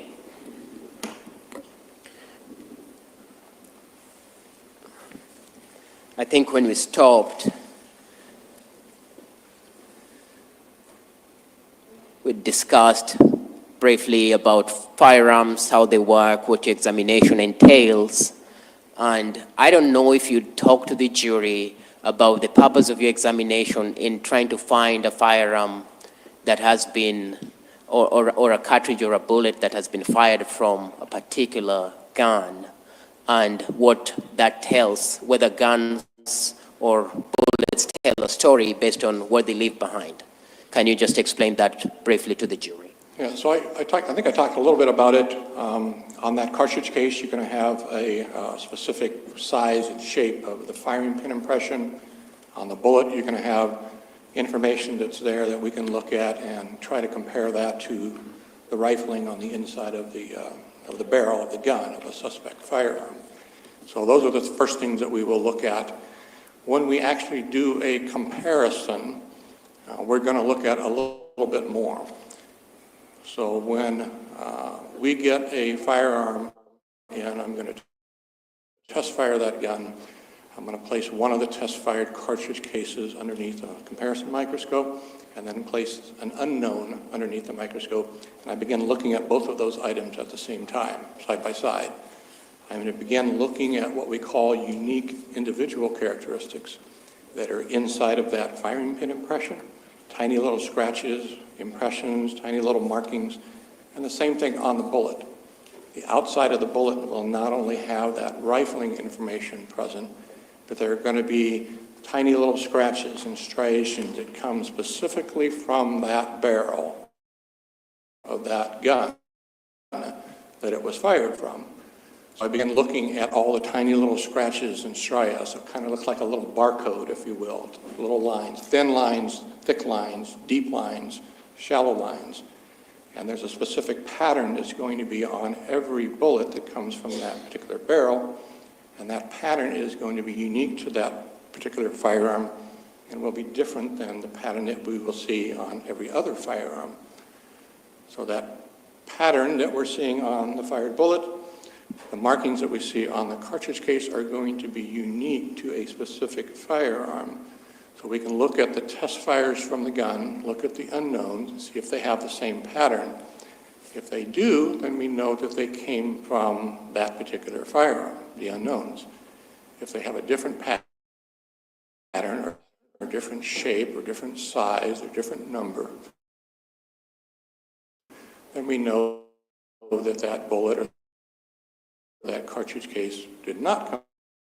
So we can eliminate it, we can identify it as inconclusive. You may be able to look at some of the markings and there's just not enough information there. I don't know whether it came from that gun or not. I'm just not sure because of damage, or maybe the gun just isn't producing any markings. There's a lot of different variables, again, that are taken into consideration. So we may call it inconclusive. And the fourth thing that we will sometimes look at is tiny little pieces of evidence that really have no value, and sometimes we'll say that they're unsuitable. So those are the four things that we normally will come to conclusion with when we look at those items. But hopefully what we can do is find the correct firearm and eventually match those bullets, cartridge cases, to a specific firearm. As part of your job in this particular case, were you tasked with trying to find, there was, I believe, what you've referred to as a cartridge casing that was found at the scene of this crime. Were you trying to match that cartridge casing to certain guns that were delivered to you to see if those guns had been used to fire that cartridge casing? Yes. May I approach? You may. And you don't need to ask again with this witness.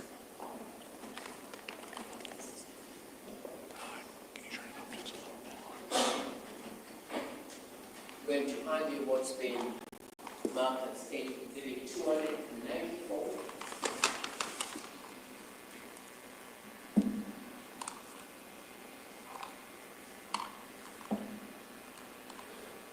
Do you recognize what 294 would be? Yes, I do.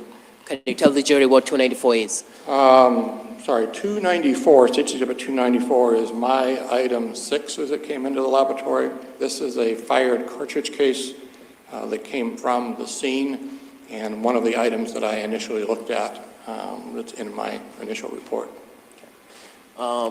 So you identify 294 as the casing, what we've called casing, colloquially, or cartridge casing, that came from the scene that you were tasked with trying to find which firearm had fired that casing. Correct. We'll move to admit 294. No objection, Your Honor. 94 is then admitted. You've talked about that casing. You determined that that casing was fired from a 22.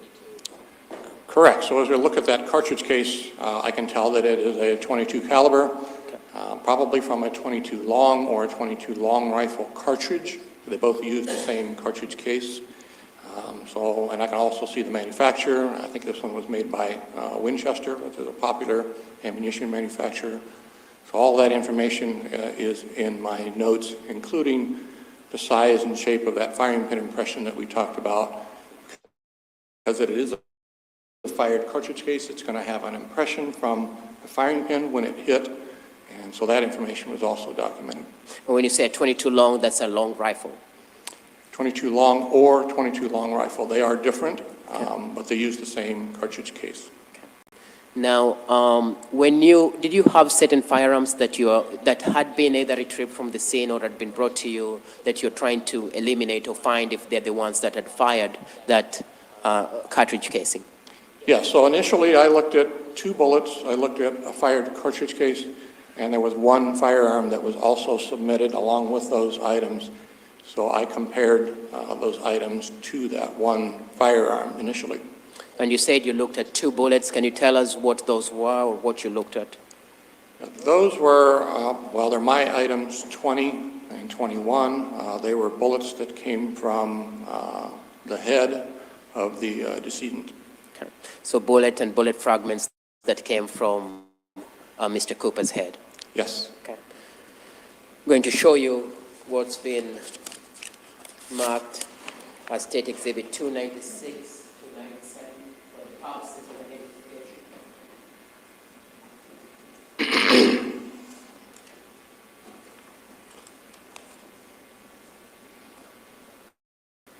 Do you recognize what 296 and 97 would be? Yes. Can you tell the jury what they are? Item 296 is my item 20. There are actually two different bullets, 22 caliber bullets that were in that item. And then state's item 297 is my item 21.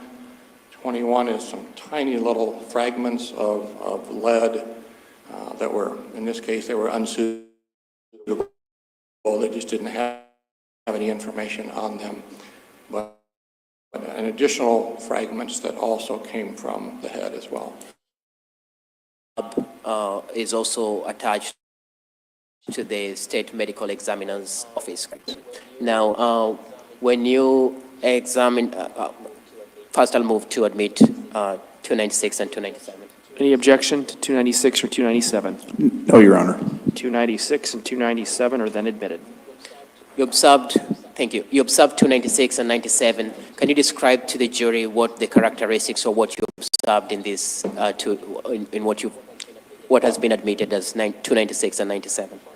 So I kind of talked about 297. Again, it's just tiny little fragments that were unsuitable. There's no rifling information. I couldn't get a caliber, nothing. It's just very, very small fragments of lead that were of no value. The other item, 296, my item 20, there's actually two different bullets in there, two fired bullets. And so those two items are the ones that I looked at. Take the information, rifling information off of those. I weighed them, look at the composition, all of that. They were, again, 22 caliber bullets coming from a 22 caliber firearm of some sort. Were they in a damaged condition or what was their physical condition? Yeah, well, I took photographs of them as well, but yes, they were flattened, or the nose, front end of the bullet was flattened quite a bit, kind of mushroomed out. So they were distorted and damaged from impact, and that's pretty normal when a bullet hits something very hard, especially something like this bullet. These bullets, again, are made out of lead. Lead is very soft, so when it hits something hard, it tends to smash and become much more distorted than a copper-jacketed bullet or a brass-jacketed bullet that we will see in other types of ammunition. So not unusual that it was flattened and distorted, but it still had a little bit of rifling information there that I could base some information on. When you compared the cartridge casing, did you have some firearms then that you tested to see if they were consistent with the cartridge casing that you found, that was found at the scene? Yeah, so I looked at the bullets, again, compared them to one another. I gave some investigators some information about the gun that they were looking for. There was one firearm that was submitted with these items. It was a Savage rifle that I believe was found at the scene. So I compared these items to that rifle, and that rifle was eliminated as the firearm that was used to fire these items. And when you say at the scene, fair enough to say it wasn't at the scene where Mr. Cooper was dead, but in that home in Traer. Yeah, I meant in general. I think it may have been found in another building or something, but it was part of that original search that was done. There was a 22 caliber rifle that was found, so they submitted it. I looked at it, but it was not the correct rifle. In fact, if your report says it was found in the safe in the red garage, will that be fair and accurate? I believe so, yes. Okay, so these Savage Arms Rascal bolt action 22 was in a safe in the red garage, and you compared it with that casing that was found inside the house or next to the door, and it was not the firearm that had fired that shell casing. That is correct. Did you compare another firearm or any other firearm? Yeah, there were 3 other firearms that were submitted. One about a month later, I think it was a Ruger pistol. And then another year or 2 later, there were 2 additional firearms, another Ruger rifle, and also a Marlin rifle that were submitted. So I looked at all of those firearms as well, compared them to these items, these unknown items, and did a comparison of those items as well. And what was your findings from comparing these firearms to that cartridge casing that was known? So those additional firearms were also eliminated as a suspect firearm, so they were not used to fire the bullets or cartridge cases in this incident. Okay, they were not the firearms that killed Ryan Cooper. Correct.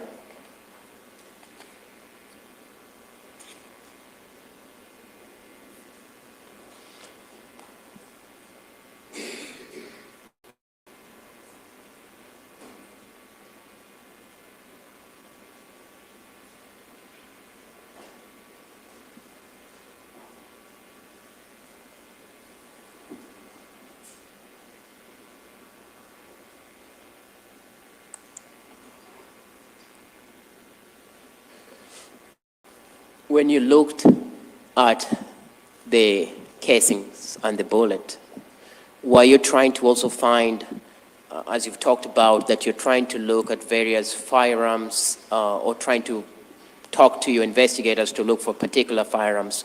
Were you trying to rule or find which firearm could have fired those bullets? Yeah, I think I mentioned earlier, I can look at the cartridge case, look at that rifling information that's on the bullets, measure the dimensions of that rifling information. It can be entered into a computer database. We actually have a couple of different computer databases that we use, and those databases will tell us all of the makes and models of guns that have those specific dimensions in their barrels.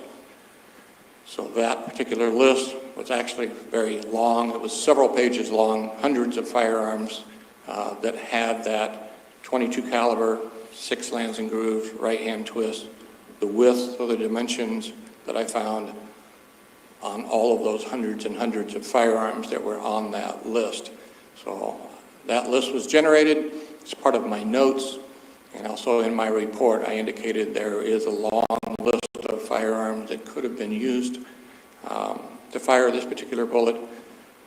Hopefully, in some cases, we like to narrow it down so we can say this is the one gun that you're looking for, but unfortunately, the 22 caliber, six right rifling that we found on these bullets is probably the most popular rifling dimensions that we see on 22 caliber rifles. So there are a lot of firearms that have those dimensions, but there was a list that was generated.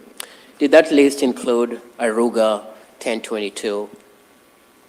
Yes, there was a Ruger 1022 that was on the list that I originally generated. So as part of what you generated and what you're looking for was a possibility of this being that the bullets that killed Ryan Cooper came from a Ruger 1022 long Yes, rifle? that is one possibility, yes. Okay. Now, how loud is a Ruger 1022 long rifle in a closed, small living room space? Well, any firearm is going to be extremely loud, especially in a small room. Sound waves are going to bounce off of the walls. You're going to hear it much more loudly, if I can say it that way. So it's going to be kind of the equivalent of a very large firecracker if it were to go off in that room. Every gun is a little bit different. Depends on what's in the room, what the walls are made of, what furniture is in there. So it's a little different for every scene, but it's going to be extremely loud. Okay. But in a wall that's not from, there's no reason to believe it's soundproof or anything to that extent, and a small room, in the quiet of the night, it will be a loud sound. Yes, it will. And 2 shots from a Ruger 1022 long rifle will be two loud sounds. Yeah, you should hear 2 distinct loud pops or loud bangs, if you will, that are coming from those 2 shots that are being fired. I have no further questions at this time. Cross-examination? Thank you, Your Honor. Sir, I don't think you were part of any investigation of firearms that were seized in 2024. Is that right? No, the firearms I looked at were submitted in 2021 and 2023. I remember there were no, I was not working in 2024. I think I mentioned I retired at the end of 2023. So anything that came into the laboratory in 2024 would have been examined by another individual. Okay. And when you talk about sound, there are ways of muffling sounds of firearms. Yes. And the other thing that can affect whether or not something's loud in any given environment would be if somebody's running a fan or something like that. It would muffle it, at least to them. Yeah, if there's other sounds in the room that could, it's not going to make the sound of the gun any less, but it's going to kind of drown out what you're trying to hear. Yes. It's going to obscure your hearing of it, right? It could, Yeah. yes. And the 22, that's a small caliber bullet. It is, yes. And I assume since the projectile that it has to get moving down that barrel is one of the smallest, that the amount of powder that's needed to make that happen is less than larger caliber bullets. Yes.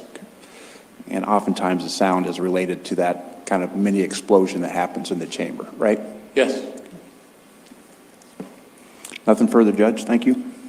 Anything further? We just have a minute, Judge. You may.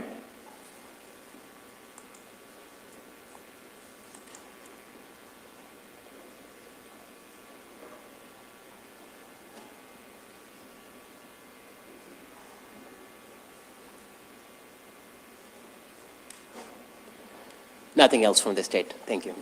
All right. Thank you, sir. You may step down. You're excused. Thank you.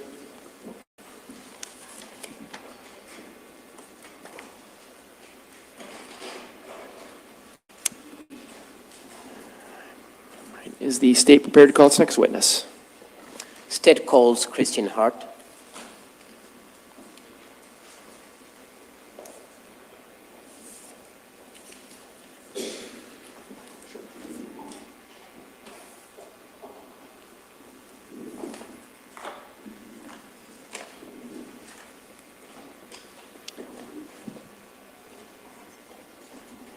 Good morning, ma'am. Maybe you just come up and take a seat to my far left, if you would.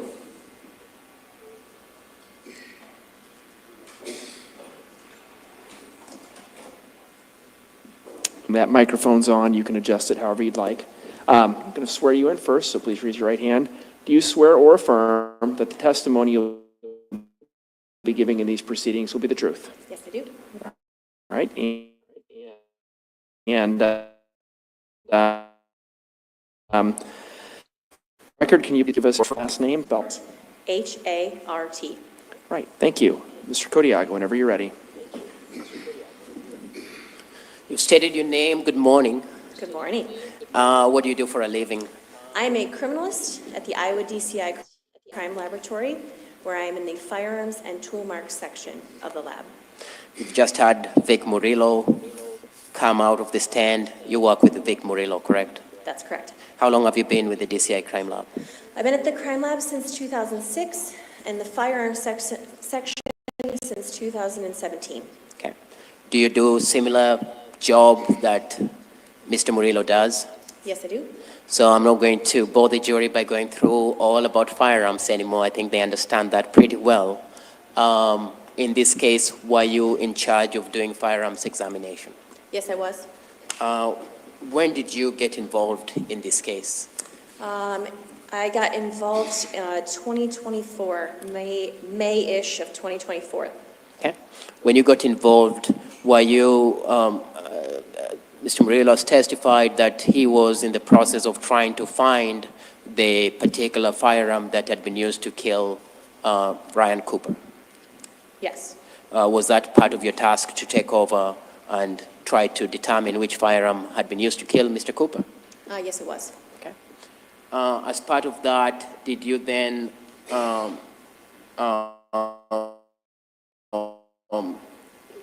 examine certain firearms? I did. I did. What firearms you examined? In the first division, I examined 5 long guns and 1 handgun. In the second examination that I performed, I examined another rifle or long gun. Do you have a copy of your report with you? A copy of the second report, but not the first report. Okay. Would giving you a copy of your reports help refresh?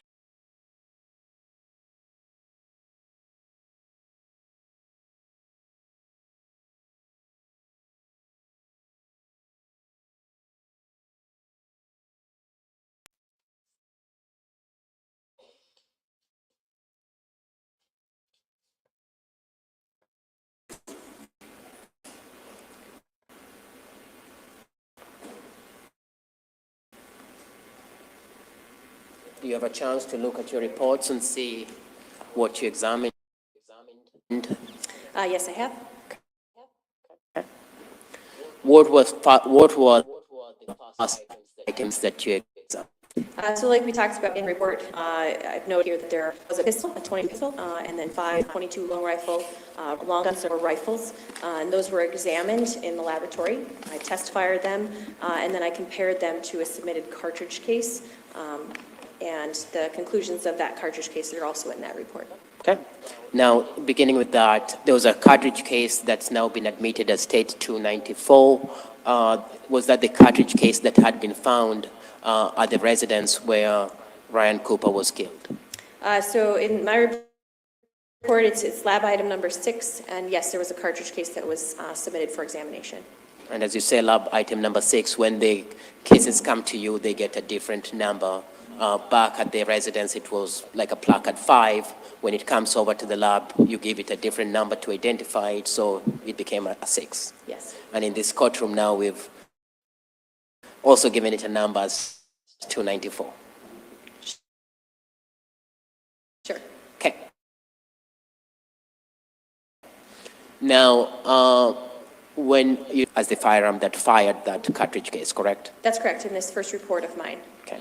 Did you examine other firearms as part of this investigation? Yes, I did. An additional firearm was submitted, and there was another report that I issued to the comparisons. Can you tell us the date and what was submitted? Yes, so on May 31st, my report was issued on May 31st, submitted to the laboratory on May 7th, 2024. There was some items of evidence, including a rifle and the original cartridge case. Additional cartridge cases were also submitted a little bit later, but to the findings of that would be in my report, item 13, or report 13, that comparison was done. Okay. And when you did the comparison, what was your findings?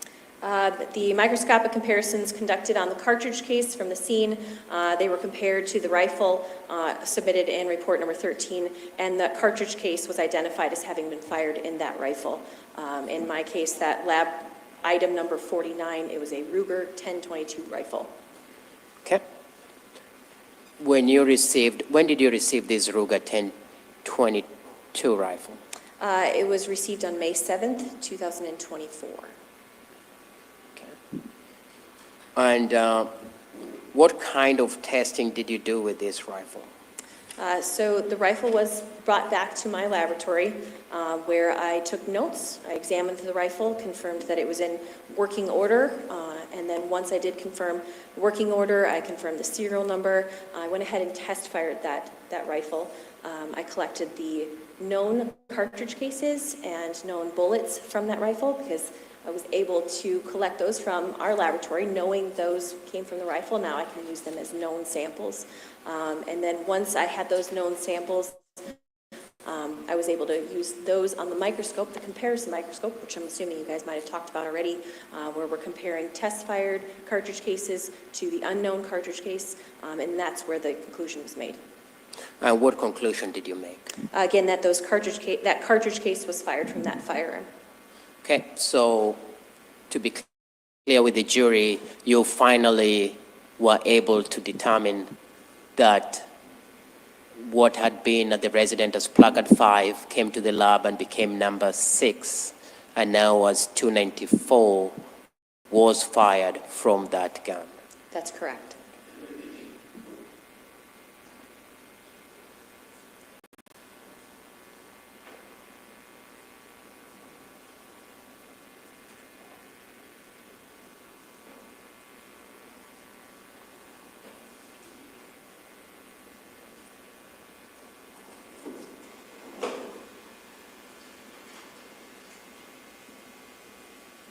Sarge, I'm going to approach and show you what's been admitted into evidence as 298.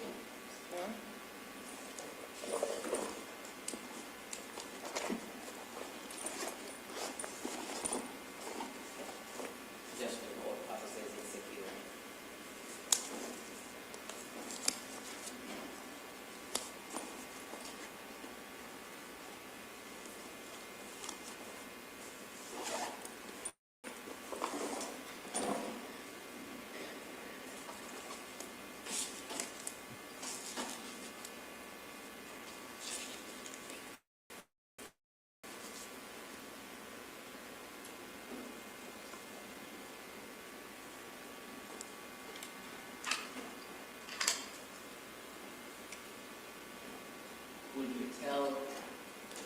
Will you tell the jury what 298 is?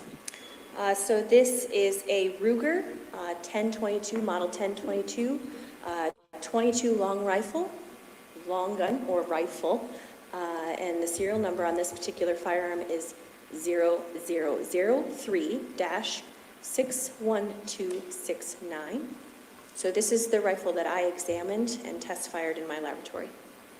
And is this the same rifle that you identified as the one that had fired those bullets and left a casing that was found and the bullets that had killed Mr. Cooper?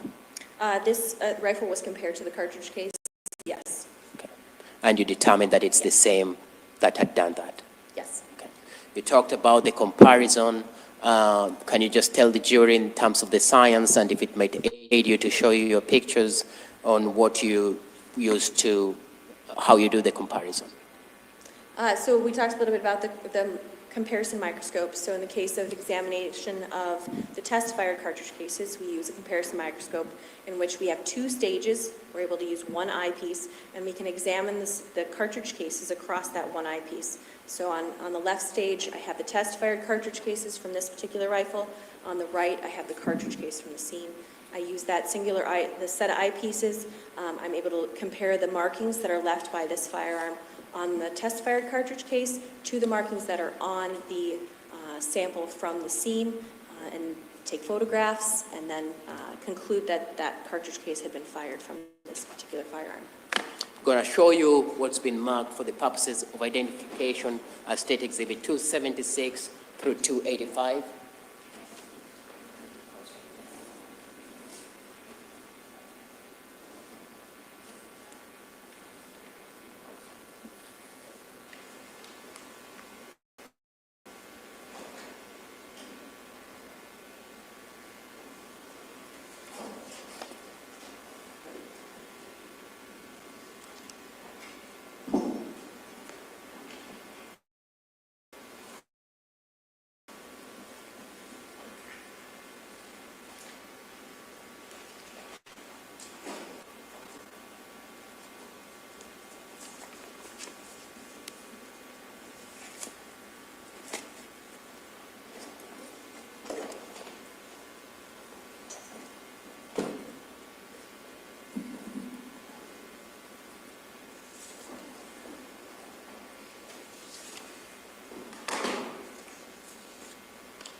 Do you recognize what I've handed you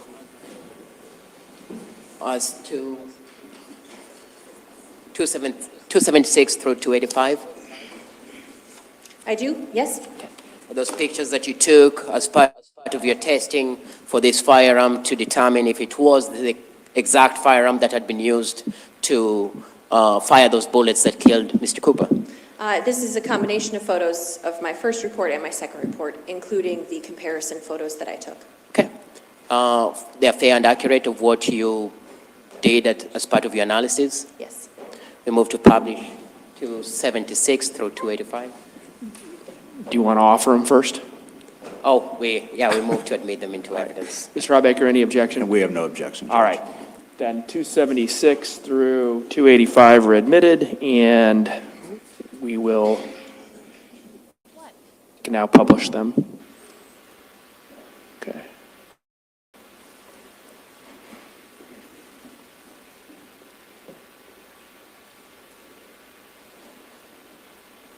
Are you able to see that clearly, Ms. Hart? I am. Okay. Can you tell us what we see on what's been admitted as 276? Yes, I can. So to start, what you're looking at here is what I would see through my comparison microscope. So I'm using a set of eyepieces, as I talked about, and on the left, you have an image, and on the right, we have an image. So I have two stages, I have two spots to put two different cartridge cases. In this particular photo, we're referring to report 11. So we see my lab item 38 down in the bottom left-hand corner. That's the test fires from the item 38, or the rifle, that was submitted. And that on the right side is the cartridge case that was collected from the scene. In this particular photo, you're definitely seeing that there is a difference in the firing pin strike, which is at the 3 o'clock position on that cartridge case. On the left, we have a very narrow rectangular strike. On the right, we have a more typical square rectangle shape firing pin impression. So that's just showing what two different firing pins will look like. This is an exclusion. These are two different class characteristics. So we're seeing two different shaped firing pins. And so that's referring to that report 11 where that firearm was eliminated as having fired that cartridge case on the right-hand side. Okay. So here you're doing the elimination. This is not the one. You're saying, nope, this is not it. Correct. Okay. And that's how part of the science works, is you can do that microscopic comparison. That is correct. What do we see on 277? So again, on the left side, we have a different test fire from a different rifle, again from that report number 11. Item 39 is actually another rifle. So you're seeing, again, that rectangular shaped firing pin. However, you can tell there's a different shape. That firing pin's a completely different shape from the firing pin impression on the right-hand side, again, at that 3 o'clock position. So again, it's a class characteristic that's different, and therefore there's an elimination. Move to 278.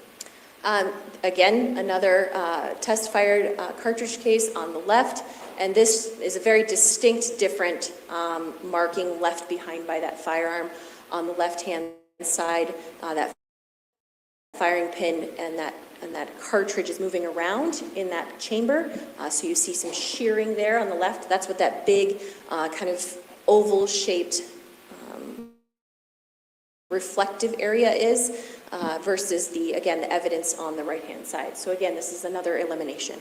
And that elimination is every firearm kind of leaves a fingerprint, so you can tell which prints were taken, if I use normal layman's understanding of fingerprints. Yes. Okay. What do we see on 279? So now this is a picture of item 49, and this is found in report 13. This is the Ruger 1022 rifle that I just showed you a little bit ago.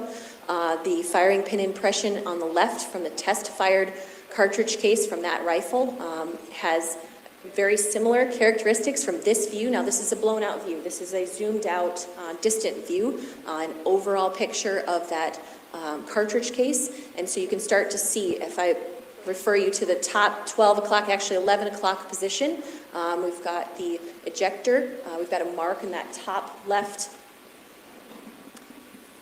corner, and then you work your way around to the 3 o'clock position, and that firing pin shape and the marks that are in that firing pin are consistent with each other. And from this position here, this overall just gives you a general view. I'll take additional photographs of that breech face marks, of the ejector marks, of the firing pin impression. So that's what you're going to see in the subsequent photos. I'm going to hand you a pointer so that you can just clarify what you say in the jury. Thank you. So I was referring to that 11 o'clock position, these marks here and here, and then that firing pin impression here at the 3 o'clock position. And then there's also some breech face marks, but again, we'll look at those in closer magnification. So this would be the firearm that I identified the cartridge case as having been fired from. What do we see on State Exhibit 280? So this is actually kind of turning the cartridge case around on my scope. So instead of the previous photo, which we're looking at the head stamp area of that cartridge case, now we've turned it on its side and we're looking at the chamber marks from the inside of that chamber of that firearm. So again, these are stria, these scratches that go across. This black line is the line of demarcation. So on the left is the left stage of my microscope over here, and the right side of that line is the right stage. So I've got that cartridge case turned horizontally, and I can see these marks that are left from the inside of the chamber. And so you can start at the top and you kind of work your way down, and you can see how these lines here align across that line of demarcation. It's just another mark, another spot within that chamber that helps to identify that cartridge case as having been fired from that firearm. What do we see on 281? So this is a cast. So when we are dealing with cartridge cases, we use some casting material. It's kind of like an epoxy. It mixes together, and we're able to apply that to the head stamp. We can pull that casting material off, and it's going to give us a mirror image, if you will, kind of like silly putty. When you pull silly putty off of a newspaper, you'd have that silly putty would leave the newspaper on its surface, and you can read it backwards. That's the same thing that's happening here with that casting material. So now we're able to see what's down, and this is the firing pin impression. So now we're able to see what's at the bottom of that firing pin impression. And again, across, test fire on the left, evidence on the right, and you can start to see these marks here, these impression marks here, and there's some marks down here that we're looking at, come around here. Those are the marks that I used to identify, again, that this cartridge case was fired in this particular rifle. What do we see on 282? This, if you remember from that overall picture at that 11 o'clock position, this is the ejector mark that we have on the breech face. And again, shape, we've got the shape and then the small little impressions here. These are what we refer to as, again, individual characteristics, and they line up across both sides of that of that screen, indicating again that identification. Again, indicating that this is the firearm that fired that casing that was found inside that living room in Traer. That's correct. What do we see on 283?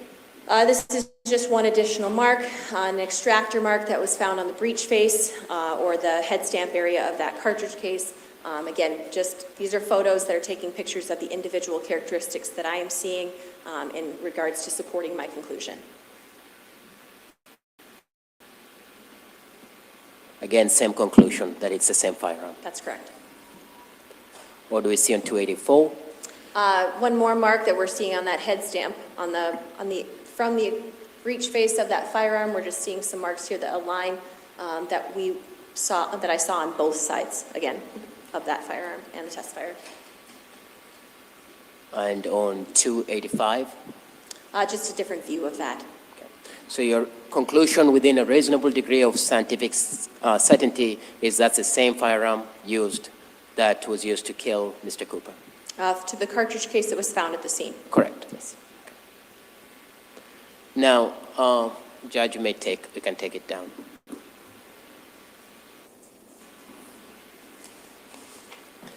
When you examined this firearm, the Ruger, did you find it to have a muffler?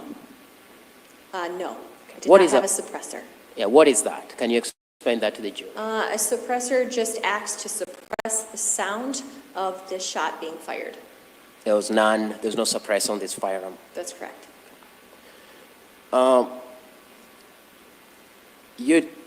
The bullets that were found or retrieved from the body or the head of Mr. Cooper, were you at some point, did you have a chance to try to make a comparison of those bullets as to whether they came from this firearm? Yes, I did.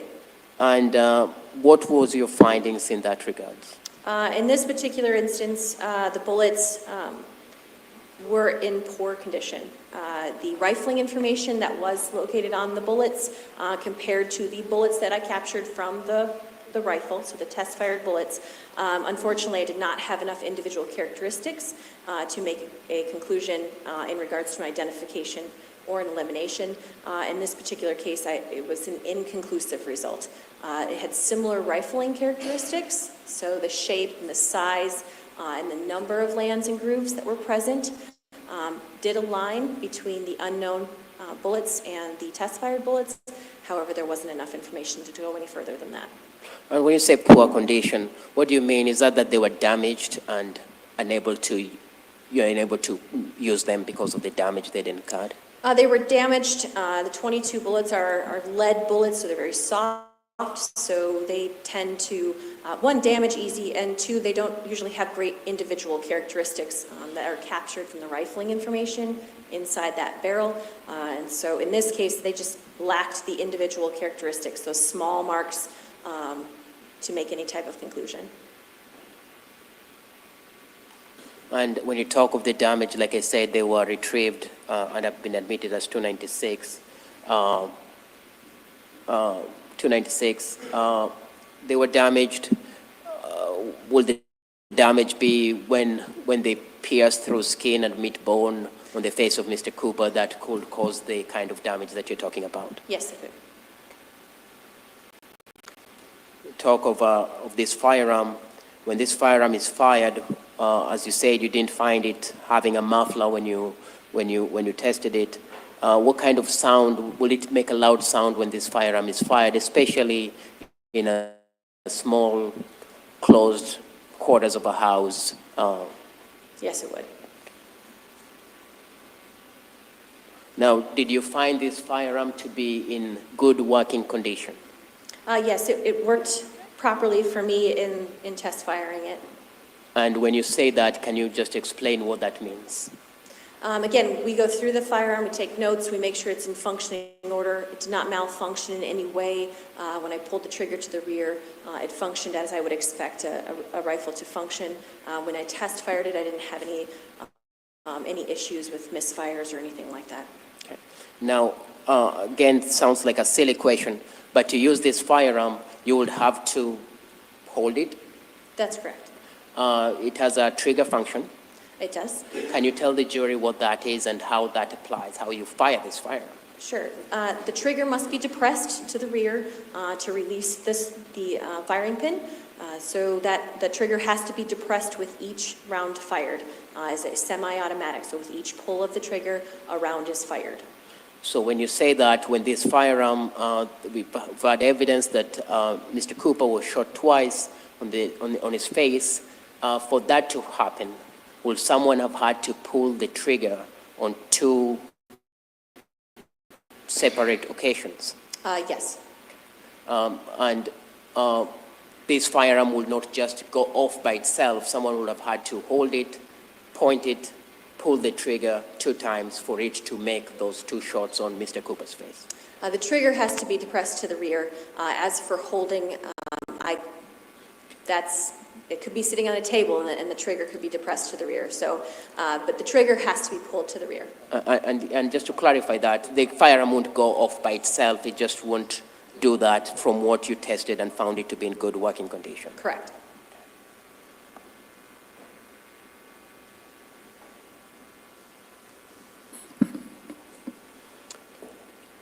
I have no further question for this witness at this time. Thank you. Any cross-examination, Mr. Rotbaker? None from us, Your Honor. All right. Thank you. You may step down. Do you have another witness this morning?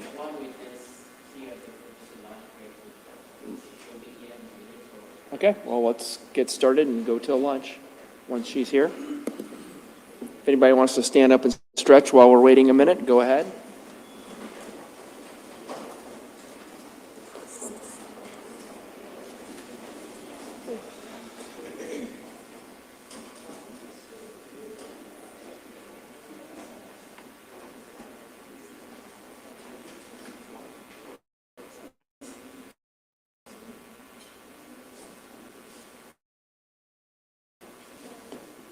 Spike can't decide if he likes water or not. He keeps begging for it, and then he just drops it on the ground.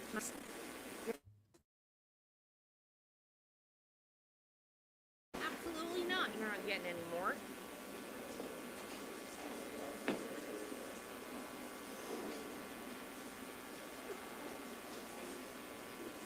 Probably why my hair keeps breaking, because I'm eating watermelon for lunch instead of protein.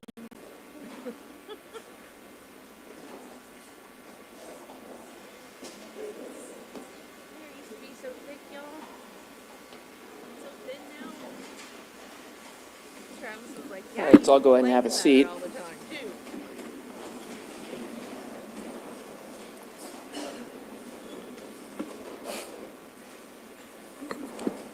The state recalls Brenda Reinhardt. All right.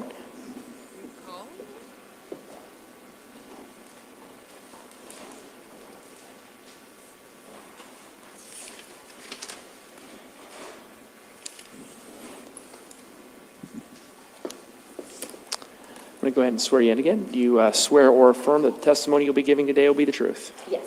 All right, and just for the record, again, just give us your name. My name is Brenda Reinhardt, Reinhard. Mr. Codiaga? Thank you. Ms. Reinhardt, it's still morning. Good morning. Good morning. We've recalled you. You were here yesterday. Your testimony yesterday had covered DNA and tests that you've done in this particular case. Yes. Okay. And as part of this investigation, did you also have a chance to examine a rifle, a 1022 Ruger rifle with serial number 003-61269? Yes, I do remember that rifle. I would have to look at my notes to confirm the serial number, but yes. Will it help to look at your notes to just confirm that serial number? Yes, if I may. Go ahead.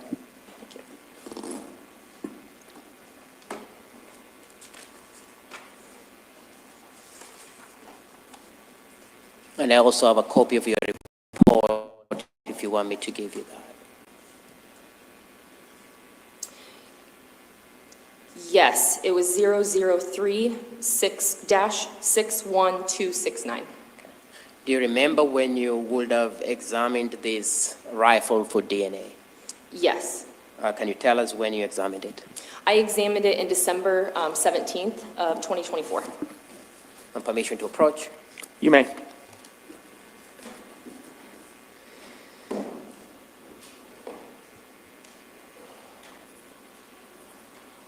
Show me what's being admitted as State Exhibit 298. Do you recognize this? Yes, I do. Yes, I do.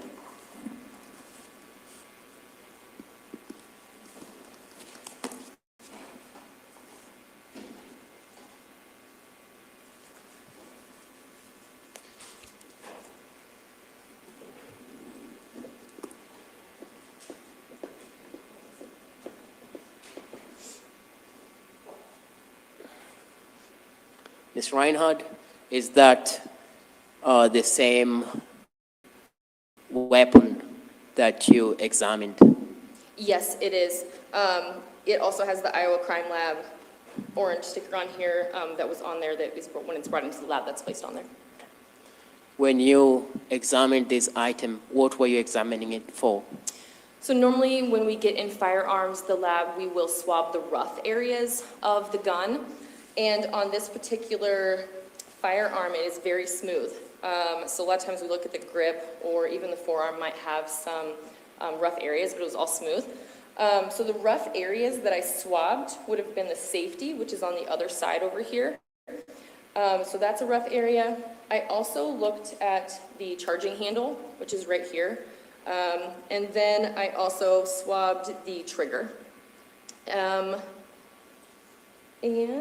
I also took additional swabs. So I did take from a smooth area, which there was no latent print examination on it. So I did take from the stock area, which would be this area where I would hold the gun, and then also the forearm. So this entire area I also took swabs of as well. You described it as having a lot of smooth areas. Does that cause problems for you in terms of getting good material from it?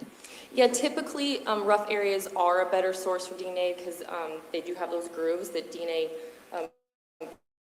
can get into. And sometimes there's latent print examinations, so we do leave most of the smooth surfaces for them as well. Okay. When you looked for swab for DNA from this rifle, were you able to find or get detect factors that were sufficient for you to test? No. Of the 3 sets of swabs that I looked at, they were either too weak for conclusive interpretation, or there was some, excuse me, let me look really quick. Yeah, in all 3 of them, the DNA factors detected from the swab of the safety, charging handle, and the magazine release were too weak for conclusive interpretation.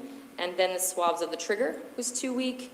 And the DNA factors from the swabs of that forearm, and the forearm right here, and then the stock area was also too weak for conclusive interpretation. And in layman terms, what does that mean? There's just too little DNA, so I couldn't tell, even if you had a known sample that was brought into the lab, I have nothing for comparisons, too little or too weak. So even if you have Houston Denka's DNA at that time, or the defendant's DNA at that time, you cannot compare because what you're getting from the firearm is just too weak to be able to say, yes, that's Karina Cooper touched it or Houston Denka touched it. Correct.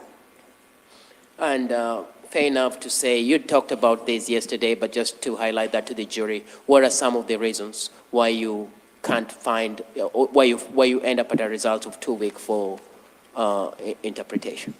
It depends on how often or how long an individual has touched or handled a gun. I know if you're a gun enthusiast, you might clean your gun a lot, so it could have been wiped off, it could have been cleaned. Gloves could also be worn, and smooth surfaces, that's also another area. But yeah, guns, we don't really get great DNA results depending on how it was handled. Okay. And by the time you're testing this gun, it's sometimes in 2024? Yes, it was 2024 when I examined the gun. So time has passed from when this gun was suspected to have been used in the killing back in 21 to 24. So this passage of time to people handling it, to cleaning it, to all those factors will lead to the results of too weak for conclusive interpretation. Yes, I don't know how it was handled between those times.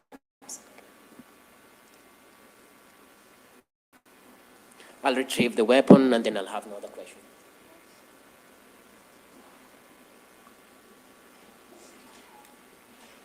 Mr. Hawbaker, any cross-examination? None, Your Honor. All right, thank you. You may step down. Recall her just to say they didn't And have any DNA off the gun?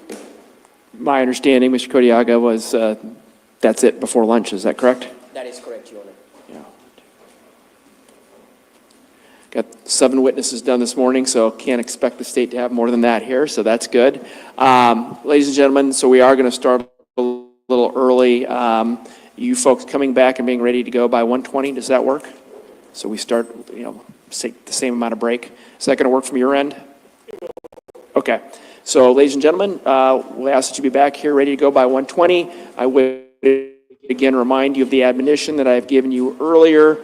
Again, hit the high points. Don't talk to anybody about the case. Don't let anybody talk to you about the case. Keep it in mind. Don't do any type of research or investigation related to this case on your own. And avoid any media accounts and social media commentary or accounts related to this case as well. So with that, have a good lunch, everyone.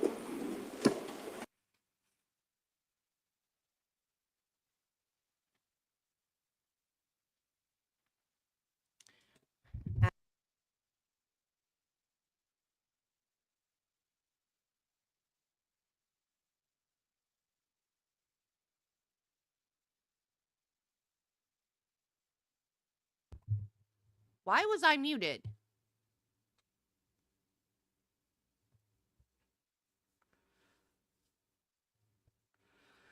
I said, as usual, we're going to wait for just a second, make sure that the lawyers didn't have anything to talk about. Doesn't look like they do. And Spike's over there being extra, barking at his food. After he set a watermelon booby trap for me to step in, he can't decide if he likes watermelon or not. He begs for it, and then he eats a couple of bites, tiny bites, and then he just lets the rest fall out of his mouth, and then begs for more. So I give him more, and then he leaves it, and I think he's eating it because I'm not paying attention and just dropping pieces on the floor. And then I get up and step right in a big puddle of watermelon. Not what I was expecting to do today. Step in a puddle of watermelon. Okay, guys, 2:20. Y'all are being too quiet today. I don't like it. 2:20, y'all. Be back at 2:20. That's a long lunch break.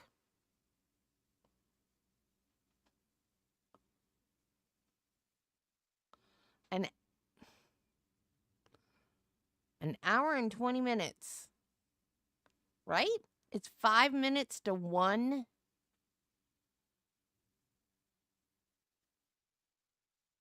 Be back at 2:20. Okay, guys, I will see you at 2:20.